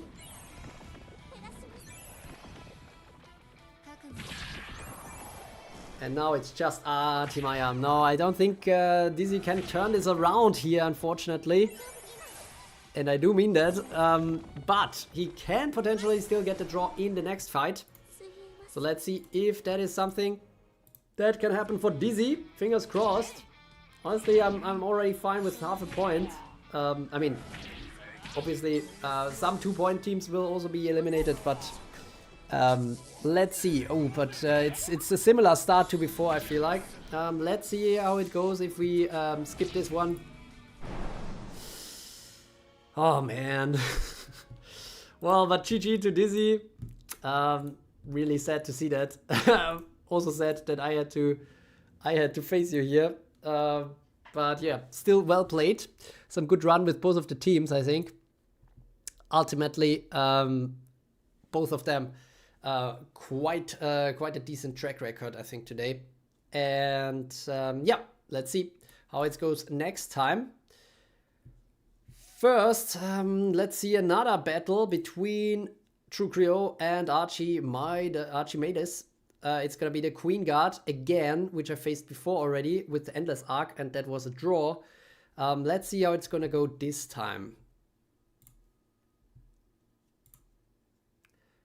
F in chat for Dizzy Wolf with the rip. Oh, it looks very lonely right now in this screen. But yeah, still well played to Dizzy. And yeah, no total losses for Dizzy either today. Some very, very good performances. I think compared to the previous historic PvP tournament, a very good step in the right direction here for Dizzy, and should come back even stronger, especially now that I'm always bugging him about the Shadow League participation. Linux is giving the F, that's nice. Let's see now what happens in this next battle. It's gonna be True versus Archie. And again, I'm feeling conflicted. I mean, you know, I like all of you guys, but I'm not sure who is going to win this. Let's see. And honestly, I'm fine either way. Now I already have one team in the playoffs, so that would be okay. Okay, that Blood Nova is not doing anything. Light Ludmilla so far is absolutely holding the line here. And unless, nope, Algernon does not attack her, so she will get off another desperate drain. My goodness, and Fire Astrid is going down. Light Alice needs to go into her hole really quick. Stealth Fury doesn't trigger the clock revenge. I'm not sure if Fire Astrid can survive. She can potentially. She cannot! Oh my god! That was just 3 time units of super poison, but it was enough. My goodness. Okay, Archie with the cooking here of his Queen Guard. I'm getting flashbacks to our first battle of today. Alright, finally Light Ludmilla goes down, I think. First loss here for Archie. Meanwhile, I already lost a lot of units here. Algernon is going down. Well, at least now it's crisis time here for the right. But yeah, there's not enough. Oh my god, there's way too little Moris for some nice Mori blasting action. And Dark Rizette is carrying Archie here. Mori Blaster at least once, but gets poisoned. Another Mori Blaster. Okay, 2 Mori Blasters. I like what I see here. But yeah, okay, now the Crisis Armor. Decent. Oh no, no, that's the wrong direction for the Spirit. No, guys. Guys, what are you doing? Oh my god. Oh, Poison Frenzy even. Yeah, now another Brash Strike. Great. But yeah, GG to Archie, who gets the win here. Overdrive into the Firefly. And congratulations to Archie here. And let's see if it's gonna be a full win or if it's gonna be a draw. If it's a draw, then I might still have a chance to qualify here with the Firefly team. But from what I've just seen, I don't like my chances. And yes, Archie takes this one 2-0 all the way, eliminating my Firefly team and securing the spot in the playoffs. I'm not even sure, maybe Archie might turn out to be the only player with 2 teams in the playoffs, but let's see. We have only 2 more battles left to go, and those are now the teams that have never had a loss before. So let's see how it goes. I'm not sure if Archie is still around. But the chat is getting very quiet right now. Ignition charge. Light Ludmilla immediately going down here for Natsume. Probably not the start that he was hoping for. Then again, Ultros with his Impure Dark team. Both of them are already pretty certainly qualified here. Would be very surprising if one of these teams still gets eliminated, even if they go 0-2 now. Natsume is in the chat with an oh no. Archie rigged, Linux is saying. Blood Nova not enough because Merdain had the armor up. But now Merdain is down. Against an ignition attack, Akatsuki will not get another turn. Fire Astrid, however, will do a Brash Strike. Okay, interesting. Well, the spirit is rather low. Bit of an awkward situation here for Natsume's team. And Fire Astrid goes down. This is looking very good now for Ultros. Ultros is the team on the right here. The next tournament winning team for Ultros. He won the previous historic PvP tournament. He did win, I think, 1 Shadow League as well.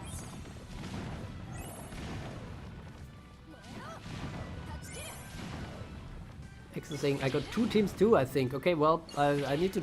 We will see that right away after the next battles. Who is gonna qualify for the playoffs? Ah, Archie is there. I think Archie might be a little bit delayed here. Or is he saying reset for that reset that we just saw for Ultros? Because that was a domination here from Ultros, who cooked up something truly insane here again. Impure Dark.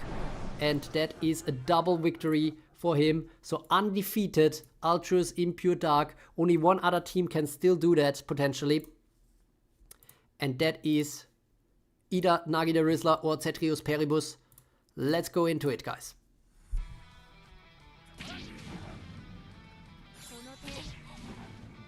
We have Dark Rizette again here.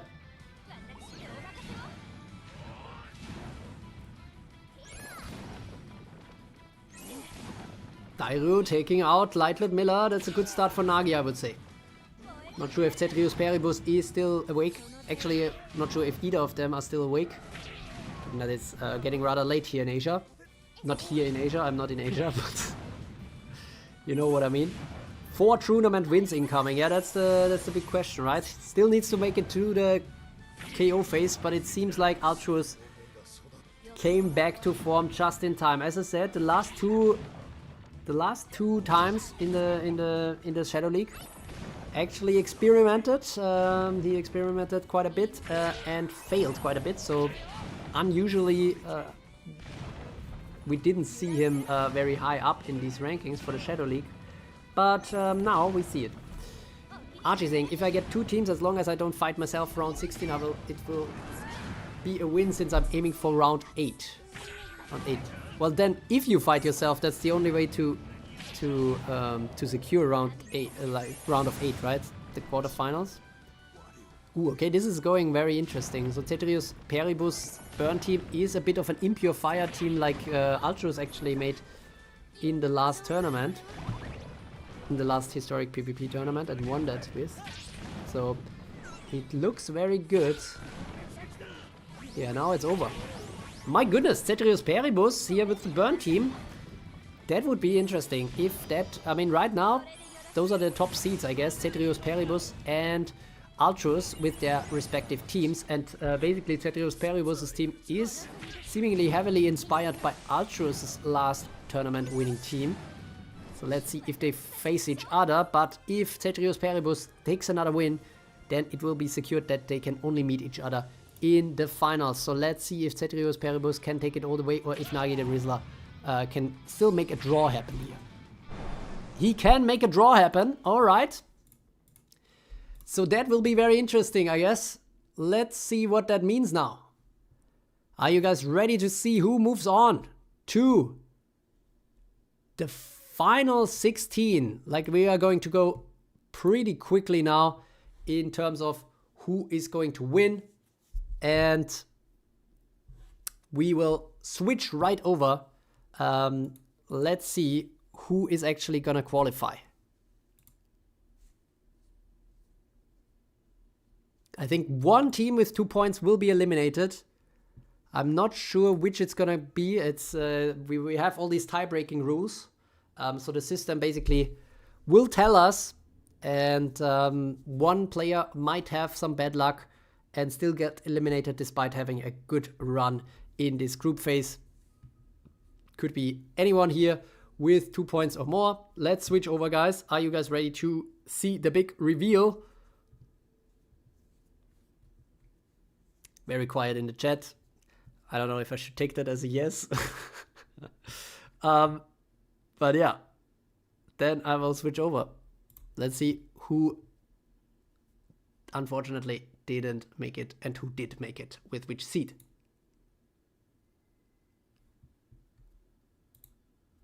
Oof, it's EXO. EXO Sneaky Freeze team gets eliminated as number 17 due to the Buchholz of 0.5.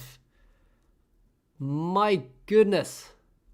That's unfortunate for EXO right there.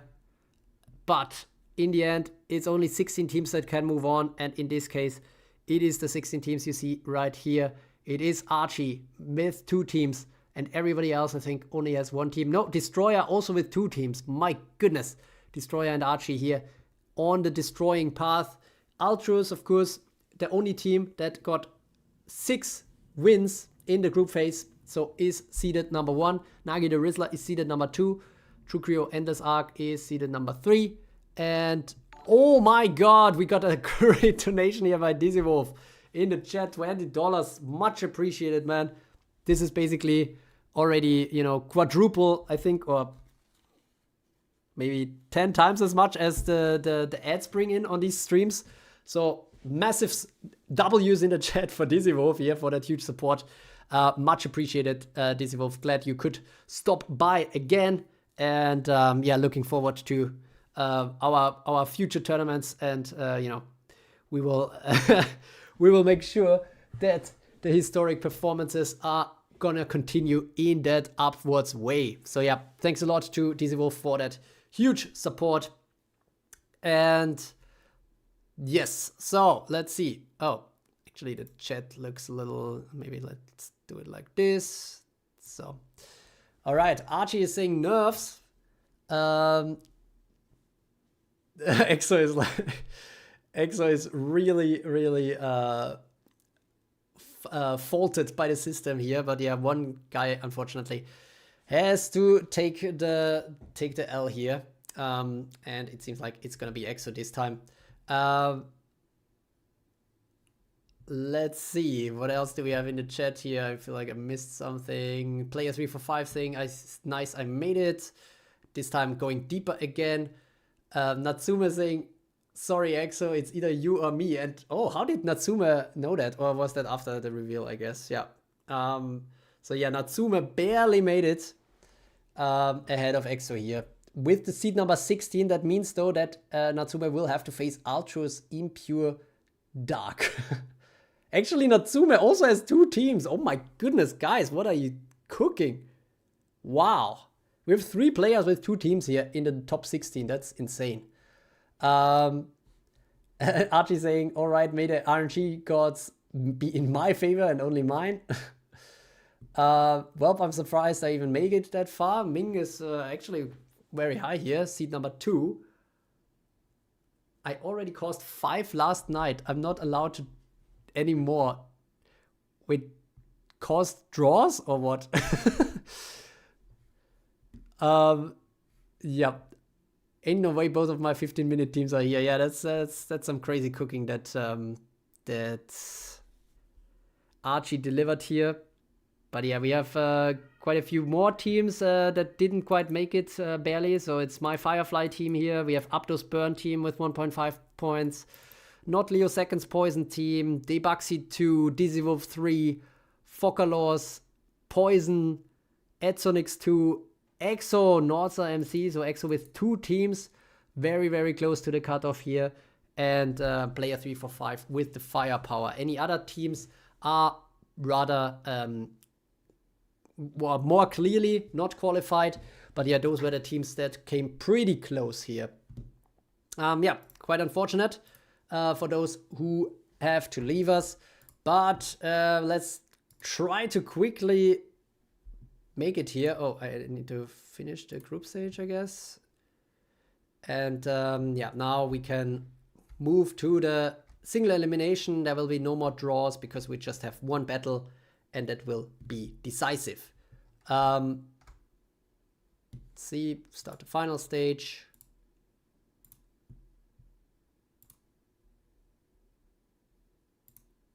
And chat, we're gonna put over there again.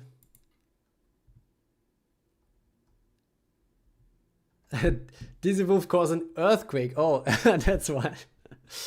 So I'm out of the tourney because of the draws. Well, yeah, you know, partially. Of course, if you get 2 wins, then you're in a better position in these battles. Ain't no way both of my 15-minute teams are here.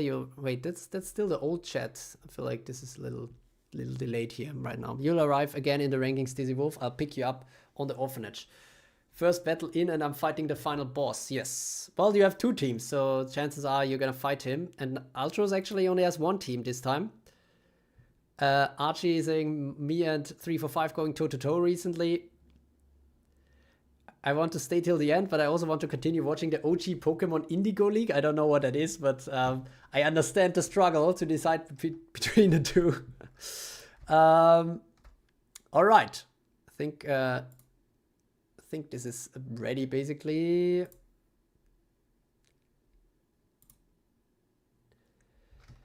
All right, let me quickly set up here the round 1. Actually, let's call this quarterfinals. And oh my god, it's getting really late. Shit. Can I still make it to the gym? Let's see. we're gonna try to keep things moving along quickly. We only have 15 battles left this time. And first I need to find, now of course the seed numbers change. I really dislike this about Challenge, that they didn't keep the seed numbers, because, you know, those are my team numbers. So now I need to find these teams. Okay, Ultras, Impure Dark, then we have Natsume.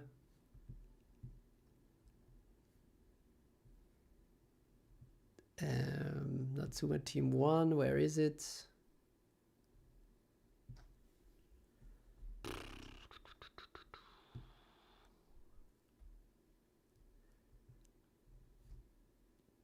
I really feel time running out here on my gym ambitions.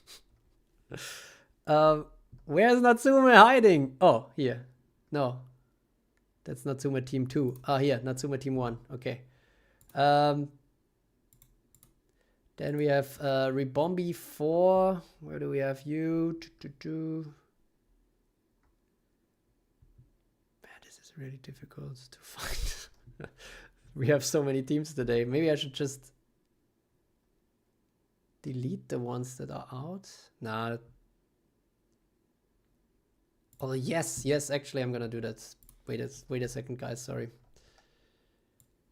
This should make things much easier. In the background, so sorry, you're not seeing that.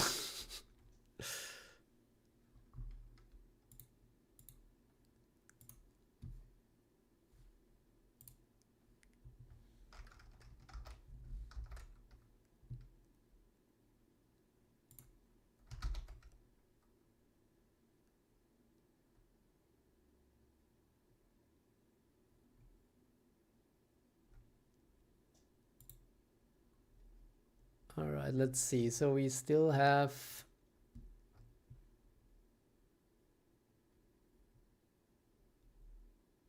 Ultras Impure Dark.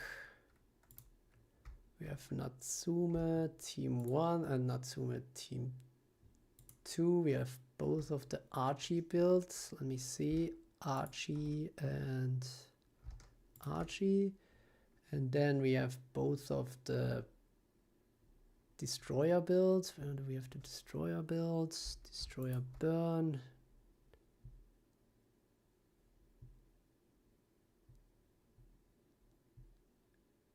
Destroyer Poison.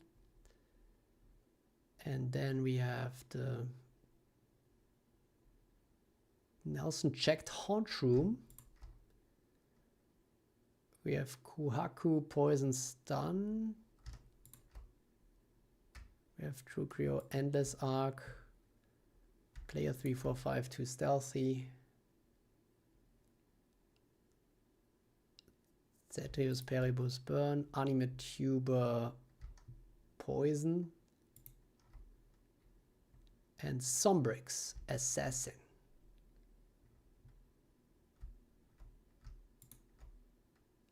Yeah, that's just 14. Okay, I'm still missing Linux, right? Where's Linux? Ribombi 4.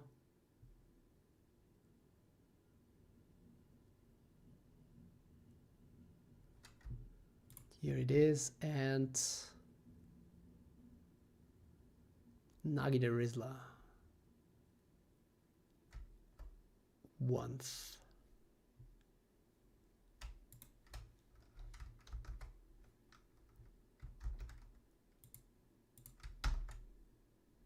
Okay, very nice. Now it should be much easier to find.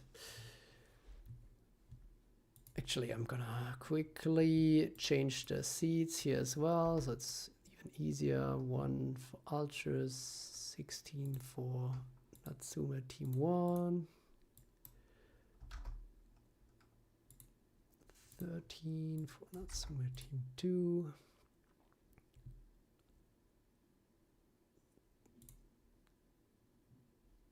Kuhaku 9.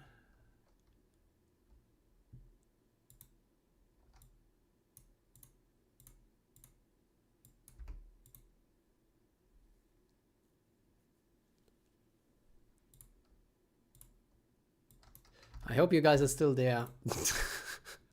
Maybe the stream already went to 0 viewers while I'm just doing the stuff here in the back end. But yeah, I'm gonna be done in 2 minutes, and then we will see the final battles of today.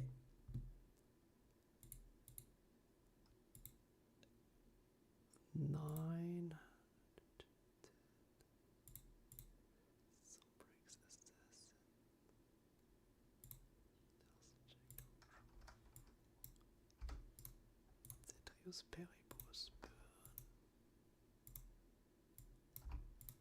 Destroyer poison.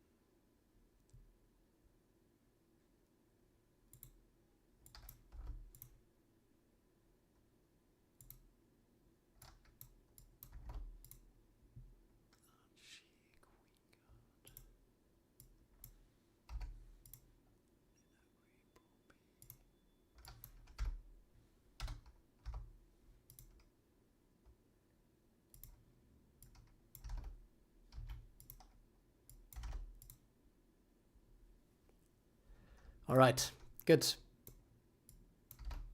Now we are finally ready to go. We're ready to set up everything. Let me see if I still have viewers here. Oh yeah, guys, you're still staying around. Nice to see. What teams is yours? Holy, this might be the deepest tournament that I ever have even gone. I'm hiding behind Linux. He can face that Ultras team instead.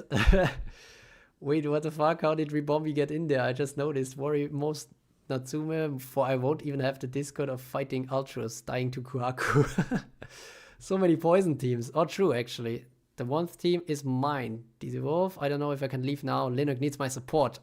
I guess so, true. Can't miss Rebombi's loss. Well, or the great deep run. Linux hating on Rebombi. Well, it's there. It's in the top 16 of teams. DC Wolf Jinx maxing today. Nice. All right. Good. Let me set everything up. Wait, why is there no audio? Like, do you hear any music? Do you just hear me talking, or did you still hear the battles before?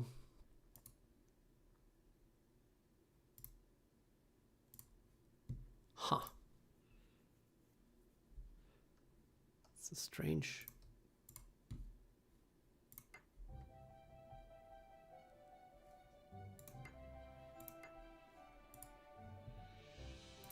Ah, seems like it disconnected here again. All right.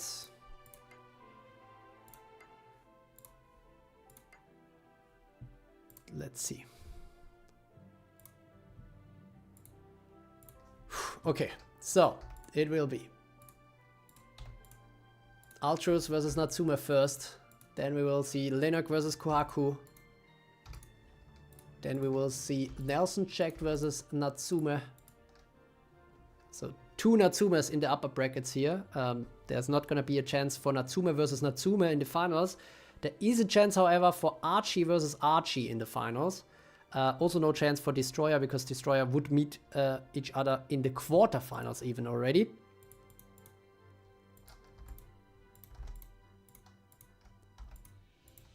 Anime Tuber Poison, Archie, Queen Guard.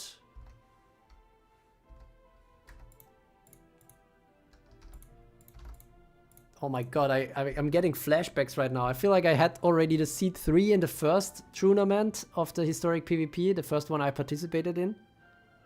And I think I was up against Dacia also I was also, I think, seed 3 versus seed 14. And yeah, then Dacia kicked me out of the tournament. And now I face another player with a D as a starting letter of the name. My goodness, I'm cooked. Alright, well, you know, it is what it is. Let's see how it goes. We're gonna switch over, guys. Thanks for the wait. At least, well, we lost a few people now, but I think now we still have 9 people at least. Rebombi 5 will happen, even though I didn't plan it to get this far. Only talking, I guess. True ASMR. Music is now. We are still going. Must applaud True. Thanks, yeah. You and I can meet in the finals, True. Neither of us will. Dizzy Wolf, yeah, I'm still going to haunt his dreams though. With a D, all of Asia is sleeping, yeah, unfortunately. But the thing is, at least we still have some late Night Asians, I think, here, and maybe some Europeans and some Americans. So that is nice enough. But here we go, guys. This is for all the marbles. There's not gonna be any draws now. It's just gonna be Ultros versus Natsume, and this is it. Whenever a team loses now, it is completely out of the tournament. It is 1 versus 1 here, and Dark Rizette versus Dark Rizette, and Umai versus Umai. What is this weird reality I'm living in here? I don't know. Umai I really hate, so I don't know. Natsume, unfortunately, what you thought there, but I would be surprised if Ultros doesn't win this. Then again, you know, my true jinxing capabilities, so who knows? Bro is gonna have to teleport to his gym. Yeah, I'm getting a bit antsy here. I don't even know if they still let me in at that time. I could just do a check-in basically, so I at least, I guess, tell myself I was at the gym, but, you know, I'm not sure how much more I can do. Given that the tournament already lasts nearly 5 hours, I didn't expect this at all, so yeah. Next time I definitely need to start a little earlier. Or go to the gym before that, but I don't know, yesterday night I fell asleep I think at 5:30 or something, so yeah, that wasn't really in the cards to go to the gym beforehand when I still had to do all the preparations for this tournament. But Natsume! Wait, what am I talking about? I'm super in the zone, and meanwhile Natsume takes out Ultros! There's no coming back from this. For Ultros, Impure Dark is already out, and Natsume Team 1 takes this one, defeating the team from Ultros with an Umai build. What the hell is this? Alright, GG, well played, I guess. I don't know if Ultros is still there. I mean, given that he's from Thailand, I'm not sure if he's living in Thailand, but maybe unfortunately he had to go to sleep as well. But maybe he's also glad about it, because wow, what the hell just happened? Was it Tavoon Bunnies? Was it Alice again? Well, okay, so that means Ultros will make some points again, so we'll gain some points, but we will not see his 4th tournament win today. Instead, it will just be some points. It will not be anything close to 4,000 points that he will have. So yeah, this is a bit of a, not really a disappointment, I don't know, for Ultros, but definitely not his best performance after 3 tournament wins. That's pretty high bar, but yeah, still, I mean, getting a team into the top 16 is pretty strong stuff. But yeah, Natsume taking out Ultros Impure Dark just after it went 6-0 in the group stage is, of course, something to look out for. Now Natsume takes the top seed, basically. And let's see who Natsume is going to face in this next one. It's gonna be either Linux or Kuhaku. Oh, Ultros is still in chat, saying GG's Natsume. Well, that was definitely, I don't know, I was kind of zoned out during that battle, and suddenly I look and Ultros has 1 Lefay and Dark Rizette left standing, and everybody else kind of left the chat, basically. Ultros saying, good luck everyone, I'm going to sleep now. Have a good night, Ultros. Yet another good performance. I'm not sure, I think that's 100 points potentially, 100 tournament points to make it into the round of 16, but I still need to check if that's actually true. But yeah, good night, glad you stuck around for so long, and now we will have Spain versus Kuhaku. I'm not sure if Kuhaku is also still there, but it's also very, very late there. Linux is still in the chat, cheering for Rebombi, and we will see how that goes for him. Both sides here with some interesting builds. Linux definitely more experimental with the blood burn poison mix. And on the right though, also kind of poison, well, poison stun kind of, I suppose. Attack and counter coming in. Janafat, even though at very low HP, still doing his job here, kind of. But now dying to the burn. And now the, Merdain is getting awfully low on HP. And doesn't kill the Haunch Room here. This could be very dangerous for Linux. Kuhaku has been clutching, but Rebombi is too funny to lose. Well, this was kind of unfortunate. Dying to the super poison here from this flying otter. We have seen much better performances there. And this attack was absolutely useless. Instead getting killed. My goodness, that was basically a suicide here by this dragon. What the hell? Norza pulling off something great here.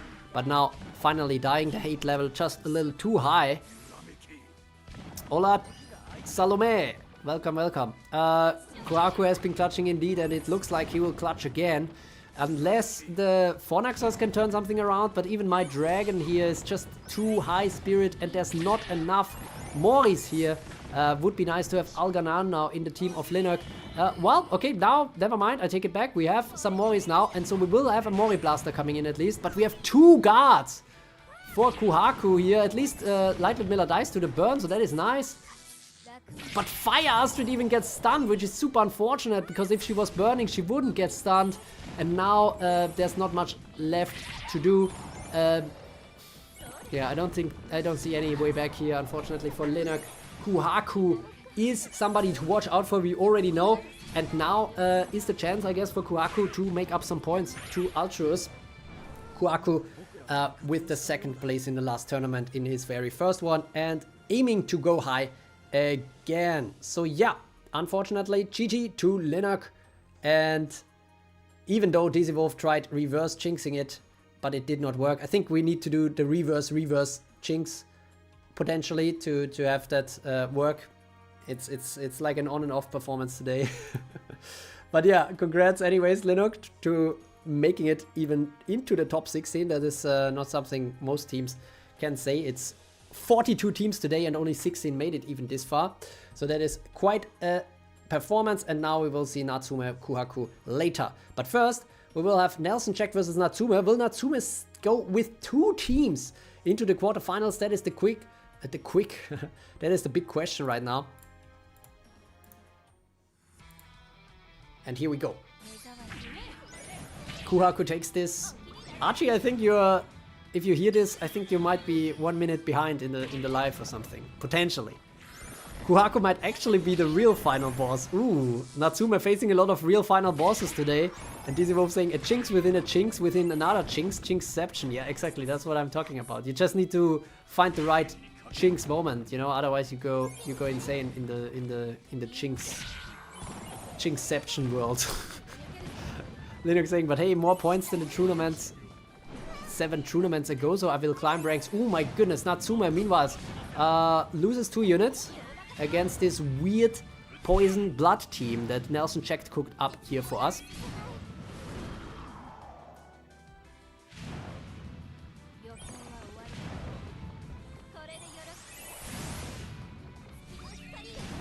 Pain Spirit now coming in.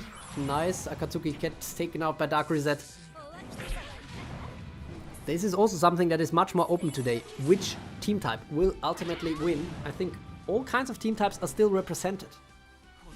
I mean, mostly poison and burn, but still. Marjana about to die. Nelson checked with my favorite SR unit, I guess, Crescent. Well, actually, Endless Paladin I also like a lot. Yeah, some very good Dark SR releases here in the middle of 2019. And it's looking better and better for Nelson checked. It seems like Natsume will not meet himself in the semifinals. Unless I just jinxed Nelson checked. No, I don't think so. No, this is over. Because now we will see a poison drain to finish it off. Well played to Nelson checked, or I guess to Natsume, but Natsume of course is still alive anyways. But Nelson checked going deeper. He went to sleep a while ago. Will like to see that when he wakes up. Then we go straight to the next fight. And that is Cetrius Peribus Burn versus Archie's Gambit. Okay, so Archie, the next player with 2 teams. Actually kind of funny, we have 3 players that have 2 teams in the top 16. And they all go in a row, basically. So first we had the 2 Natsume teams, now we have the 2 Archie teams, and only after that we will have the 2 Destroyer teams. So that will be very interesting. Yeah, still Eep? I'm not sure, actually. Good amount of blood in there, too. Oh yeah, that's a good point. Blood is a big one.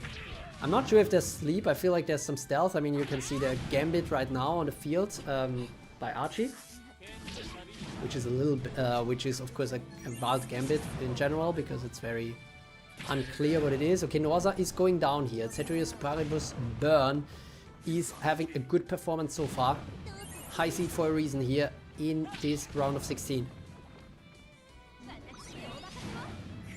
My better team lose first, while my Thai team clutch. Well, that's what it is. It can be anything here. Fornaxos meanwhile getting stunned because Crisis is not activated.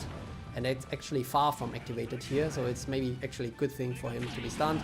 Meanwhile, 2 units going down for Archie. And oh my god, Fornaxos is tanking all that stun that Orzacron and Finn bring. I don't think that was what Archie intended here. That should have been much more spread out. Then again, right now, who can even be there? Oh my god, Desperate Drain coming in. Now Dark Rizette needs to do something, but she falls asleep. But the good thing is that Archie Maya should purify her, right? She purifies Finn! What is she doing? Oh my god! Archie got screwed by Artie Maya. Archie screwed by Artie here. Literally. What the fuck was that, man? This was just pure negligence here by this Artie Maya. But GG, well played. Archie still has another team that can go further. But ultimately, this is one for Cetrius Paribus to take. And he will go on to the quarterfinals, as is expected as the favorite in this matchup. In the upper end, we had the favorites lose, and here we had the favorites win. So the favorites will face each other. The highest seed so far that did move on to the quarterfinals is seed number 4. We still have more potentially to come. Let's see. Nagi the Rizzler is up next. Against none other than Anime Tuber Poison. It's all or nothing now. Failed the Gambit. The Gambit was the units we lost along the tournament. Nice. Alright, Nagi the Rizzler still holding his ground here with Light Ludmilla. I'm not sure if she's gonna survive, but I feel like Artie Maya might leave her alive. And this dies to poison and we get a Desperate Drain. This is a perfect start for Nagi the Rizzler. And Poison Devour is coming in. Anime Tuber is already seemingly down on his luck. The whole team on the left is pretty much still standing. And yeah, I mean now, okay, that is good. We are getting into more of a crisis zone potentially. And the Crisis Frenzy is already unlocked for Anime Tuber. But with Artie Maya, it's hard to see how it can be done. Because the spirit is actually going higher here. So yeah, I don't see what... Oh, another Blood Nova, sure.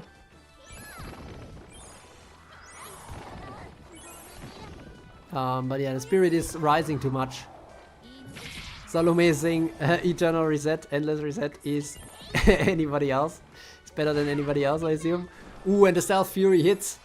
I feel like that was the win condition. Then again, it's 3 versus 3 suddenly. Nagi the Rizzler is suddenly going rather low here.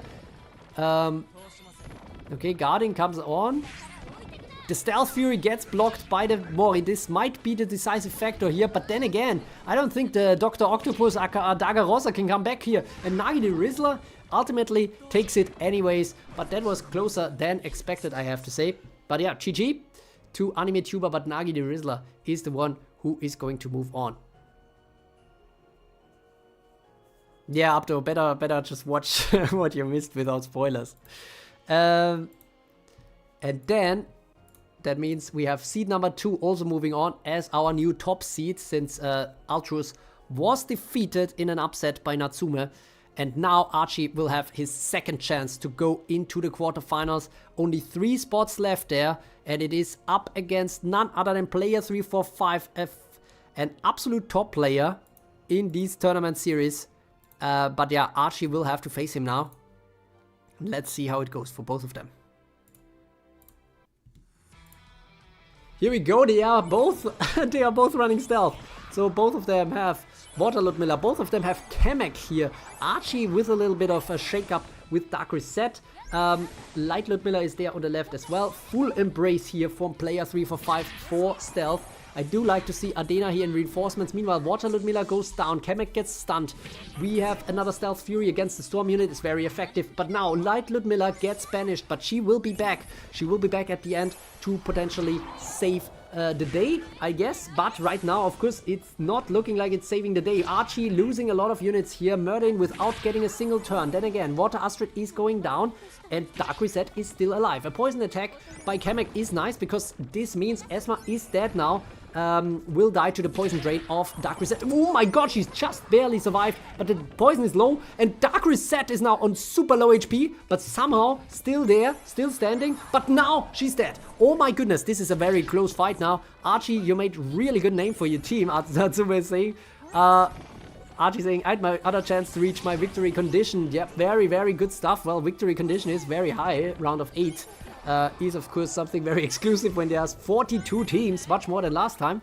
But yeah, this is absolutely crazy now. We have 0 reinforcements on both sides. And it's now, I don't know, Archie's team is now very mixed and very mixed bag. Especially if Light Ludmilla goes down. Yes, we will have a 3 versus 3, but now I'm concerned that Ray might take out Archie Maya here. And this could be the win condition. The stealth is taking care, and it's just Shira left standing. Yes. Yeah. Oh my god, Shira could do it. Can Shira do it? Holy moly, no, she cannot. Oh my goodness. Holy shit. What a close fight here in this. Oh my goodness. Both units here for player 345 at 10 HP basically. And ultimately, player 345 somehow clutches this out. My goodness. Oh my goodness. Holy fuck. That was insane. But yeah, grande Adena, I guess. But yeah, GG to Archie. My goodness, that must be tough to get rid of such a great performance up until that point with such a close fight. But player 345... After, I think, last tournament, well, last tournament was okay, I think. But yeah, I think player 345 hasn't been in, like, some deep runs in the tournaments for some time. So I think it's a good time for him to start winning again. Unfortunately, it is against Archie's Queen Guard team. But what a showdown they just gave us here. And let's see, maybe I'm gonna join Archie right away here on the bench or on the way to the orphanage to Dizzy. But yeah, 2 teams losing in round of 16 is of course a rough, very rough run. Now the next thing is Destroyer could win both next pairings and then face himself in the quarterfinals. So let's see how that is going to go. I'm already losing my voice, so maybe it's a good thing if I get eliminated. Then again, maybe I'm gonna shout a lot because of that. So let's see. Druke Endless Arc versus Destroyer Burn. He does have Druke, so I do think I have at least Dizzy Wolf on my side in this one. Fire Astrid getting all heated up, everybody gets ignited, maybe some purification coming in, yes. Okay, a little burn blast. Garant Guard, I like to see it. Well, actually I don't like to see it because the spirit is pretty low here.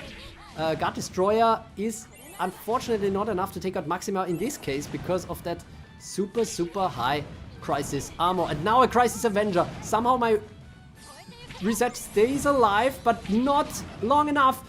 Dark Rizette is going down, and with her, potentially my win condition. Then again, Druke falls asleep here, and we have a Vigor Impact against Fire Astrid. I like to see that one. And the Super Poison is still going strong. Dream Hunter is coming in for Eves. Eves is potentially carrying me here. Another Grand Guard coming in.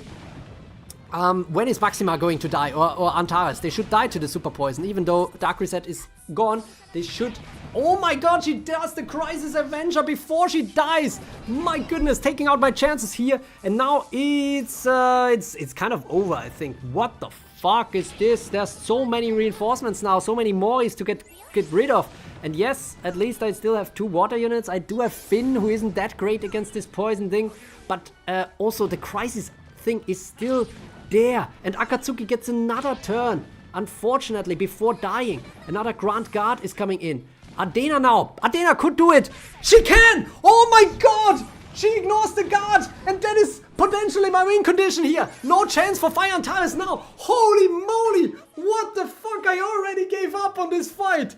What the hell? That 40% chance, I think, was my win condition. Basically ignoring the guard, ignoring the armor here from Fornaxos and taking the win. Alright, nice. Alright. Well, GG to Destroyer. Destroyer has another chance coming up right away. But yeah, if he does move on, then it will be another True Crew versus Destroyer fight in the quarterfinals. Let's see how it goes. First, it will be Poison versus Assassin, Destroyer versus Sombrix. Sombrix, the last one standing for Germany here. Let's see how that one goes.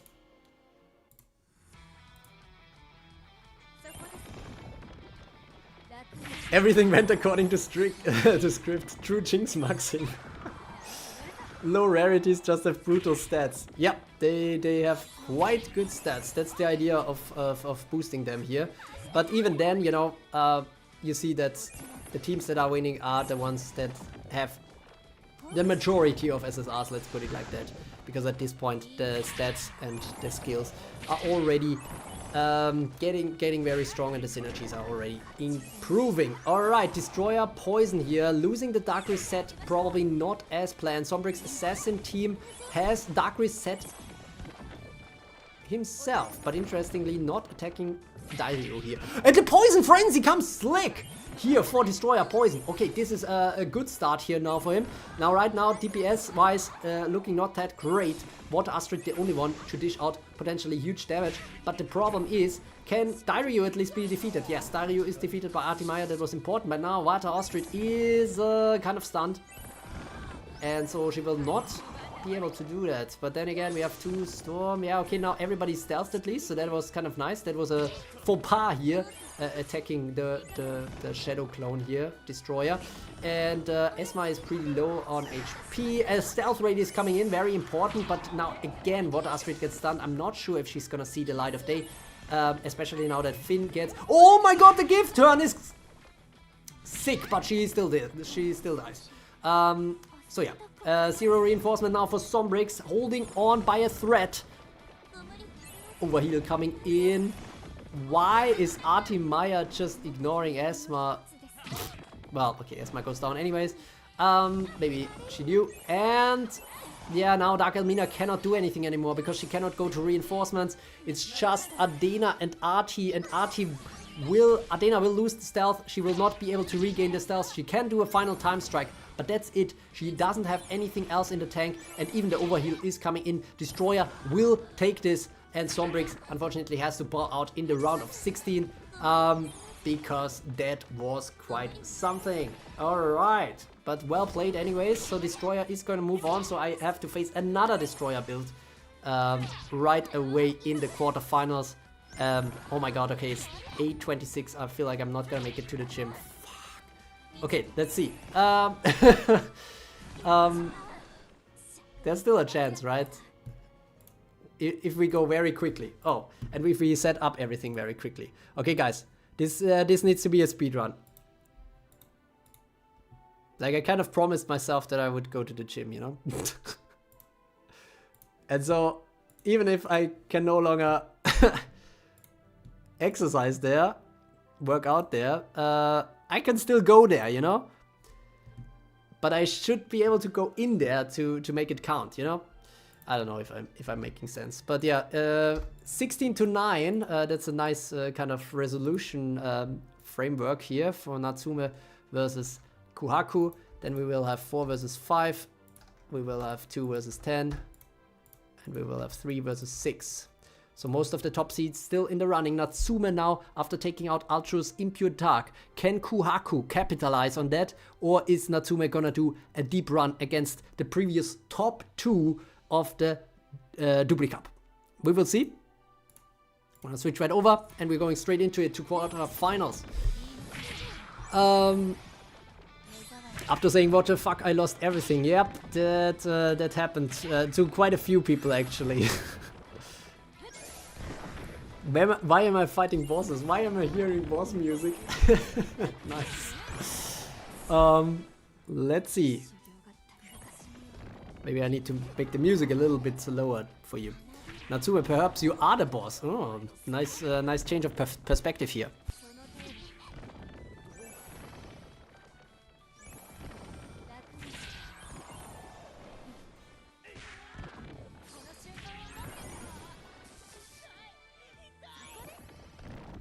Ludmilla is still holding strong and absorbing a lot of stun, which is also nice for the rest of the team here.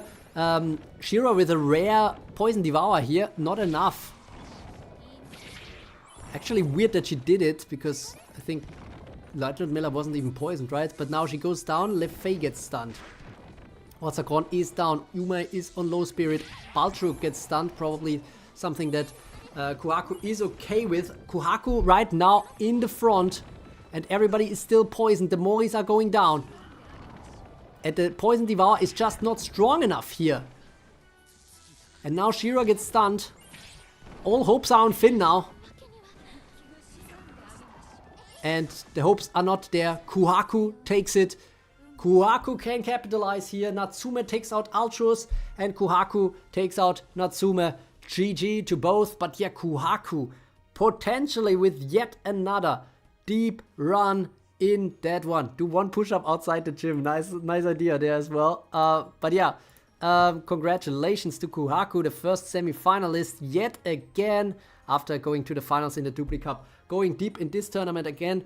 I think that's basically already securing 400 points. So Kuhaku will be in the conversation of the top 10 already after just 2 tournaments. Nelson checked, Haunt Room and Ceterius Peribus Burn is up next, guys.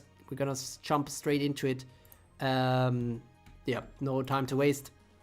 Still need to make it to the gym after all. Shit. Shit, where is it? Oh, here we go. Alright, here we go. Not the boss, but still the boss killer, basically. Natsume taking out Ultros here. Before he can start another super deep run, or after he already started another deep run with a 6-0 record here at first. Good night to Natsume, also staying up quite late. Oh my god, 3 AM. Stayed up all the way to the end until his final team had to bite the dust. Still made it pretty deep in this round, and that should give some more nice tournament points, meaning Natsume will rise yet again. Meanwhile, what do we have here? Hauntrum with that very interesting blood poison team against this burn Ceterius Peribus team, but I think it's not pure burn, it is also sleep in the back, but right now it doesn't even look like it's necessarily gonna be an issue. Ooh, attack all here from Alganan, but only taking out 1 unit. Blood Nova, Druke is about to go down. Yep, unfortunately Artie wastes an attack there because Druke was gonna die anyways. Archie saying, avenge me Nelson. Alright, let's see. Ooh, but the dragon goes down already. This is looking worse and worse, and I don't like what I see here for Nelson checked. Ceterius Peribus burn build is a bit too slick here. And yes, we still have Lucius standing, but he can just attack. I mean, yeah, of course, Akatsuki will go down to their attacks, but now, I don't know. Okay, that was nice from the Mori here, kind of poisoning Astrid, so delaying something a little bit. But now the question is, okay, the spirit armor is there, and now, but now he's the last one standing, and final stand doesn't even do enough here. Despite the spirit armor, Fire Astrid gets taken out. We see a lot of action here from Lucius, but ultimately it is Ceterius Peribus who moves on even deeper. GG to Nelson checked, but Ceterius Peribus, after taking out Archie, will also move on to the semi-finals with his burn team, where he's gonna face the poison stun team of Kuhaku. Next up, we have Nagi the Rizzler versus player 345, Cambodia versus Finland. Let's see how this one goes. Here we go straight into it, because we don't have any time to waste, and everybody's already going to sleep anyways. Water Ludmilla now.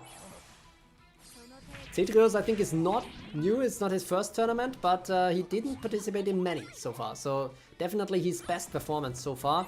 Let's see, player 345 with his full stealth team against Nagi the Rizzler here with his poison stealth hybrid, I guess. Well, both teams are kind of poison stealth hybrid. Kamek now pretty low on HP. Light Ludmilla going down, that's not the best start for Nagi the Rizzler. And now also the stealth lost here for Adena. Meanwhile, the other Adena still has it. But now she gets granted stealth, so that is nice. Okay, this is also good. Jail will be down soon. Adena survives and will take out Esma, I think. Yes. This could be very, very potentially drastic. Another stealth rate is coming in. Poison random hits the exact wrong one. Well, it's 50-50. There's only... but now Kamek is about to die, so that is something here. That one hits correctly. Nagi the Rizzler here. Both sides now with 5 units. This is a close one. And a poison drain is coming in. Now asleep, I'm not sure I like that because, yeah, he's gonna die anyways. Dive anyways, basically. So that was a bit of a waste. And now the spirit is rather low. It is 4 versus 4. It's 3 versus 4. I don't know who takes this. Ooh, my goodness. Barely gets into sleep. And the stealth is gone, but now it's up again. We have... Ooh, Viola tanking that stealth attack, but now it will be there, but still enough to get the Mori in, because that was not a stealth attack. The stealth rate doesn't hit because of that. Can Dark Rizette do this? But the problem is, we have 2 units here that, when stealth, are poison immune. This is not gonna be good. Ooh, but now with the weaker impact, and now Dark Elmina goes down. Well, but as long as one of them still needs to go down. Oh my god. Oh my god, now one of them goes down, but Adena might take it. Adena! Oh my god! Adena takes it. Holy moly! Player 345. This was the closest. My goodness, we have so many close battles today. But this one, I don't know, might take the cake. She was at, what, 2 HP? Like, both sides could have so easily won this. Wow! Player 345 is back in action, guys. I think first semi-final appearance this year after having some deep runs in the beginning of the tournament series. So yeah, he is back with a vengeance. Nagi the Rizzler unfortunately has to bow out after a strong performance in the group phase. Congratulations anyways for that deep run into the quarterfinals. And now, let's see if I can somehow still make it against Destroyer, who is also still awake in the chat. So yeah, good luck. Let's see. I always say historic PvPs are my chance at the tournament win. And Dark Rizette here falling asleep. Okay, that Vigor Impact was useless. Could have just poisoned, you know? He's wasted so much spirit. This is not a crisis team that I'm running here. And this way, Eves couldn't do the Nightmare Hunter on Dark Rizette, which is terrible. And now, oh my goodness, the RNG hits. That is exactly what I'm afraid of, you know? Dark Rizette hitting poison. Why? Oh, we don't have enough spirit. Yeah, okay, great. Who is she gonna? Okay, Shira. Okay, now my Endless Paladin goes down. Yeah, this is not going to plan. And now a Guardian is started. The spirit management is all over the place in this one. I really don't like this. And now Adena even gets stunned. And only 1 reinforcement is left standing here for my Endless team. Dark Rizette goes down, this is good, but oh my god, Adena will definitely die to a time strike here, and also Ray is going down, not much left. Finn might clutch this for either side.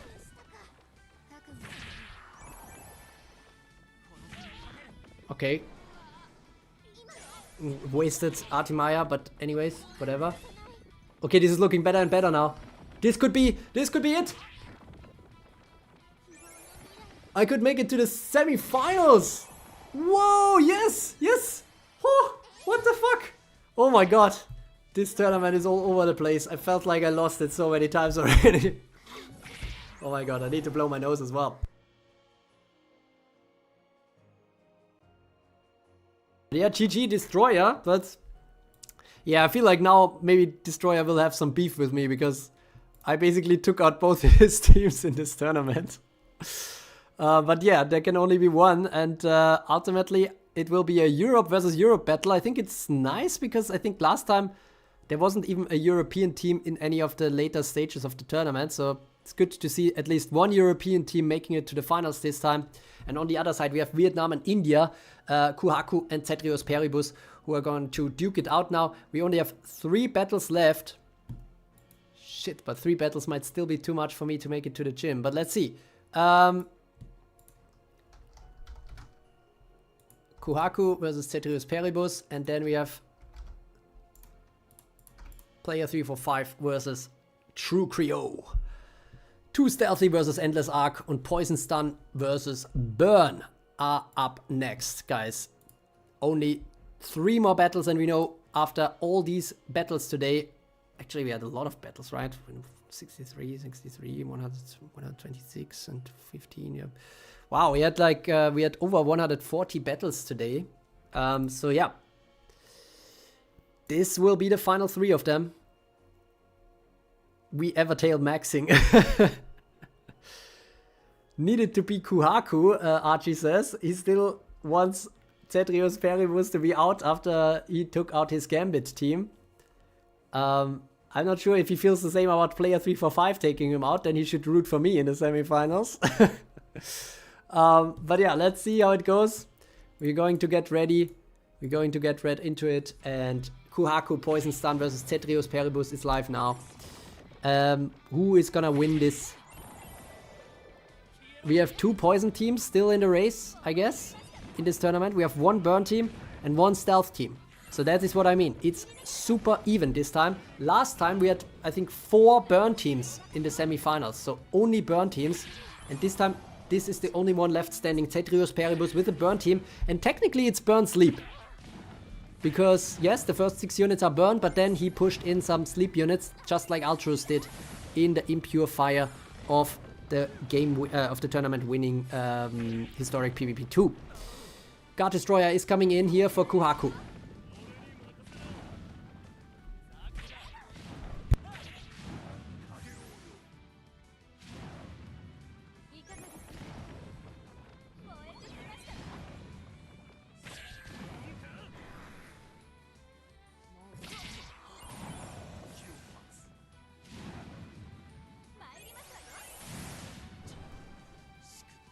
Oh, that also means that we still have a Druke team here in the semifinals. Norza is going down, but only 1 reinforcement left. But one of them is one of them, one of them is Alice here for Cetrios Peribus.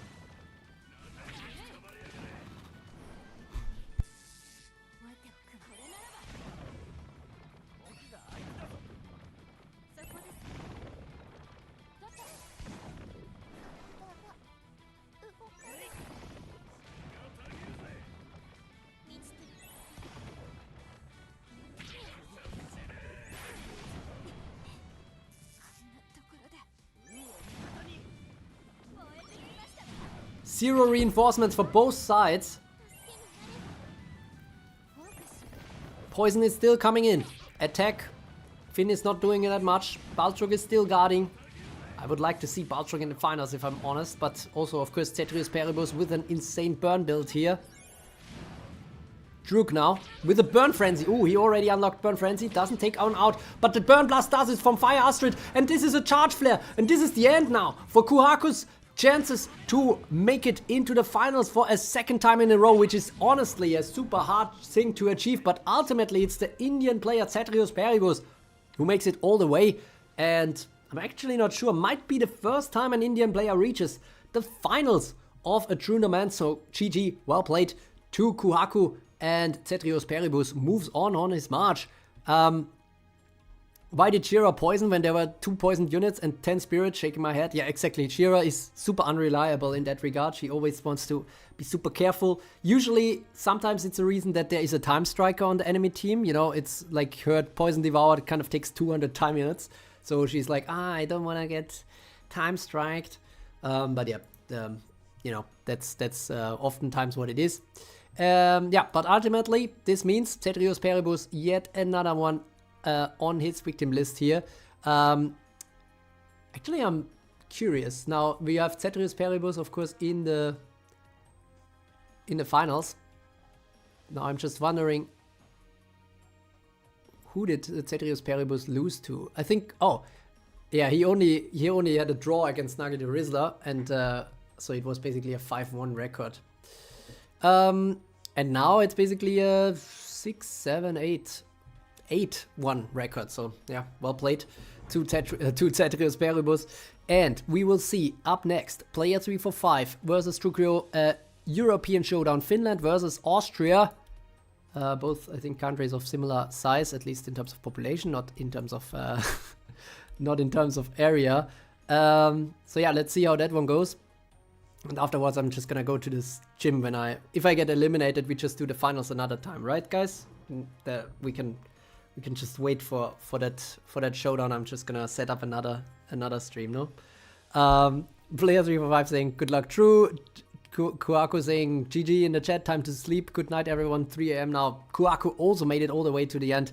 Have a good night, Kuaku. Well played. A lot of points won again. And now you are, I think, pretty sure in my head, calculating it, over 1,000 tournament points already after just 2 tournaments.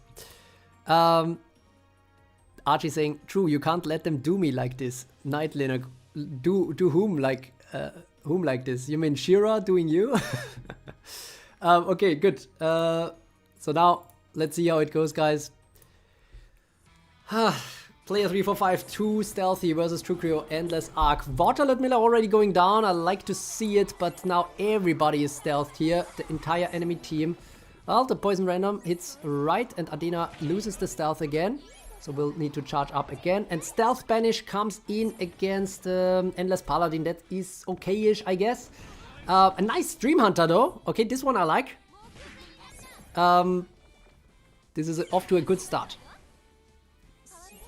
I'm not going to eep. It was player 345. No, player 345 I think is just saying goodnight to Kuhaku as well. I mean, for player 345 it's also, I mean, it's like 9 PM or something. I mean, some people might go to sleep earlier. Oh my god, poison random is hitting water Astrid here. That was unfortunate. The only one that is poison immune there. But, I mean, on the plus side, it didn't wake up a sleeping unit. So, you know, you gotta count your blessings. Then again, a Guard Destroyer coming in. Stealth Fury. Esma is down now. Okay, still 3 reinforcements here on my side. 4 units left for player 345. But now he's in absolutely a stealth zone. And again, the poison random hits not right. But again, I guess that's okay, because this way we get a little Dream Hunter in. And this Dream Hunter action is very nice here. Kamek now also dead. I feel like this might be... Jesus Christ, this might be the first finals that I make it to, but maybe I'm gonna jinx myself. But right now it's looking very good. Now even falling asleep.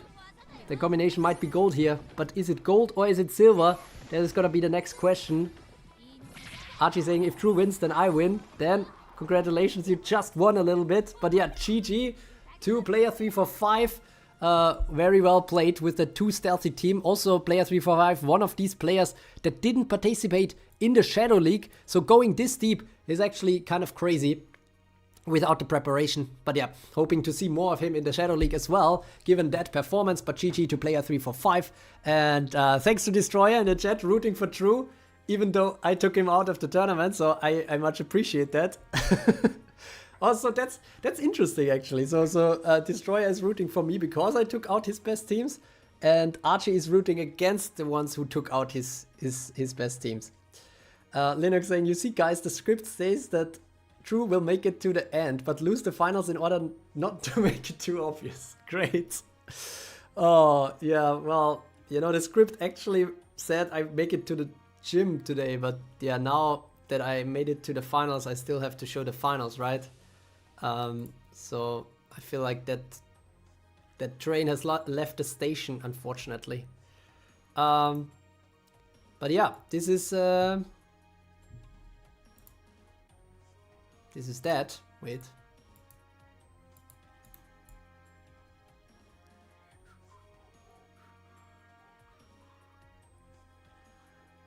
Okay, yeah, so we have only one final battle left. We're gonna have it in 2x speed because I'm not gonna make it to the gym anyways. And we're only the ones, the very hard viewers, the true ultras basically, are still watching at this point, looking at the view count. So Yes, let's see how it goes. And yeah, that logic also makes sense, Destroyer. Then I wouldn't be sad getting eliminated. Eliminated against the tournament winner is always nicer, I feel like, as well, when I lost against Dacia or something. Archie saying, alright, my queen is in the finals. True, I'm already claiming your win. Nice. Yeah, now it's the question, right? Burn is again made it all the way to the finals. I basically have a poison sleep team, I guess. A poison sleep team that is up against it. So let's see which meta still reigns supreme. It looks like, yeah, it could still be Burn even 4 months later. This is it, guys. Moment of true indeed. Certified true watcher badge for all of us. Yeah. True, that we could do another badge there. All right. Wait, who is facing who? On which side? Cetrius Peribus will be on the left. And my team will be on the right.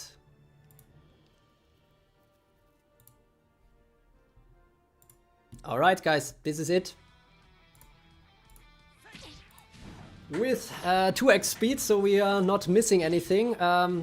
This is a good start. Usually that means that my light Ludmilla should be able to take out the other light Ludmilla. Although in this case, unfortunately she's just 1 time unit too slow. So instead she will get the Desperate Drain in.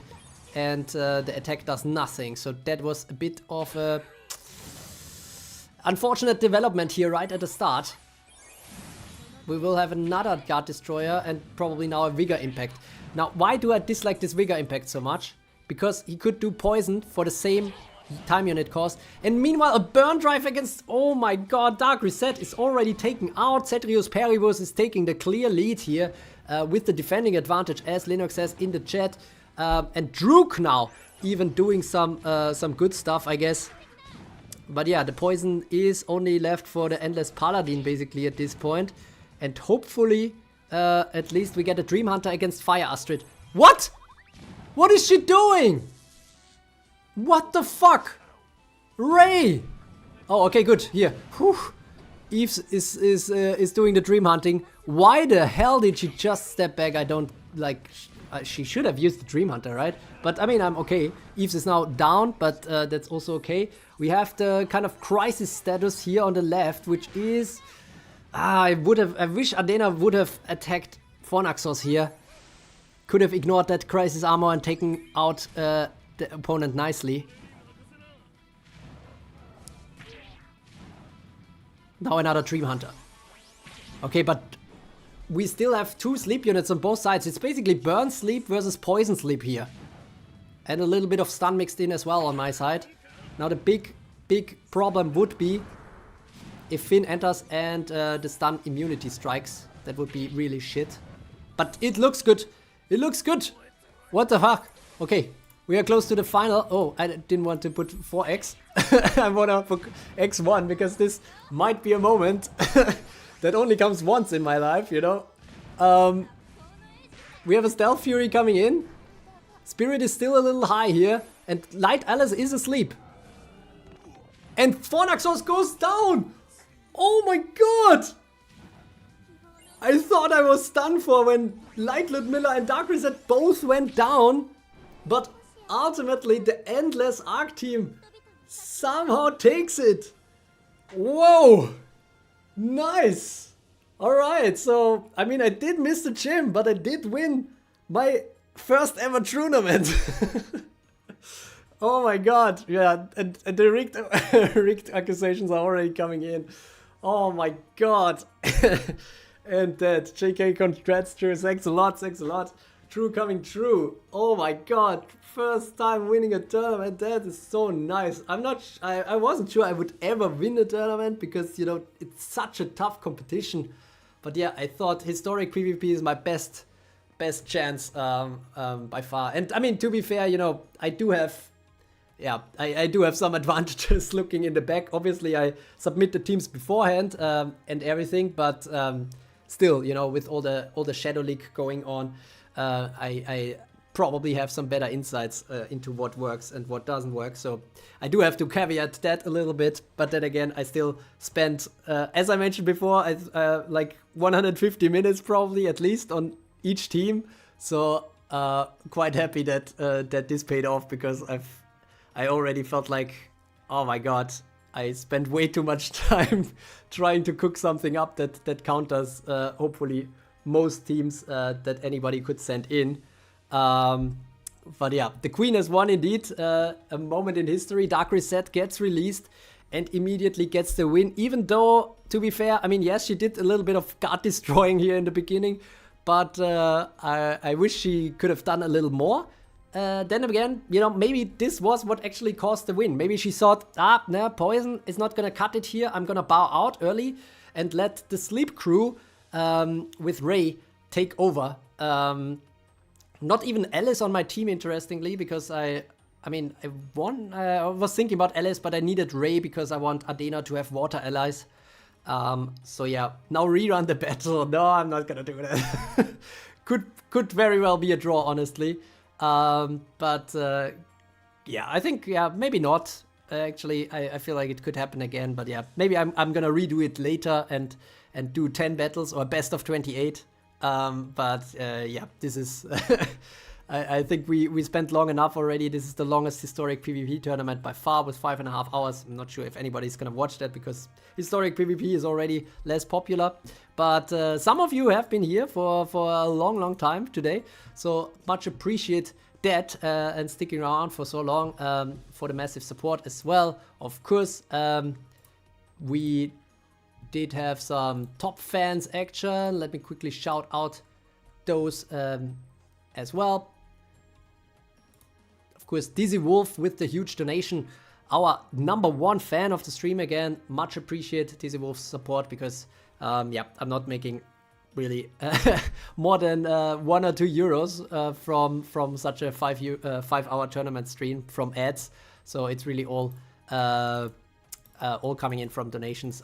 Keeps me a little bit more motivated, but of course it's a hobby and I enjoy making it. Otherwise I would have stopped a long time ago already with this Evertale content.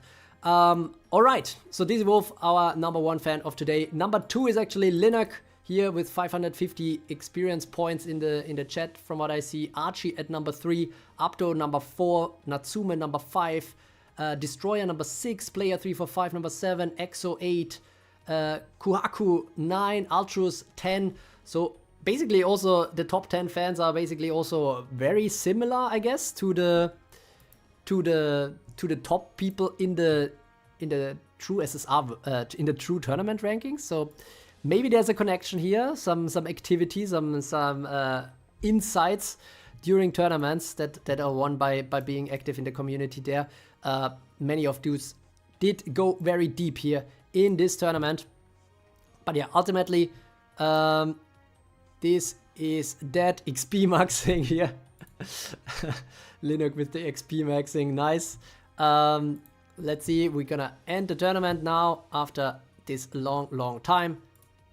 And yeah, here we see the final results. Wait, let me see if that is visible. Yes. So yeah, wait.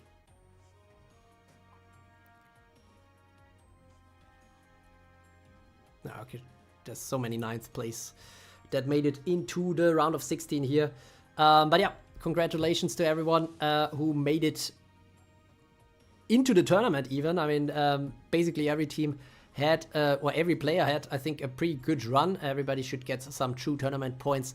But ultimately, of course, it comes down to a lot of RNG, which is, I think, fair to say, given that we saw a lot of draws here in the beginning. And yeah, that is that. Ultimately, we have Endless Arc, basically a Poison Sleep team, winning ahead of Burn Sleep and ahead of Poison, Stun, and Stealth. So we have a very nice variety here at the top. A lot of people cooked up something very creative, and that is some very good stuff. Yeah, 25 is usually the minimum points that people get. But yeah, let's see how it goes. It depends as well, you know, on your performance. If you, how many points you got in the group phase. If you know your best team was from the group phase, but of course, if you made it to the KO phase, then that changes as well. But yeah, this is a pretty diverse tournament today. And honestly, yeah, I really love these historic PvP tournaments. Now, obviously, now that I just won, that might sound like it's because of that, but no, I mean, we have so many super close battles, and I just love these old, on the one hand, the old arts of these units, but also, you know, it's just much more straightforward. There's not all that much crazy healing, get turning, like even the strong units, like, you know, like you see Dark Rizette is obviously a strong unit, but in the finals, she was basically not contributing all that much. It can be anything here, and right now, at this point in time in October 2019, I mean, obviously Arena wasn't a thing back then, but if it was, we see that a lot of different metas could be successful at that point in time. Let's see how it goes going forward. Quick reminder again, Shadow League probably will return in April, and another tournament will also happen there, not a historic one.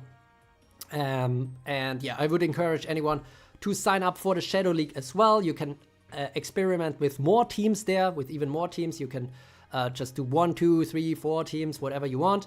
And no, 1 to 3 teams, I think, whatever you want. And the good thing is, you know, the top teams will auto-qualify for the next historic PvP tournament, so you can send more teams automatically into the fight. And as we saw today, I mean, Cetrius Peribus's burn build, I think, was very similar to Ultra's tournament-winning build from June 2019. And so, you know, maybe if, for example, Ultras could have auto-qualified that build, it would have been there as well and had another deep run in the tournament as well. So, yeah, I think Shadow League will be much more important, much more interesting to watch out for. Next tournament announcement, I will probably have that in the next, in April or around Easter, because I'm not gonna be home for Easter, or not at my PC. So yeah, visiting relatives and everything. So the next one will be in April. I'm gonna announce it in time, of course. Let's see which that is going to be. I think it might be Carrot Cup. So yeah, Carrot Cup might return again. But yeah, let's see which units are out at that point in time and how much mana they cost and stuff like that. But yeah, keep an eye out for that. Thanks a lot for watching. Thanks a lot for all of your support. Like and subscribe to become a true carrot if you haven't already. And yeah, don't forget that. And now it's 9, and now the gym is closed, which is awesome. So I guess I'm gonna just make some home workout. And Exo also in the chat, GG's and take care, very nice. And yeah, peak performances today, very, very nice stuff, very, very close calls. Honestly, you know, I was also out already nearly in this tournament a few times, it seems like, in the KO phase. So, you know, very, very slight differences can make all the difference here in the deep runs or not. But yeah, kind of happy that that I got this tournament win after spending so many hours trying to theory craft a team here. All right, thanks a lot for watching, and as always, okay, now I say that same thing again. And as always, thanks a lot. No, wait, what do I usually say? Yeah, like and subscribe to become a true carrot. Now I'm losing my voice and my mind. And as always, thanks for watching.